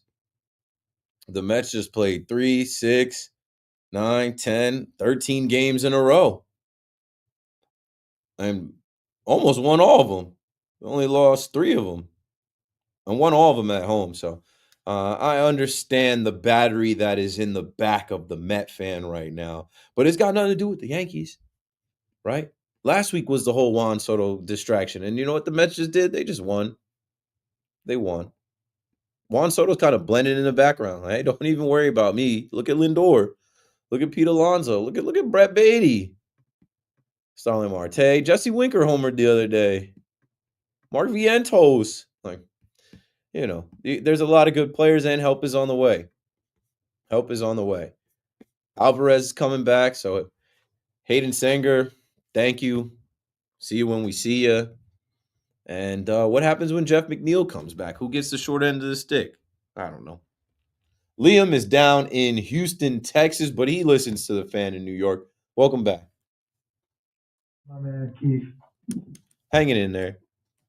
Well, today's my birthday, so I guess it's a good. Happy birthday to you. What a day. What a day. You get the NFL draft, and I don't know if you watch the Knicks, but even if you don't, NBA playoffs and Stanley Cup playoffs. And good birthday. And you're a Taurus. My cousin Malik's birthday is today, a week before mine. Good stuff. Happy birthday, man. Happy birthday, Malik. So let me get right into it. First, let's go back. What a win today. Being down an extra and coming back to win it. I'm really proud of this team, the way they're fighting. I'm not drinking the crazy Kool-Aid that you're talking about, where people are saying the East, the NL East is over. I think that these wins against the Braves and the Phillies will help them down the stretch. Fighting for the division, even though now they have a really big lead, but it's a long season. You mentioned Jeff McNeil. How do you make sure he doesn't come back? Because honestly, I don't want to. I don't want to see him in that uniform again. It's probably not going to happen. But I don't see how adding him does any good. What? I can tell you how he's going to do some good. He can play multiple positions, and he's a batting champ. And I know that seems like a far in the rear view, but if you put that bat in this lineup, that's another potential plus. He's a veteran. They already paid him. He's a part of this group. He's got friends that he came up with here. I think they waste no time putting him back in. I think that Jeff McNeil probably goes right in and starts at second base. And maybe it's a personal thing, but I think with what they got going right now, I think I don't want to see him around. But I think the Knicks are playing. The Knicks are playing tonight, and I'm concerned. It's not that this team doesn't have the talent. It's not that this team doesn't know how to play ball. They definitely know how to ball, and they it was just so frustrating the other night when they had it. I felt like the Knicks came back and tied the game, and I thought they were going. Unfortunately, Mikal Bridges missed that shot. But that's basketball. My issue is with the coach. You got Carl Anthony Towns on that team, right? And like the thing about Tibbs is that we all know he really grinds his player hard. Sorry, when you have a Jalen Brunson and you have a guy of a talent and a stature of Cat, you really need to use both of them. That's just like basics. And like when I heard on the fan the other day, a caller mentioned that the Knicks weren't in the bonus for most of the fourth quarter. At that point, you just gotta just put it in the paint. Like, what's going on here with a coach? You need a dog. You need a guy that wants to get in the paint and get active and is confident that he can get a bucket there. These guys seem like they want to be on the outside and shoot. The only one that's really trying to get in the paint and get a lay is Brunson. They gotta want it. I don't know. I think we keep talking about this as if like Karl Anthony Towns was clapping his hands, demanding the ball. He wasn't. I bet you see that type of energy from him now, though. Listen, if you're the coach, you draw plays whether they want to do it or don't want to do it. Like we say, I agree and I disagree. Like maybe he could have called timeout and drew up a play. Everybody talks about how he's a defensive-minded coach. I think he kind of looks to these guys to be like, you guys know what to do. It's not like he's got to draw up an annexation of Puerto Rico. Like I don't know. He's got Jalen Brunson. He's got Karl Anthony Towns, 2 starters from the All-Star game. He's got Mikal Bridges. He's got OJ. These guys know what to do. Set some screens, pick and roll, something like. And not for nothing, they had open looks. They had like Mikal Bridges had open looks. So it's like you didn't have to draw that up. They didn't execute. I just feel like, again, that given the situation, they got to do something more down low. And it was just so frustrating that they lost that game, considering it was, they weren't hitting the three. The Pistons weren't hitting on the threes. And it just, and to be, in the bonus for that early in the fourth quarter and not taking advantage of that, I can't get my head around that. And I guess nitpicking here, but I just want to get your thoughts on this. Like, Campaign had a great game, obviously in game 1. I thought maybe, we all know about playoffs. It's all about going with who's hot. I thought maybe Tibbs could have gave him more time in the last game. Probably coming back. It's a series, different looks, night to night. See what works. It worked in game 1. I feel like they didn't want to go back to the well because it was too predictable. But maybe in game 3. And with that, just let's go Devils. Yeah, let's go win a game. Thanks for the call, Liam out in Houston. Win the first game. I would love to go to the game Friday, but I'm going to Yankee game. And then the game Sunday, I'm going to Somerset Patriots game. And then I'll be here with a little Sunday sauce on the fan after. I won't be able to make it to the Devils playoff games, but I just know that like, as much as everyone got to see Carolina and how loud it is down there in Raleigh, like Devils have such a strong fan base in that building. Like they're going to rock that building. They're going to support this team. They're going to be turned up. So I am looking forward to seeing how that looks for the national television audience Friday and Sunday over at The Rock, the Prudential Center. 888-808-1019. Let me take another call here. I'm queuing up some audio from Knicks head coach Tom Thibodeau, so you can hear him talk about some of the things that I was talking about as we get closer to game 3.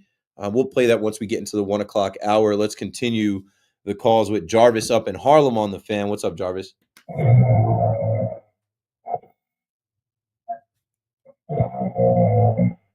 Darth Vader. Darth Vader. Luke Weaver, Luke Skyweaver. Abdul Carter actually has the nickname Darth Vader. Jarvis, I appreciate you, bro, because I know you just legit fell asleep. It's almost 1 a.m, Wednesday into Thursday. Jarvis calls, and he's been holding for a while, and I've talked to Jarvis. Jarvis usually calls and he'll say something about the Jets. Here he was going to talk about the Mets fans, talking smack about the Yankees, but you know what? I got that tone. I got that voice. Put you right to sleep. You go on Facebook, they say unlistenable. That Keith McPherson, Check his ratings. No one's listening. No one listens to this show. They go to bed.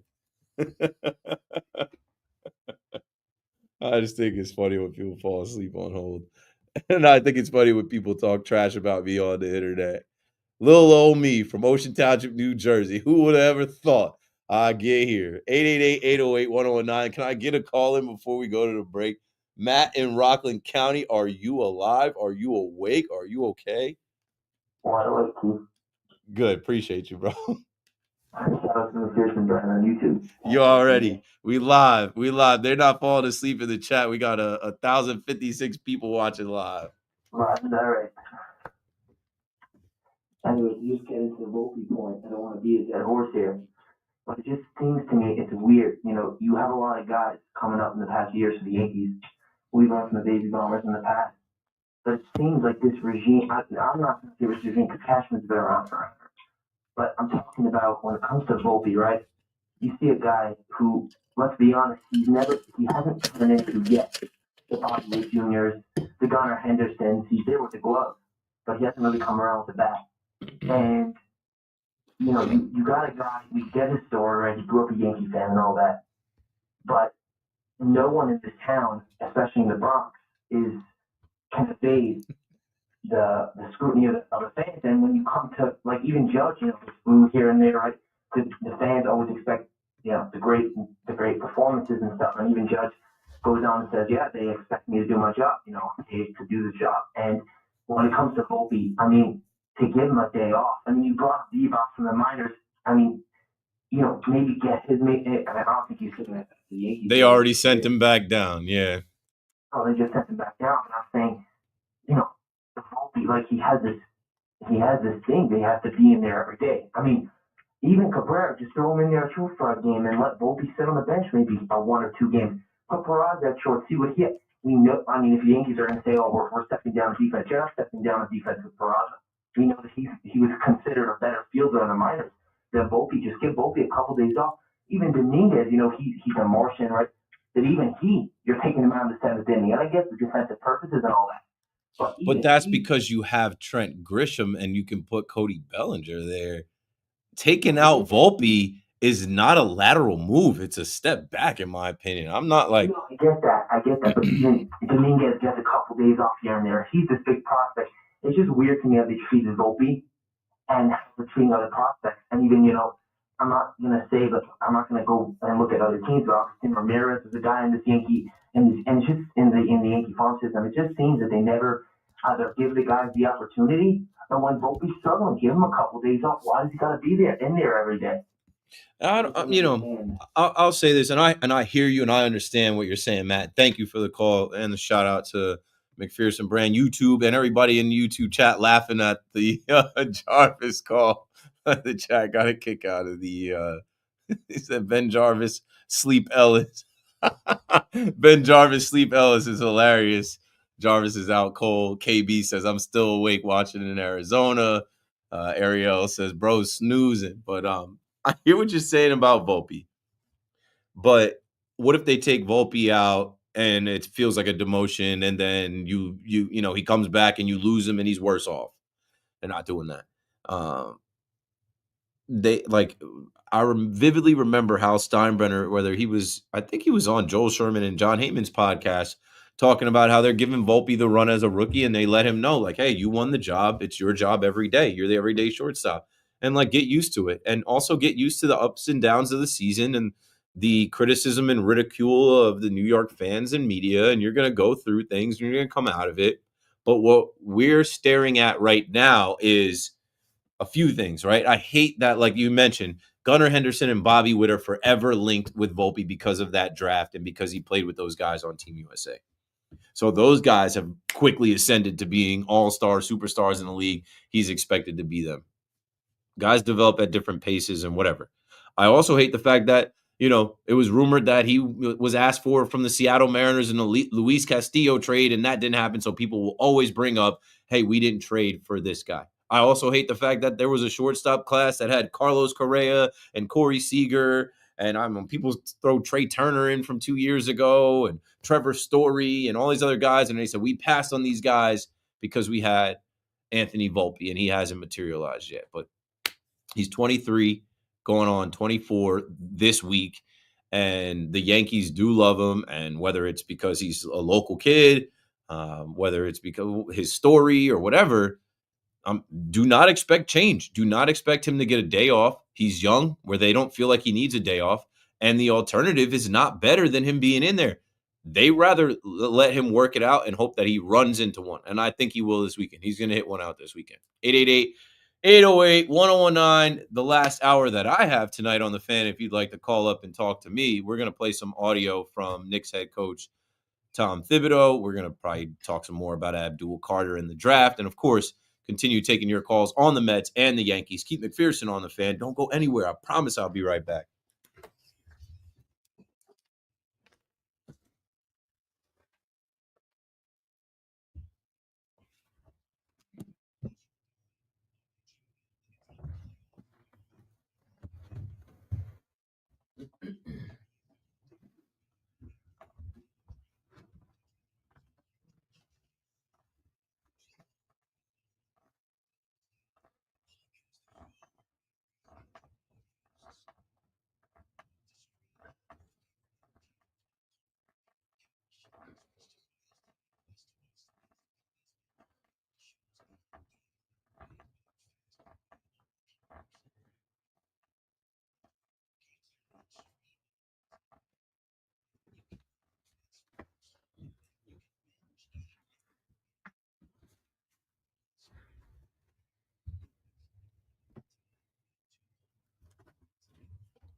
The Giants cannot afford to screw this up.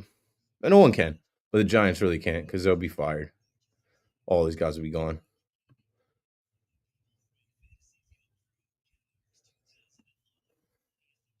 Bourbon Legend, good to see you. You already got comment of the year.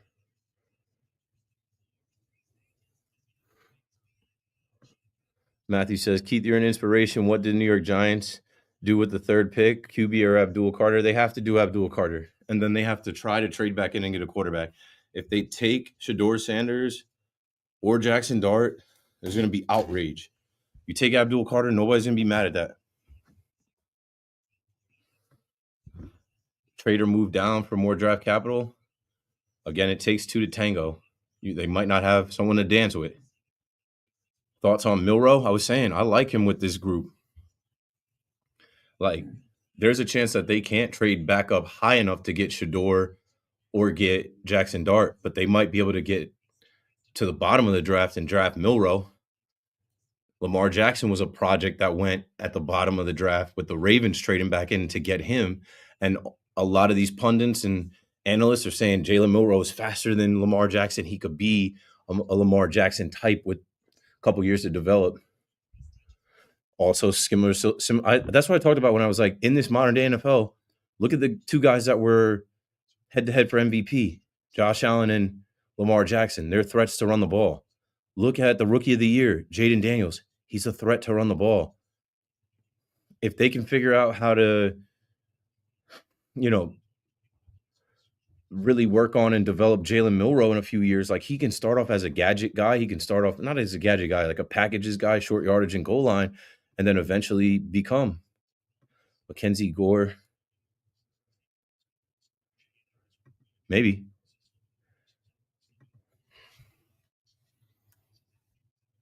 I'll honestly say, bro, since I've been doing this, and shout out to Gabe, because I know Gabe was rocking with me earlier.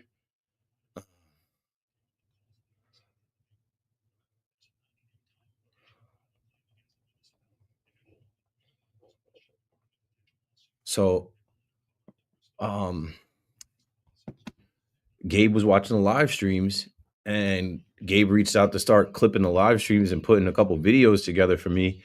And I've put them on my YouTube shorts, my TikTok, my Twitter, my Instagram, and it has, increased my views and my following and all that. So, in this digital age, you got to be on video and you got to go live. It's the way. The radio is amazing. It is intimate. It is never going away because of the dynamic that it presents for people at home, in their cars, people in the gym, people at work. But what I literally had the eureka moment going into this year about, this is my 4th year on the fan. I'm like, I'm on at night. A lot of people are home and they're done working and they're done with school. If you give them the option to watch and listen, how many of them will watch and listen? A good amount so far. And my analytics and my numbers tell me it's thousands. So, just something. Bro ditched the Nets, shake my head, thought this was Talking Nets. So this page started off as Talking Nets, but there ain't nothing to talk about. Bro ditched the Nets. Like, I built my YouTube channel doing the Nets podcast 2019, 2020, 21. People rather me talk about myself and talk about all sports. It wasn't making any money talking about the Nets the last 2 years.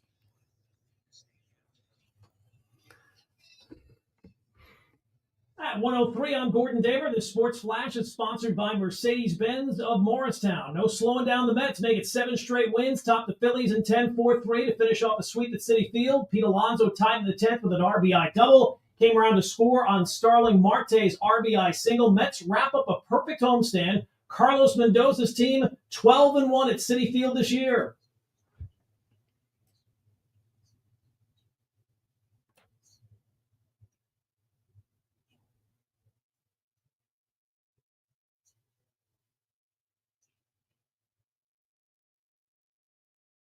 "1970, last time the Yankees were swept in a 3-game series in Cleveland. Carlos Rodon helped keep it that way. Yankees salvaged the finale of their set against the Guardians 5-1. Aaron Judge got the Yanks on the board in the first with an RBI triple. Paul Goldschmidt, 3 hits, a couple of ribbies, and Rodon took it from there. Struck out 8 over 7 innings, allowed just 1 unearned run.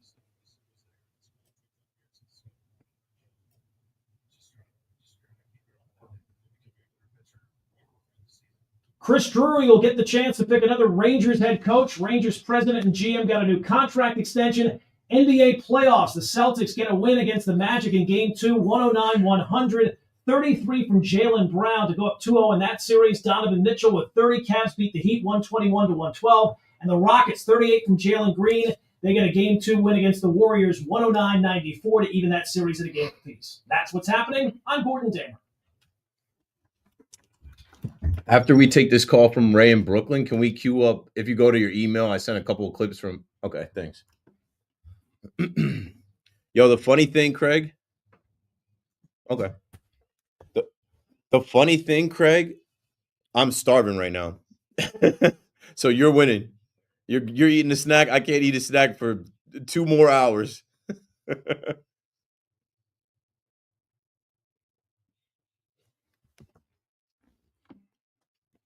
Ladies and gentlemen, boys and girls, inside the 1 a.m. hour on the Fan in New York, Keith McPherson, your nighttime host.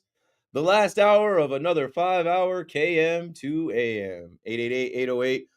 888-808-1019. I'm not wasting any time because this time's going to burn on me, and then it's going to be like, dun, dun, dun, dun, dun, dun. I'm going to be trying to get words in and get out of here. Ray in Brooklyn, back on the Fan. Where you been, Ray? Yo, what's up, my brother? Yankees royalty, man. I took a little hiatus because, like I told Al, Centrone, who I hadn't spoken to for a while either. Unfortunately, like real life happens and tragedy did strike, my family and my friends. So I had to deal Sorry with to hear real about life that. stuff. Understood. I appreciate you, my brother. And you know what? I've been listening though, and especially yesterday, and Keith, I know that you don't need my help, but let me help you out with these Mets fans here, bro. Because you know what? I've been gone for a little minute. I've been dealing with real life, but I'm back with some vigor right now, man. So listen, as far as these clown Mets organization and their fans, bro, and the fact that they don't like you being a Yankees fan on the radio, even though you're more fair and objective than any Met announcer on this station. And I'm saying that, and that's 1,000%, bro. So and look, these guys, the Mets, right? We had to hear it all season long. We didn't do anything. The Yankees didn't do anything. We didn't win the World Series. We lost to the Dodgers. Yet these bums, these clowns, Keith, they're celebrating 2 World Series losing teams, bro. After they gave it to us all season about losing the World Series and how we accomplished nothing, and not only that, they're celebrating the World Series loss in 2000 to the Chiefs. On opening day, they put the band back together. They had them throwing the first pitch. They were celebrating the pennant though, the NL pennant. Yeah, I know that. I know pennant, like I guess it matters for them, but for little brothers, you know. But there is no banner in Yankee Stadium for the American League pennant that we just won, and I can guarantee you in 5 years, 10 years, 15 years, 20 years from now, Alex Verdugo and Anthony Rizzo and Juan Soto will not be invited back to Yankee Stadium to celebrate. My G, you could not be more right. And let me say this about Juan Soto, right? Because I'm one of the guys that Alton Tone always acknowledges. I never wanted him back, you know. So, and I'm not even going to go into the reasons why. But so with the coaching word doesn't fit with me, and I hate that word. It's a new word that Mets fans, you know, these illiterate fans actually heard this whole season. But Juan Soto has been coping with the loss of pinstripe, with the loss of having, you know, his big brother Aaron Judge batting behind him. He can't get out. You know how they say we always bring it up? No, we respond to them. You know what I'm saying? He can't get our you know what and Aaron Judge's you know what voice out of his mouth. And, you know, when everyone say he listens to Yankees and Mets fans and some of the hosts on here push back, obviously there's some truth to it because he just can't shut up about the pinstripe that Aaron Judge and Big Brother. So, Keith, I got your back all the time, bro. The last time we spoke, bro, it was about, you know, one of the best Boricua human beings on planet Earth and ball players of all time, Bernie Williams, man. So we share that love. We share the Yankees love. And I appreciate you on these airways. Keep doing your thing. Don't listen to those clowns, bro. Just do you, bro. Appreciate you, Ray. I don't listen to them. I let them know that I see them. Listen, like, I read everything online. Like I said, I get a kick out of it. A lot of times I go back and forth with people and I regret going back and forth. I'm like, why did I stoop to their level? Because like I'm a regular guy. Not long ago, that's the level I was on. I was just in the comments, replying, going back and forth. Nobody knew any different. But now when I see a whole comment section about me, I'm like, I gotta jump in. But it doesn't stop me. It doesn't do anything. It doesn't break my stride. It doesn't have me coming in here like second guessing my open, like, man, should I not talk about the Mets? No. I'm doing what the job requires. It's New York. It's New York sports. Somebody listening has no idea who I am. Somebody listening doesn't ever go on Facebook, Twitter, Instagram, Reddit, TikTok, YouTube. They're just enjoying the radio show. You know, there are people that just enjoy my radio show. They don't look at my internet stuff at all. None of that matters. I like the way the guy takes calls. I like the way the guy talks sports. So I appreciate the hate. There's a thin line between love and hate. And I know there's some Mets fans out there that like they hate me, but they wish I was a Met fan. They're like, I wish he was going this hard. The way he goes for the Yankees and the pinstripes and the bleacher creatures and the Bronx. Like, I wish we had a guy like that. You know, but this dynamic is amazing. It doesn't exist like this. Like, you know, the Mets about to go down to DC. There's no rivalry like this between the Orioles and the Nationals. I've been to Chicago a bunch. There is a little crosstown cup and a crosstown rivalry between the Cubs and the White Sox, but not really. It's the Cubs, like, by a lot. And you know, where else? LA? It's not even close. Like, Juan Soto goes from the Yankees to the Mets, and it has been World War III. Shohei Ohtani goes from the Dodgers or from the Angels to the Dodgers, and the Angels fans wave, bye, Shohei, have a great time. We'll see you at Dodgers Stadium. Meanwhile, we cannot wait for the Subway Series so we can boo this man. F. Juan Soto. It's going to be loud. And there's nothing anyone can do to stop it. And it's great because it's harmless. It's all entertainment. It's fun. It's sports. It's banner. It's back and forth. And you know what? There's one team that everybody comes together. Not me, but there's one team that, like, you know, Subway Series last year, I left early because I had to get out of there and drive all the way back to the fan. That's another thing, too. I'm like, I hate driving all the way to Queens, even though it is like the same time. It's just a different route. all the way to Queens and then driving all the way back to the Fan after a Subway Series game. But I remember leaving, and the Mikal Bridges trade dropped. I remember sitting in my car out here at WFAN and getting the alert and being like, oh, fleeced them. But then I hear that there were chants of let's go Knicks at Citi Field after the Mets smacked the Yankees. Yankee fans and Mets fans celebrating the Mikal Bridges trade came together and chanted, let's go Knicks. Well, they better go. They better go tonight in Detroit for Game 3.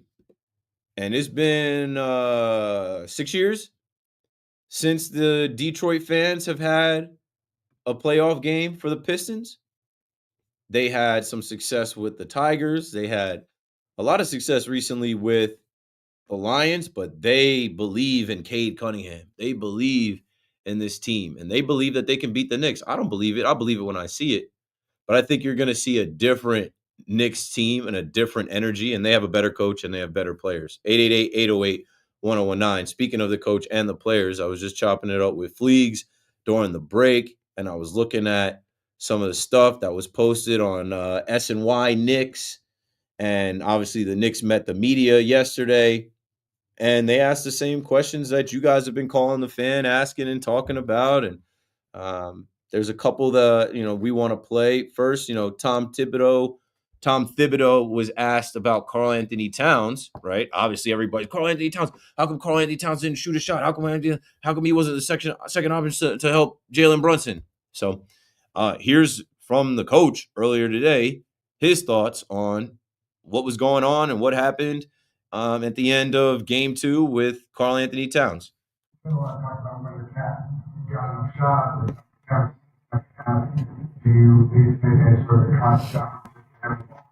Well, I think that part of it is, if they're going to commit to 2 and 3 people on them, I don't want to force him shots. But there's things that he can do also, and we can do to get him a second and third look. So that's what we have to try to do. And then I think, there's ways in transition that we can search him out as well. I also feel like, obviously, like, what do you want him to say after the fact? And also, you can't show your hand. You can't really give him too much or tell him too much before Game 3. We're essentially walking into a new series. It's 1-1. So now it's just like the first to win 3 games out of the next 3, 4, 5. 888-808-1019, as we are now talking a little bit more about the New York Knicks as we are now getting prepared for Game 3. The series is tied 1-1, and it shifts to Detroit, Motown, Little Caesars Arena. The game will be on TNT. And I don't know, I might be dead wrong. But after you watch the Knicks go out there, and I'm expecting a higher scoring game, you watch the Knicks go out there and beat them in the Garden in that first game, 123-112, and go on a 21-0 historical, magical, rare run, sparked by Cam Payne, finished by Jalen Brunson and Josh Hart. And then in the next game, lightning doesn't strike twice. You can't catch lightning in a bottle again in the same way. And here's the head coach of the Knicks talking about Game 2 and what we've all talked about with Mikal Bridges. So many of you want him to call timeout and get the whiteboard and say, all right, here, you here, inbound here. And do like, here's what he said, talking about, looking back at the game and how it ended and how it finished, where Mikal Bridges was the one taking those shots in the fourth quarter.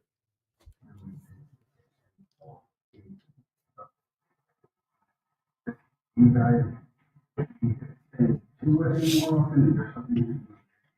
I think when you look at it in totality, the game is, 97-94, and Mikal has an open 3 with 11 seconds to go.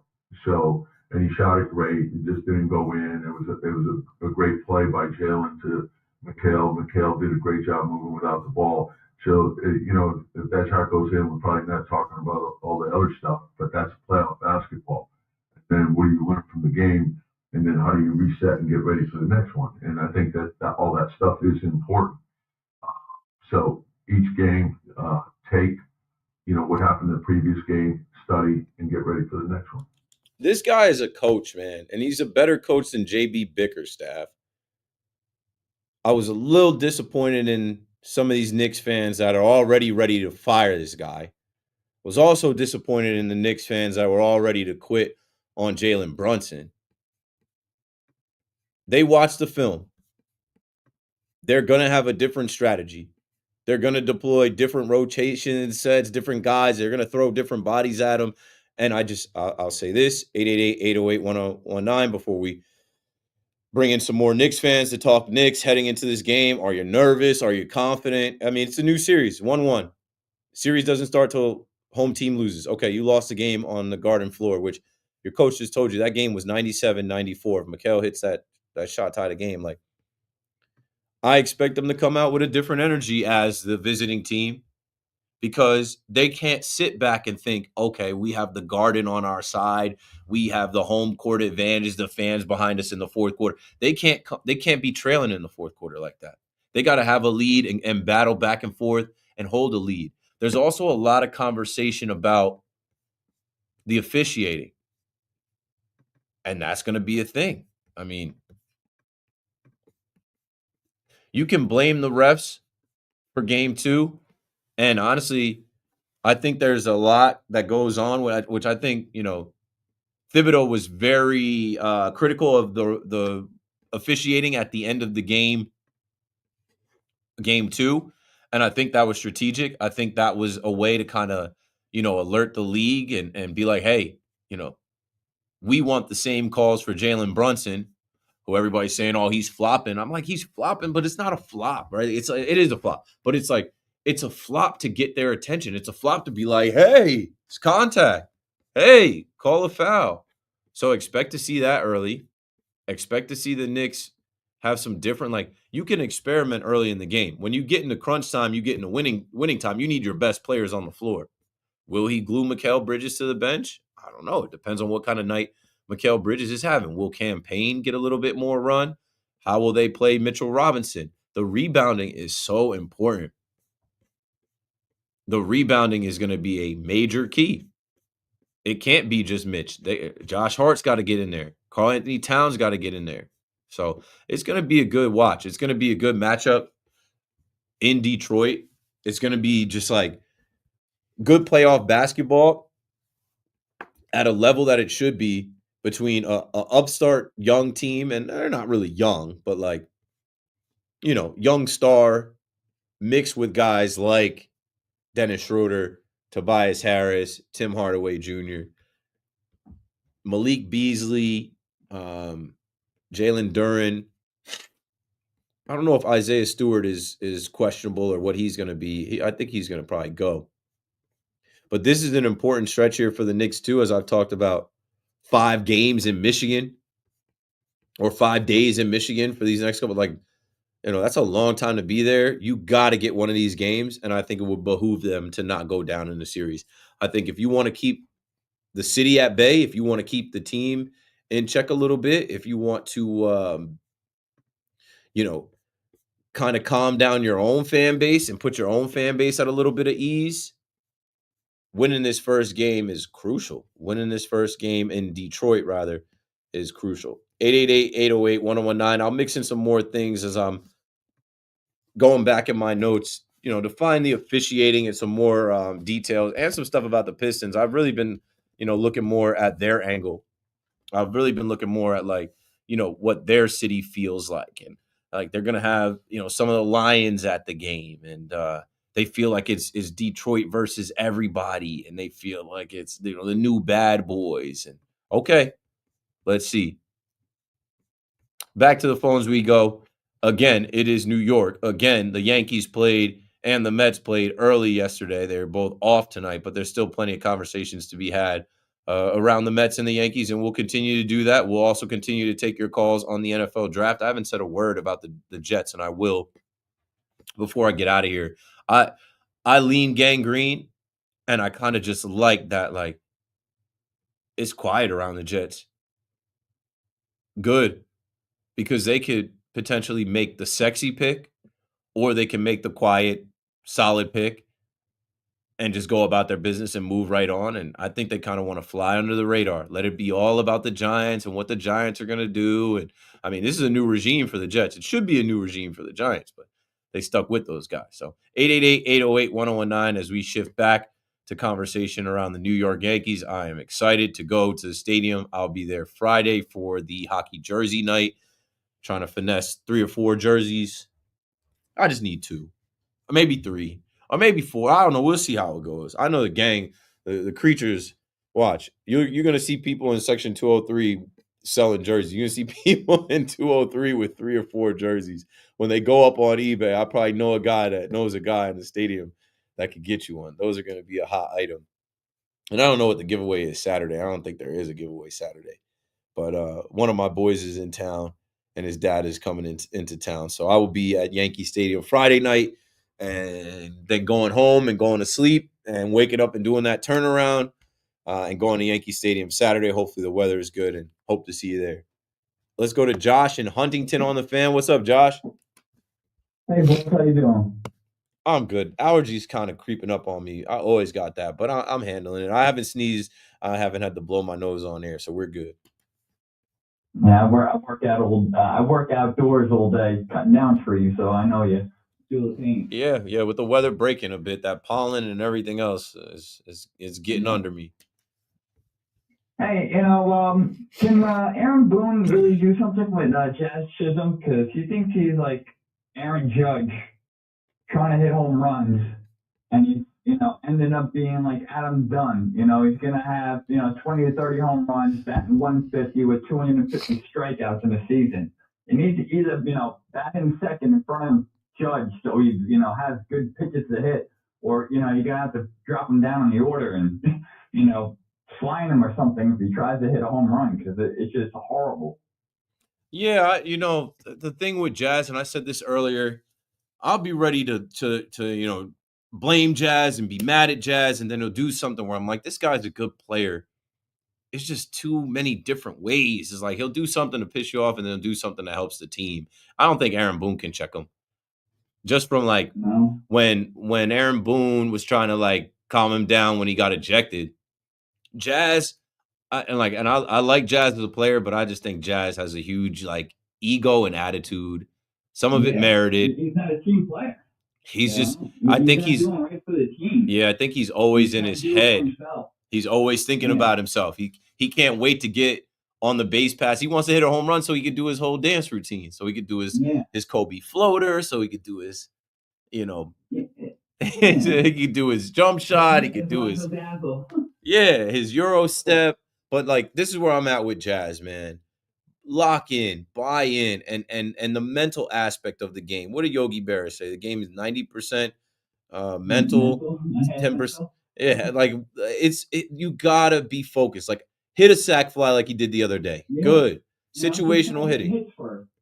It doesn't. We don't need a home run. Even look at Judge. You just mentioned batting him in front of Judge. They're not gonna bat him in front of Judge because he's not gonna get on base. But look at Judge.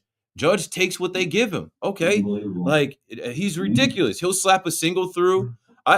When he hit that ball today, I tweeted out cycle alert because it didn't go out and it was a triple. But I'm like, he's been a triple short of the cycle a couple times. Look at Judge. I think they all can look at Judge and follow the captain, and he works counts, and he always is fighting against the umps too. They're calling strikes that are low on him. Exactly.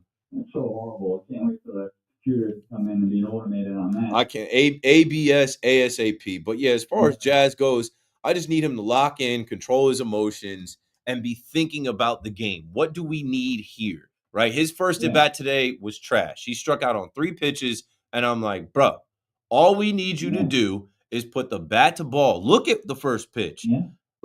Put the bat to the ball. If you hit a ground ball, run scores. If you put the ball in the air, run scores. I don't know. I just think Jazz is just he's a character, and sometimes the character is good. Sometimes the character is we don't need this right now. Exactly. I think it would be better fit on the Mets, but I think I got a hot take for Judge. I think he's going to go 50-50. 50 home runs, 50 doubles. I don't know. I mean, That'd be cool to see him do that. And then OPS. He's already 2 home runs short. Yeah, getting robbed on that. He- Really wish they can change that.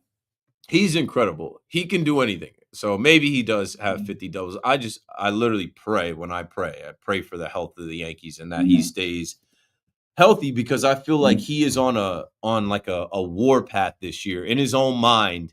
Like, he's off to the best start of his career, and it's like a revenge tour. It's like a little bit of a payback tour. Thanks for the call, Josh. 888-808-1019 with Judge, and I'm gonna go in on my Judge take, and then we're gonna go to break, and then when we come back, I'm gonna talk about the Jets, and then I'll take any calls on anything else New York sports related before we close out another KM to AM. I've said this a bunch, and this is how I feel.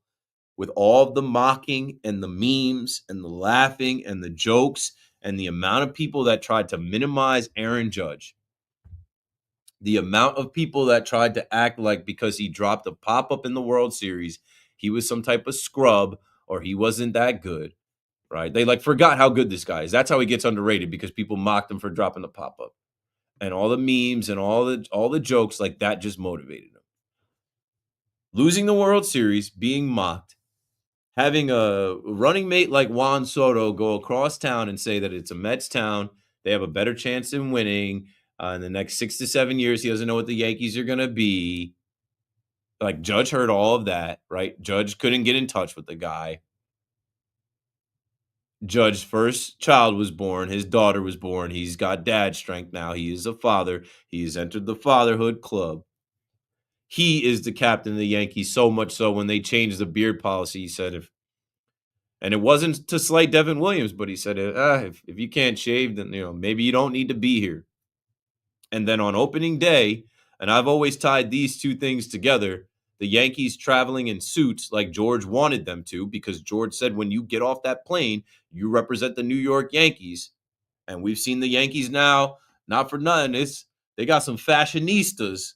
The Yankee social team does a good job showing all the outfits that these guys pull up wearing. But Judge showed up opening day in a suit, and a few guys followed suit. And I appreciated that.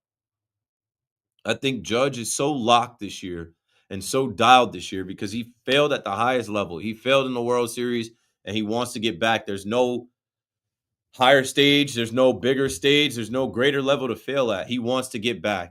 He's about to be 33 in 2 days, and he's not showing signs of aging or slowing down. He's actually in his prime. He's getting better. And with Garrett Cole going down, I think he's taking even more of the onus on him. Like, all right, I gotta be so focused every at bat for this team. I got to do what I got to do for this team. And I think if more guys on the Yankees looked at Judge and followed Judge and weren't in their own head so much and just watched his approach and and I know they don't have the physical traits of Judge, but he's a hell of a captain. He's leading the way. He's having a ridiculous year. He's in first in so many stats. He's on pace, obviously, to win MVP again. And it's not even about the homers, man. It's just getting on base and taking what they give you and hitting the ball. And this American League, yeah, Judge can potentially carry the Yankees, and I really hope that he gets the opportunity this October to silence all the critics, all the haters, all the people that talk about his postseasons in the past. Let this be the year where Judge has an October that looks like his regular season months, and like that alone could be enough to bring the Yankees back to the World Series and win it. 888-808-1019, last call for calls. When we come back, little bit of Jets draft conversation, and I'll pull some of the conversation from my online live chat. Keith McPherson on the Fan. Thanks for listening. Not done. Last segment coming up right after this.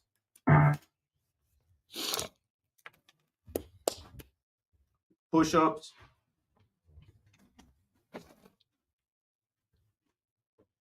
Push-ups, and then we out. All right.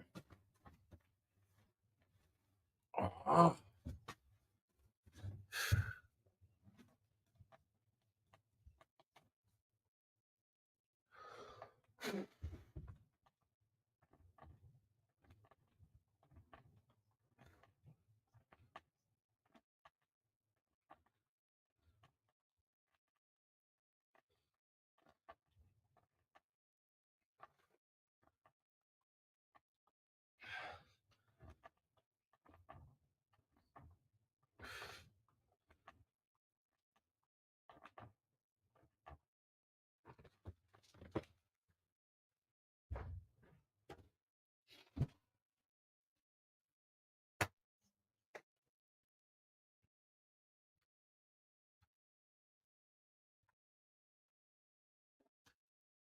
I didn't do any of these ab rolls.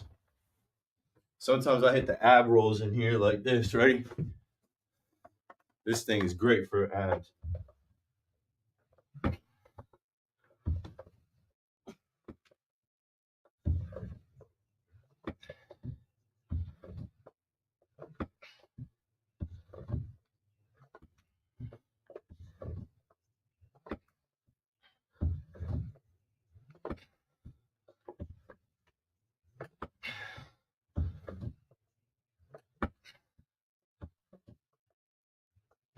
I might take this bad boy home.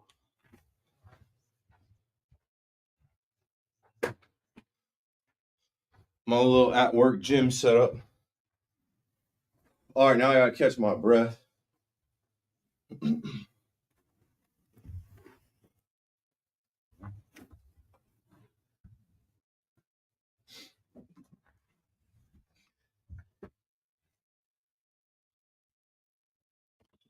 All right.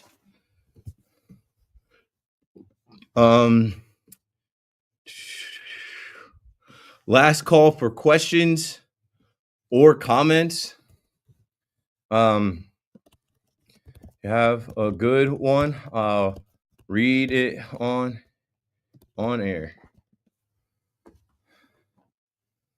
Again, appreciate y'all rocking with me. You could be anywhere in the world, but you decided to pull up for a live stream KM to AM. Will, what's good, bro? Working. Keith, love the show. Met fan here since 1969. That being said, keep up the great work. Listen to your first show and been listening ever since. You're awesome. Appreciate you. And appreciate the little bit older Mets fans. And I always talk to, the listeners about how, like, I get that it was a Mets town and, like, I respect that. And, what I don't respect is these young Met fans. They're so bold. They got so much to say. They're so arrogant. They're so mean. These young Mets fans be so mean to me. Let me check my chat. Yup. Push-ups and ab rolls. I'm starving though. So what I'll do too is I'll go home. I'll make like peanut butter and jelly sandwich, but then I'll try to stay up for like an hour. It's not good, man. That's probably why I'm sick. I have a baby, and God bless my wife because she tries to keep him quiet in the morning. But there's some more like my son, I love him. He is a wild boy. You guys will see him. This McPherson brand that is built, McPherson brand is for a reason. That bull logo over the M, that's me, the Taurus. In a few years, there will be the ram horns over the M from my son Jackson, who is an Aries. And some mornings he comes in and my wife can't contain him, and he'll be like, "Good morning, Dada. Hi, Dada," and he'll just jump into bed, and I'll be like, "Yo," because like I go to sleep around like 3:34, and he's up every morning by 7. But it's a blessing. Wouldn't change any of that. All right, last stretch here. Okay, last stretch here. I said I was going to talk about the Jets, Jets. So many times in history here with two football teams, it's like the Jets take all the headlines. The Jets are the LOL Jets, the laughing stock, the joke, the butt of every joke. And I mean, I guess the joke is that they have this 14-year playoff drought. But right now, I don't think Darren Muji is joking. Right now, I don't think Aaron Glenn is joking. I think that they're working. I'm actually really interested in seeing their full draft.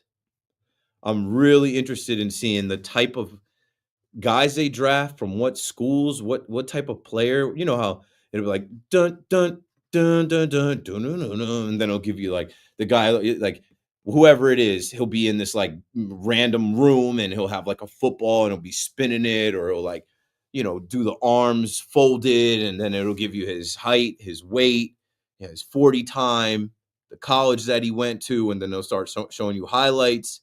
And then I don't know, it won't be Mel Kiper. Who does the draft for these guys now? Like Dan Orlovsky, Mina Kimes, one of them. I don't know who it'll be.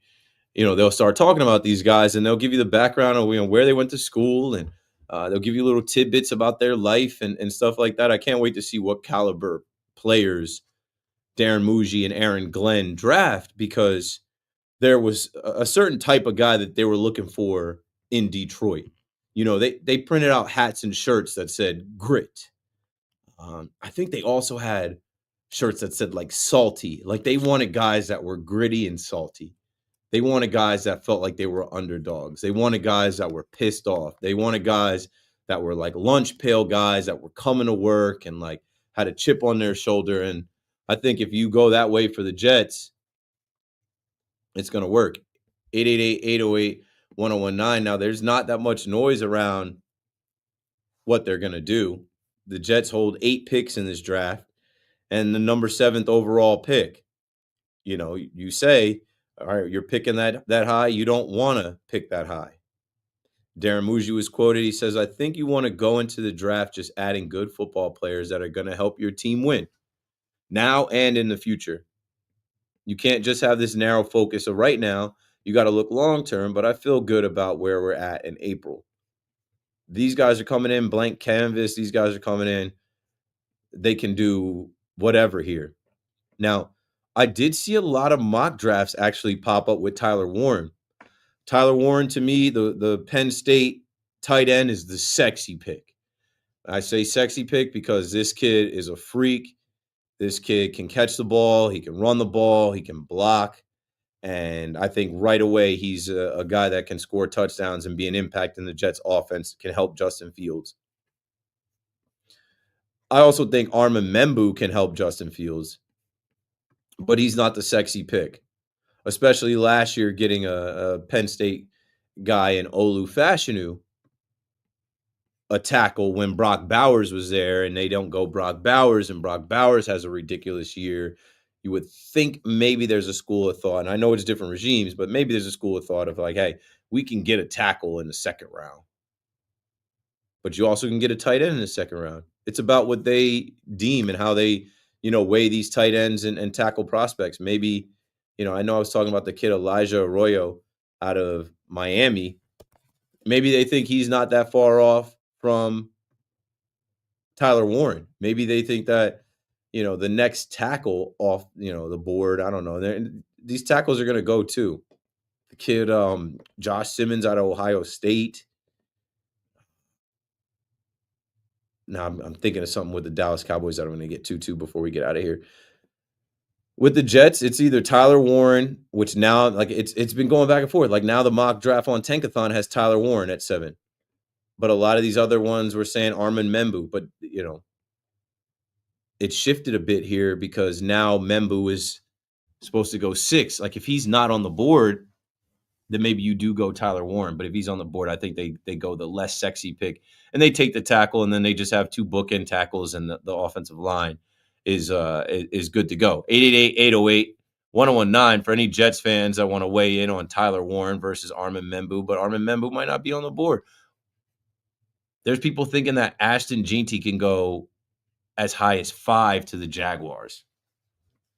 I just think that would be a stupid pick for them.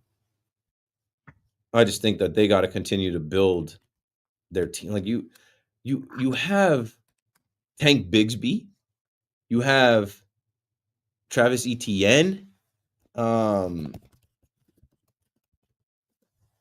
I know Etienne was a pick that they picked. Didn't they pick him in the second round right after they picked No, I think he was in the first round. He was a first-round pick, but he was late. But I think it was the year after they picked Trevor Lawrence, trying to put those guys together. Okay, it was the same year. Right, because he was a 25th pick, and obviously Trevor Lawrence was 1. So many people say you don't take a running back that high. I think Jacksonville, and I got a soft spot for Jacksonville and the Jacksonville Jaguars. First NFL game I ever saw. Shout out to Grandma Edie. I went down there to Alltel Stadium. I think they were pretty much giving the tickets away. It was a preseason game between the Falcons and the Jaguars. I remember being up in the very top and seeing how big that field was. And I liked the Jaguars as a kid because they were an expansion team. I think that was the summer that they were created that I was down there in Jacksonville, Florida. I used to spend summers when I was single-digit age down in Florida with my grandmother. And, Jacksonville Jaguars, not for nothing. My son, Jackson, I told him he doesn't really know yet. He doesn't have a football team yet. But I'm like, man, if the Jaguars get right in these couple years, your name is Jackson, Jacksonville, and we got over 100 family members down there in Duval. We got a lot of family down there. Please don't make the mistake of taking a running back out of Boise State. I know the kid put together a great year, but he did it against Boise State, or he did it at Boise State against some random bum teams out west. And when they played in the playoffs against Penn State, he could not get off the way he was getting off. And there's so many running backs. There's a ton of running backs in this draft. There's some bigger, stronger, faster running backs in this draft than this kid. Don't make that mistake. 888-808-1019. Mistakes are going to be made. They're made every year. There's going to be somebody taken high that doesn't pan out. That's a mistake. And the Giants can't make a mistake here. That's why I think they're going to take the safe pick, Abdul Carter. Think about the DeAndre Bakers of the world. The Giants can't make a mistake here. Kadarius Toney's name has already come up. Evan Neal, Eric Flowers. The Giants have to take a player that everybody has evaluated and said, yeah, Abdul Carter. Oh, speaking of that, I know people were talking about Shedeur Sanders. Even in my live chat, people were saying, hey, Shedeur Sanders. Fleegs, can we pull up the clip from Todd McShay? Todd McShay is great. I've talked about how I think Todd McShay is better than Mel Kiper. Todd McShay played quarterback at the University of Richmond. I always say I should have taken my visit to the University of Richmond, but I went to JMU and didn't take any other of my visits. Mistake. But Todd McShay has been really going in on his podcast, and he's been, chopping up film and analyzing and telling you all this stuff. Here's what Todd McShay had to say about Shedeur Sanders and if he's going to be a New York Giant or not. Shedeur Sanders is not going to be a New York Giant. Shedeur Sanders is not going to be a New Orleans Saint. Okay? So let's just address that now.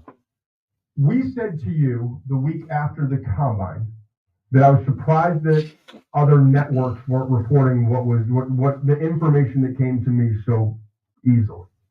Shedeur Sanders is a good young man. Shedeur Sanders has always been respectful and everything else. Some interviews didn't go well, including with the New York Giants, I'm told now. And I think what happened early in the process, there was a feeling that they could handpick. I don't think. Coach Prime came out and said it himself. I'm gonna handpick, the places that my son can go play for. Well, what happens when you got it's not a small pool, but it's not as big as 32 teams, and only so many teams need quarterbacks. And it just so happened that a bunch did in that top 10, 6. But after We're talking about it. Throughout the process, after the Combine, some of the meetings didn't go well. I told you I talked to 2 executives. Didn't go well. So now the pool shrinks. And now I'm here to tell you that it didn't go well with Brian Dable, and it didn't go well with the Giants organization. So the pool's shrinking. And now it's not a perfect fit in some places, right? New Orleans. I'm talking about. So, believe what you want to believe, think what you want to think.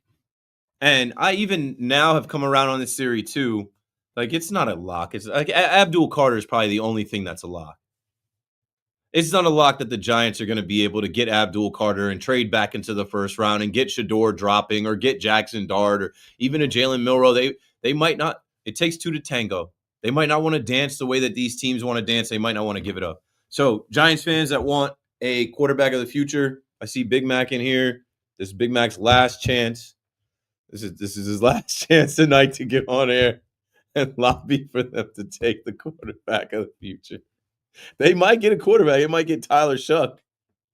Hey, go Carter tomorrow. Don't trade back up. C-Mac will be coming on tomorrow morning at midnight saying, hey, listen, with that pick in the second round, go with the quarterback. Go get your guy. He's not done. The saga will continue. And whoever's on the board, I don't expect in the second round Dart to be there. I don't expect Shador to be there. So you want Quinn Ewers, you want Jalen Milroe, I know you want somebody, and they should take some. They have to draft a quarterback in this year's draft. But man, the way that it's shaken out, again, should have just lost to the Colts.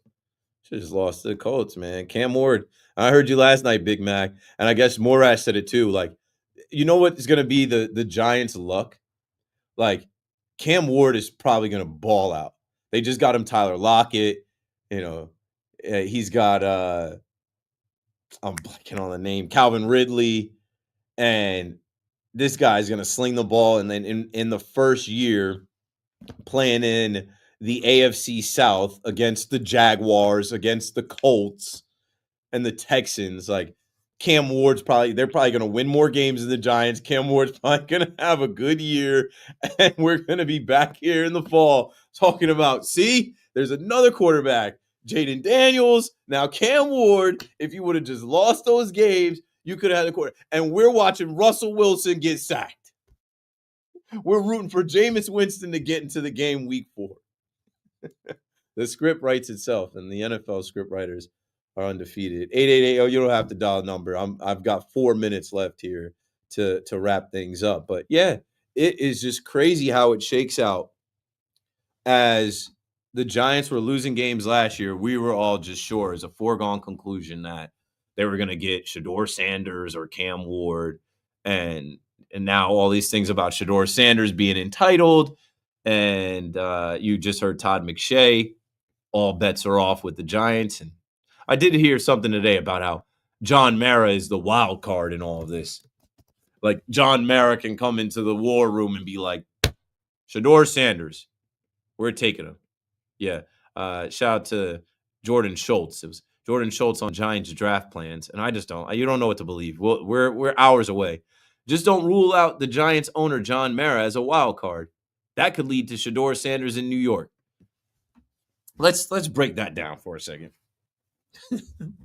John Mara, who I just will forever look at John Mara and think about him coming in and being like, I'm going to lose a lot of sleep if Saquon goes to Philadelphia.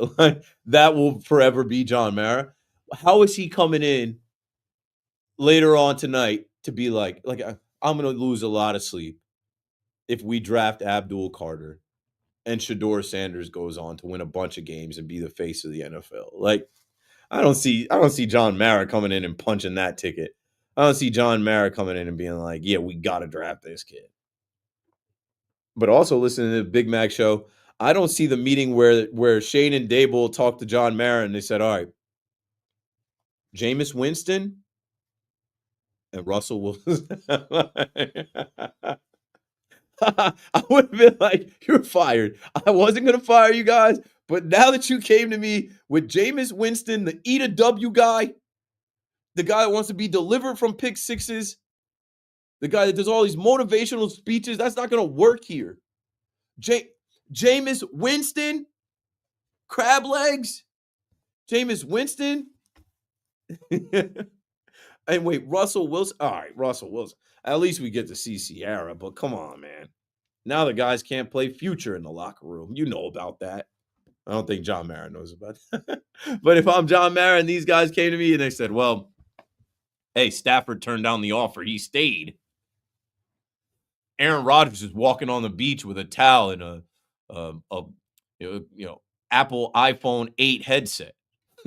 Like, we got to get better quarterbacks in here, but I don't know what we're going to do. Well, all right. Well, Jameis wants to come through because Jameis took the Fox Sports microphone down in New Orleans and hit it off at Media Day, and Fox Sports is right down the street. I've been there. Shout out to Craig. I know where Fox Sports is. There's a couple spots.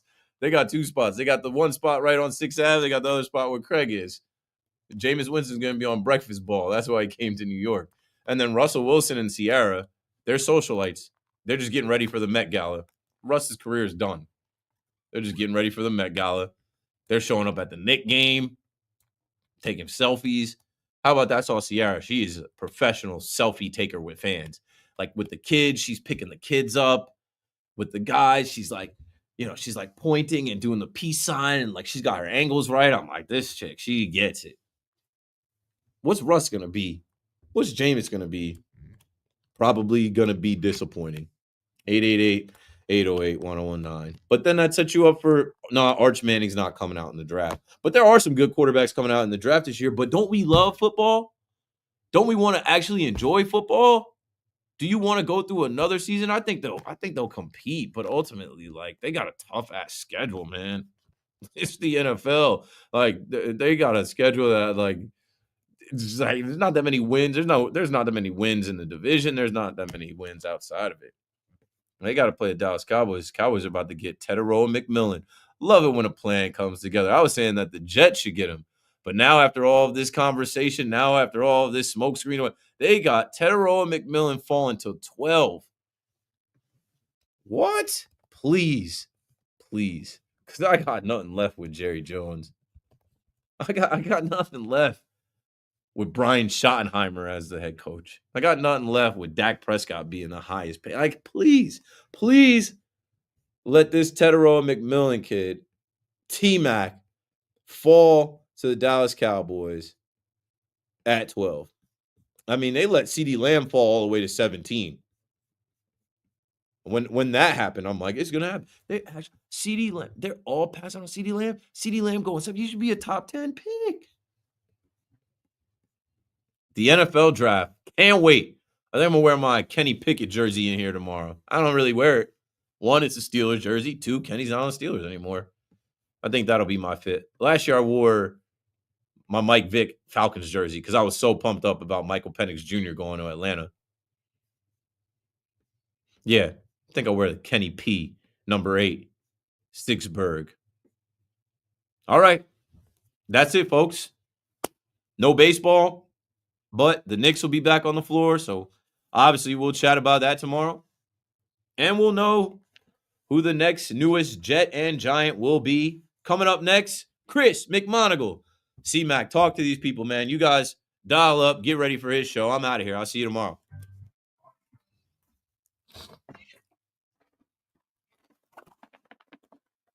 Yo, that's it. I'm out. I got to go home. I got to sleep. Because I don't know if this is allergies or sickness coming on or what, bro. You never can tell. Appreciate everyone watching. Make sure you like and subscribe. As we get into the summer and the month of May, there will be more different types of content and things coming. I am working on my at-home studio. There will be lives coming from there. There will be lives coming from Yankee Stadium.